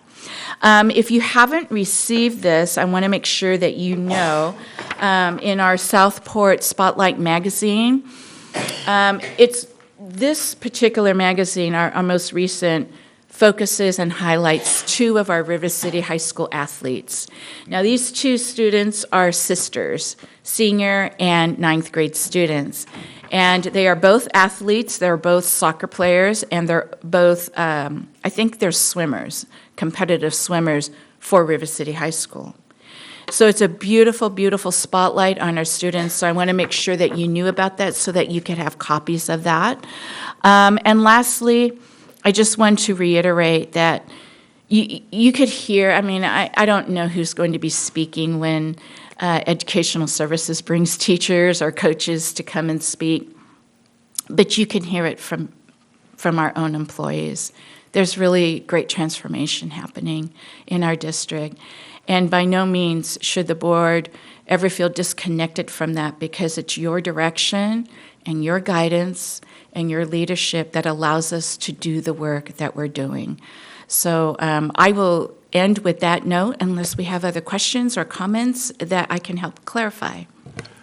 Time for the equity walk tomorrow? Tomorrow morning, they'll start at 9 o'clock. And Nicole is going to do the foundation like she did for us about what it is, and they're going to use the same matrix that we did. They will start walking at 10:15. Okay. Okay, so they're going to gather together at 9. I'll do some welcoming remarks of, welcome to Washington Unified, and we have some brochures for them to know about our district. And then Principal Billingsley is going to introduce herself and address the strengths and challenges that she might be facing on the campus in terms of the lens of equity. And then they can ask her any questions about River City High School. They'll have maps. They're going to break into groups, and then they'll do their small walks. The first round at 10:15. They'll take a lunch break, and then they'll come back and do another walk in the afternoon. Okay. So. Cool. I might be able to make that. Yeah, that would be great. Thank you. I'll be there pretty much most of the day. So, are there any clarifications, any questions? I have one. I'm just wondering if you can, at some point, send us so that we're very clear on what this looks like for the lockdown, what the language is, and so we have a very clear picture of what's happening, because I'd like to have that before it happens, and I don't feel like I have that right now. So. No, you don't. Nobody has that right now. We've really been trying to process, and we've actually changed quite a bit from what we originally started on that. And thank you for mentioning that, because I forgot to mention, this is not an assimilation. So an assimilation would mean that you would have actual players pretending in the different roles. This is our typical regular drill that we would do on our campuses. The only difference is that we're doing it district-wide. The only difference, another difference, is that we're going to take time to teach and address it before the actual drill happens. Another change is we're going to let our whole community know that we're doing it, so it's a district-wide effort. The other thing is that they may not have practiced before locking down, meaning making sure all our doors are locked, and also barricading the door. In other words, putting something in front of the door and having a place in the classroom to go. So those are the major differences. We're just trying to be very intentional. So again, before this happens, I think having a clear understanding of what that looks like for barricade, because I think in drills when it's talked about, I mean, it is barricade, you make that door so nobody gets in. versus what maybe you're talking about, which might be practice putting one thing in front of the door. So just in terms of that, it would be good for us to have a full understanding of what that Sure. looks like for kids in the room. Absolutely. Thank And we want our parents to know that too. Absolutely. Yes, we Because do. we want them to feel comfortable and know this is only a drill, where it would not an assimilation. So, thank you. And do we have a date for that? It's February 6th, so we have two weeks for that. I'm assuming on that note, when you send notes out to parents, you'll also have tips for, like, if their child or student comes back and Yes, we kind of want them to know. Engage in Yeah. a trauma-informed practice, because maybe a child will react at home to such a Yes, such a drill. absolutely. I think from my standpoint, it's hard to know that this is going to be February 6th before we have a board meeting, when I hear words like, we need to give decompression breathing. And I have no doubt that we have staff that is fabulous and working hard, and the books that were shown look great. But really understanding what that looks like and knowing that this date is before a board meeting is a little bit concerning for me. So the sooner we could have that data, I think, the better. I don't know if how others are feeling, but. So what would you like me to do here? From my stance, I would prefer it to be after the next board meeting, this lockdown, because it sounds like it's different, and I don't have a clear understanding of what this looks like in terms of telling students to barricade a door, and I want to have a clear understanding of that. And so if it was after the next board meeting, it would give us time to at least see what the language is for families and have an understanding of that. In this case, we're not together again before that time happens. And so not seeing what the language is or knowing exactly what the procedure is. And I've gone through the safety plans in their classrooms. I've read through all of those. And so I'm wondering what the implications would be to push it back so that it happens after the next board meeting, and if others feel the same. The question is, does it have to happen on the 6th, or can it happen after the 13th? So that we have more We briefing can on have it that any day you would like. in February. I guess I'm just confused on what the advantage of pushing it back would be, because, I mean, is it just for our own gratification, or, I not don't think gratification, gratification's the right word. gratification is not the right word, but, Edification? yeah, just so that we have a clearer understanding, or, I mean, because personally, I mean, I don't have a problem with, I trust that Superintendent Lunar and our staff are gonna do things in the best possible light to make the situation as best for everyone involved. I don't know, so I don't know what would be the advantage or the reason for us needing to come back to us or come in after the next board meeting. I'm not clear on that. From my stance, it's different than what we've been doing, and so doing a different message to families and a different message to kids without being clear of what that is yet. I would appreciate knowing what that is and having a time to just know and debrief on that.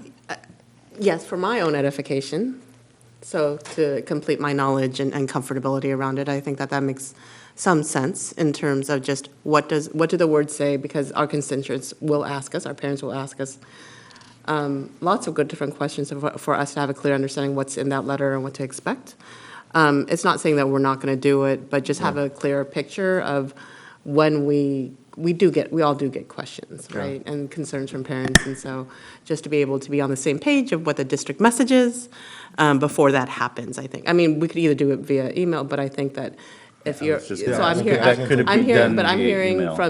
hearing from Clerk Kirby Gonzalez that a discussion about this would also be helpful before it happens, but. I mean, I don't know, I would be fine just getting the language via email, so that way if questions are asked, I mean, to me, my simple response would be, well, we're fulfilling our our legal requirement of conducting monthly drills. Yeah, here, Dr. Parsons just reminded me that all of our staff already know it's February 6th because they've been briefed on this is what's coming. And I know it wasn't not a specific day because it was based on the school staff meeting. So whenever the principals had their staff meeting is when they were briefed as a staff about the purpose of it, what it could look like, and also to hear the staff's emotions and feedback on that. So we just need the direction if it's going to change tonight, because now I need to change the message to all staff. Right. I already had on my calendar that day to attend because I wanted to see what it looks like. And I wanted to understand what are we looking at, in terms of our drills. I wanted to be there and actually be firsthand on it and see what it was going to look like, especially if I'm going to answer questions about it. I would be okay with an email of the language. I don't know that it's necessary to meet, but I mean, I'm certainly of the will of the board. I don't think it's necessarily to change everything that has already been put in place at this moment, unless the language that I see is concerning.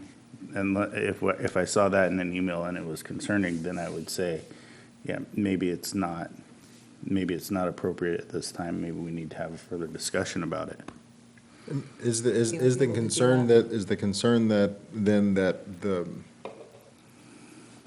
proposed languages that that the classroom, they're going to have to be barricading doors? I guess if I could have a clear answer of what barricading doors and what we're asking our students to do, because right now I don't feel like I have that. Yeah. So typically it's been a lockdown, lock the doors, turn off the lights, stand there. I have no issue with that. But when we're changing the language to certainly as educators, I think they need to talk about barricading the doors and all that.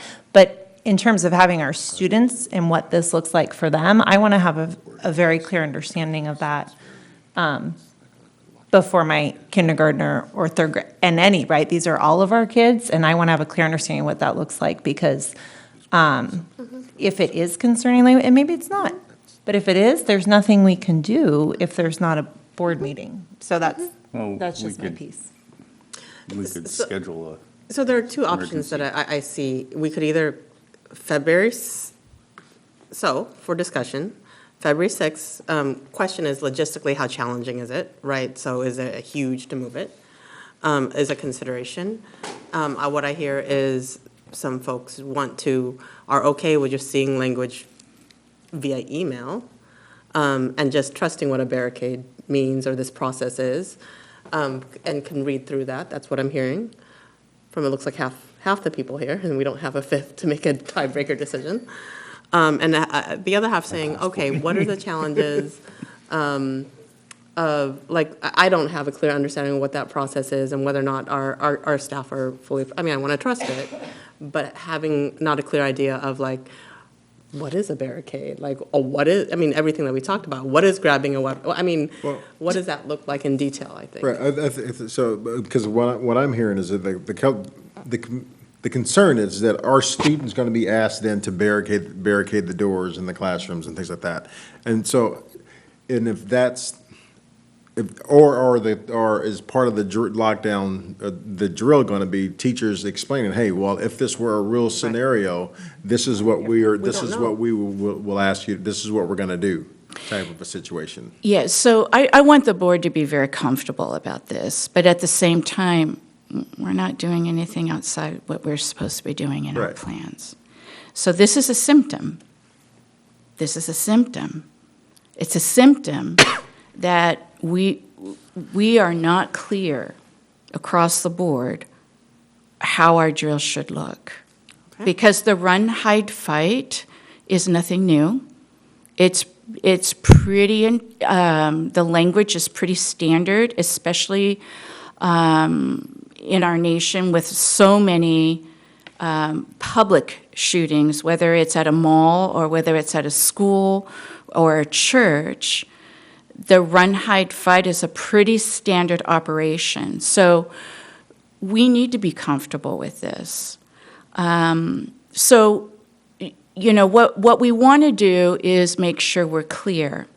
And we can scaffold this if that helps our community to be more comfortable with this. So I'm happy to do that, and we are all happy to do that. We need everybody to be comfortable with this, but it is not a comfortable situation. When we're looking at practicing drills, we practice drills for a reason, because a drill is to protect and to be safe in a time of crisis or a dangerous situation. And so while we need to be comfortable with that, absolutely, it's not a comfortable situation. Correct. So the question, I think, comment that Clerk Kirby Gonzalez raises is that, are we comfortable and are we clear? Right. Not clear. Clear, because I'm not comfortable until I'm clear. Right. Like for me, I'm not comfortable until I'm clear. And so this is the public discussion of like, is the board clear so that we can be comfortable of what that is for our students? Because we have the responsibility to our students to make sure that what is trauma across the district. Westfield's doing an amazing thing in trauma-informed practice, but maybe I missed an email because I apologize. I wasn't here because of personal things. So I apologize. That was in my comments. Was going to be my board comments, but I'm not. If I miss some instructions of what that step-by-step thing is, let me know, and maybe I missed an email. So that's where I'm not clear, because the details of what that drill as a board member haven't been provided to me. Yeah, no, I did not send the board information. I mentioned that we were going to do this. We're not doing anything outside of our safety plans. Yeah, and I just want to say, I'm not going to even pretend to know what it's like to be inside a classroom during these drills, because that's not where I work. But I trust that all of you do, and I trust the professionals that work here to do their jobs and know what's going to be the most effective means of utilizing this drill. I don't particularly have concerns about this because of whether we like what is said or the language or not. A drill is going to happen at some point. And we have to make sure that our kids are protected and know what to do in the case of an emergency. And I'm not going to, wait a minute, you had the chance, wait a minute. Very clear that we're not saying no drill. Let Vice President Pizzati finish. I'm not done talking. Thank you. And, I'm more than happy to wait to see if there's certain language that in an email, that is outstanding, that maybe alarms us. If that were the case, then we could have potentially a special board meeting to get together and discuss that, if we had a concern. If we felt like that was something that was so pressing that we wanted to put a halt on this until we wanted to say, I don't think we should go forward this until we have a little more clarity on this. Unless it can be explained right now, what a barricade is and what we're asking our students to do. The word barricade, in terms of what's concerning, that's what's concerning for me. Unless it can be defined in the moment right now, that's where I am concerned. Put stuff in front of doors. Yeah, I honestly, I hate to make that simple. Yeah, I think there's like a little bit of a gender bias going on, because it's like the dads are like, that's not a big deal. The kids are dad, whatever. Whereas, but I get the maternalistic aspect, is that we want to protect our kids and make sure our kids are nurtured and supported, and want to make sure that they're. No, it's a woman-man issue. No. So I understand that part of it. But at the same time, I'm kind of with Vice President Pizzati in that. I'm trusting that our staff is going to do the things that are. That's fine. I just, again, I don't think it's a gender issue or not. I think it's a different perspective in terms of it is, totally. how we look at this. I want to be very clear. Neither Clerk Kirby Gonzalez or I said no drill. All we were asking for is clarity. And having been at a school site who did this with young grades who had terrible outcomes, and we didn't do the trauma-informed, and I guarantee you not every classroom will be doing the trauma-informed stuff with their kids. So who has to address that are the parents. And of a child who is very anxious, who has nightmares when things like this happen, I would really like to know Absolutely. gonna be exposed This to. is And I not a completely get problem. that. I This is completely not get a that. problem. We are happy to bring this back. We will communicate to the entire staff of the district that we are going to reschedule it, and we will define it even more for all staff and for our community. Absolutely. And then can we make it explicitly clear then to the staff then what's expected of them during the course of this drill? Yes. And then maybe even provide some debriefing points, age-appropriate debriefing points for students, because obviously how the way we would A address process and a it. protocol Yeah, of debriefing, yes. Yeah, I have not for- seen a document of such, yeah. Right. I And mean, norma- personally, yeah, I mean, I've been teaching for over Yeah. 20 years, and I don't think I've ever seen one for any of ours. So, I mean, so that's meant for me, that's right. It's not too terribly concerning. Right. No, No, I apologize to the board. This is our standard drill.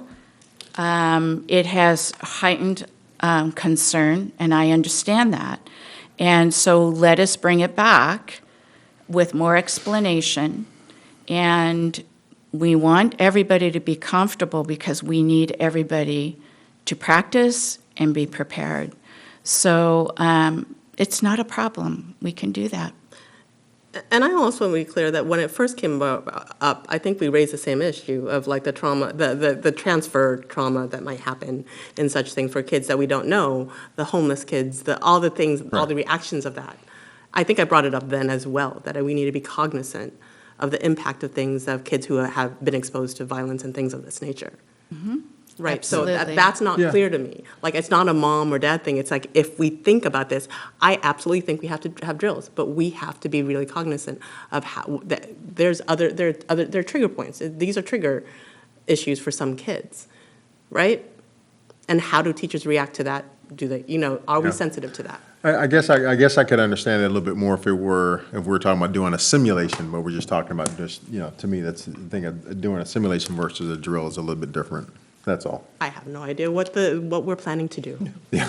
So we are all hypothesizing right now Yeah, as to what that right. is. Okay. So yeah, I if you think don't, Clerk Kirby Gonzalez brought up a good process. Yes. Just So if please be it's- assured, this is the drill that is in the safety plan. We're being intentional. We're trying to be transparent that this is what is expected because it's in our safety plans. And we've never, ever talked about it before, so this is good. Yes. Because we've never talked about it.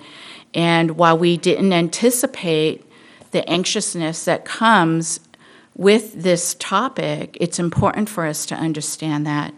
And so we will definitely bring it back, no problems. Okay.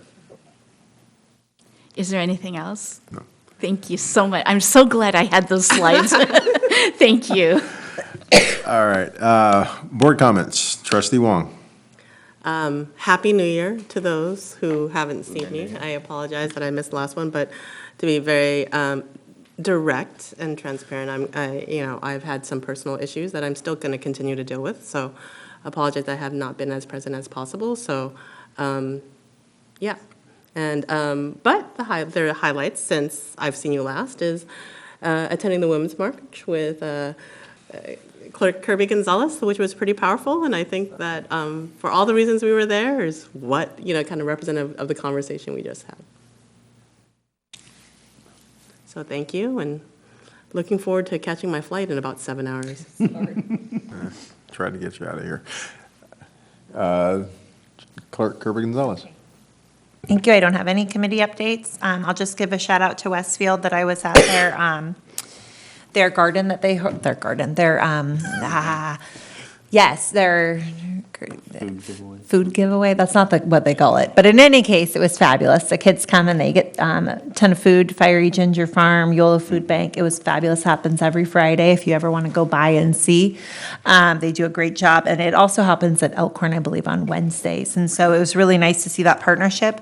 They did talk about YOLO Food Bank. The director talked about the option of, they are not currently doing this at any high schools, but maybe River City High School doing the same type of thing where they bring food. We had pineapples and arugula and just, all sorts of great food out there. And so the idea of also doing it at the high school, coming out, free food, kids take it home for their weekend or whatnot. And I'm looking forward to tomorrow, it being at River City High School, and welcoming 39 colleagues from across the state to come and visit our campus with that lens of equity. So I'm looking forward to that. Vice President Pizzati? Yeah. I just want to thank Trustee Wong for pinch hitting for us in the community facilities meeting. It was a committee of one for about an hour, and then thankfully she made the save and came on in. And then it got productive? And then, oh, stop. All right, enough of that then. So I was planning on attending the active shooter drill at Westfield on February 6th, so I guess I'll change that to another day. Let's see, I will be at Westmore Oaks and Westfield. I'm going to try and make both of them on Saturday for the TK and K registrations. And I'm not going to be able to attend tomorrow. The legislature's rolled back in session, and we have the House of Origin deadline looming, and thus I have meetings. Some of us already met those deadlines. Well, some of us didn't get our work done in the first year of the session. So I will be in meetings most of the morning tomorrow throughout the day. Might be able to make the afternoon, but I can definitely not do the morning. So, and that is it. Okay. Well, I'll keep mine short. Trustee Wong and I had a very productive meeting with a few of the River City boosters about starting the fifth Saturday program that we had talked about at a previous meeting as a way to kind of get our student athletes. Oh, yeah. And students at River City High School opportunities to be able to give back and into the community. And I actually had a really good conversation with Principal Ainsworth earlier this afternoon about that, about in which he actually gave some other suggestions that and needs they may have at their school outside of the projects that we had discussed, project type stuff that we had discussed in our meeting. But it was exciting to see the excitement and the need, or the want and the need that was expressed by the boosters on the behalf of the student athletes at River City and students at River City to be able to give back to their community in numerous ways. So we're looking very much excited about that. And I know we had probably put this on the board's future agenda about ways that the district can possibly step in and help with some of these initiatives and projects as they come up and they come available. So we'll also be reaching out to the principals at the other high schools, River City and others, to see if there's any projects they may have at their sites where the kids can come in and provide services. So it was a very productive meeting, very, very excited about the direction of it, and looking forward to getting that off the ground. I think it's going to be something that's be extremely valuable to our students. And with that, I am done. And we have future board agenda items. Almost. I see S1 is board study session, February 6th. Superintendent Luna? She gone? No, she's ducking. Where'd she go? She's underneath the, wrong sheet. Future board agenda, we have a board study session on the 6th, is that right? That is correct. Is that- The four of you we can responded talk that on you the can 6th. make it that day. Yeah, Okay. couldn't we add it to the agenda on the 6th? Oh, yeah, we can add this to the 6th. Yeah. The drill. The drill? Yeah. Okay. We'll do our best for that, because as you recall, I'm out the entire week. Oh. And so, and we also have Dr. Phillips out for a little while. Okay. So review of MTS tiers 1 through 3, special education programs and least restrictive environment and social emotional learning. S2, enrichment and athletic programs review. After S3, after-school programs and care services, February 2020. S4, supplemental curriculum and technology update, February 2020. S5, police update, dress code, March 2020. Pardon the spelling, that should be policy. Oh, policy. Yeah, I was just Oh, gonna say. I was like, police. Oh, okay. Really? In policy, the West Side PD is supposed to update on gang, so that's what I assumed it was, kind of That's what me gang too. care. That's what I That's what I figured, assumed yeah. it was, so, It's policy. Dr. Phillips is going to bring the feedback from the dress code committees. Okay. gotcha. Are there any other future Yeah. board agenda items? I got one. Yep. So I wanted to place on the agenda the extension of Yolo County Children's Alliance MOU, as well as the 3 other nonprofits that we discussed last meeting. And I just want to make sure it's agendized, so it's something we discuss. Gotcha. Okay. And then I had actually asked, I don't know if this is included somewhere else, but an update on where we are with everything with the winds. Yeah. Oh, yeah. You did that last time. Yeah, that they part of the actually, they're not MTSS? quite done with their observations, but they emailed that they would like a meeting with the board, and they would like to probably do a presentation this spring to brief the board on all their observations and how to move forward on the training component. Okay. And then one other one that I had was that I would actually, if possible, we can get a presentation or something from, because I met with the folks from Aries at CSBA, and I was actually blown away at the types of things that we can do with that program as far as data and reports and stuff like that. So I don't know if anyone else had the opportunity to see that, but if we could get something with that. That'd be awesome. Because they raved about The our, student- no, how phenomenal our IT department was and how implementing that. Yeah, well, yeah, he singled us out when he saw what district I was from. He was like, yeah, your IT department is fantastic. I guess they had already gone through one training with them. They're going to be doing another one soon. So I think it would be great if we could all see exactly what we're invested in and how it actually can be used in terms of Big picture data plan. collection and things like that, and things that our staff and teachers can use it for as well.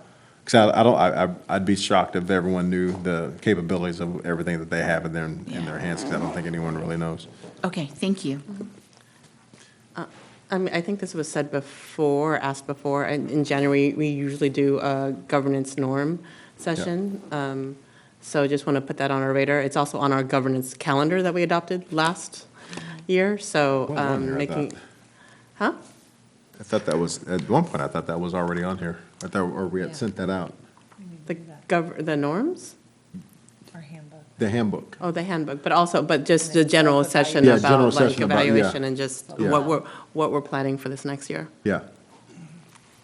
I thought, didn't we send out one on that, or no?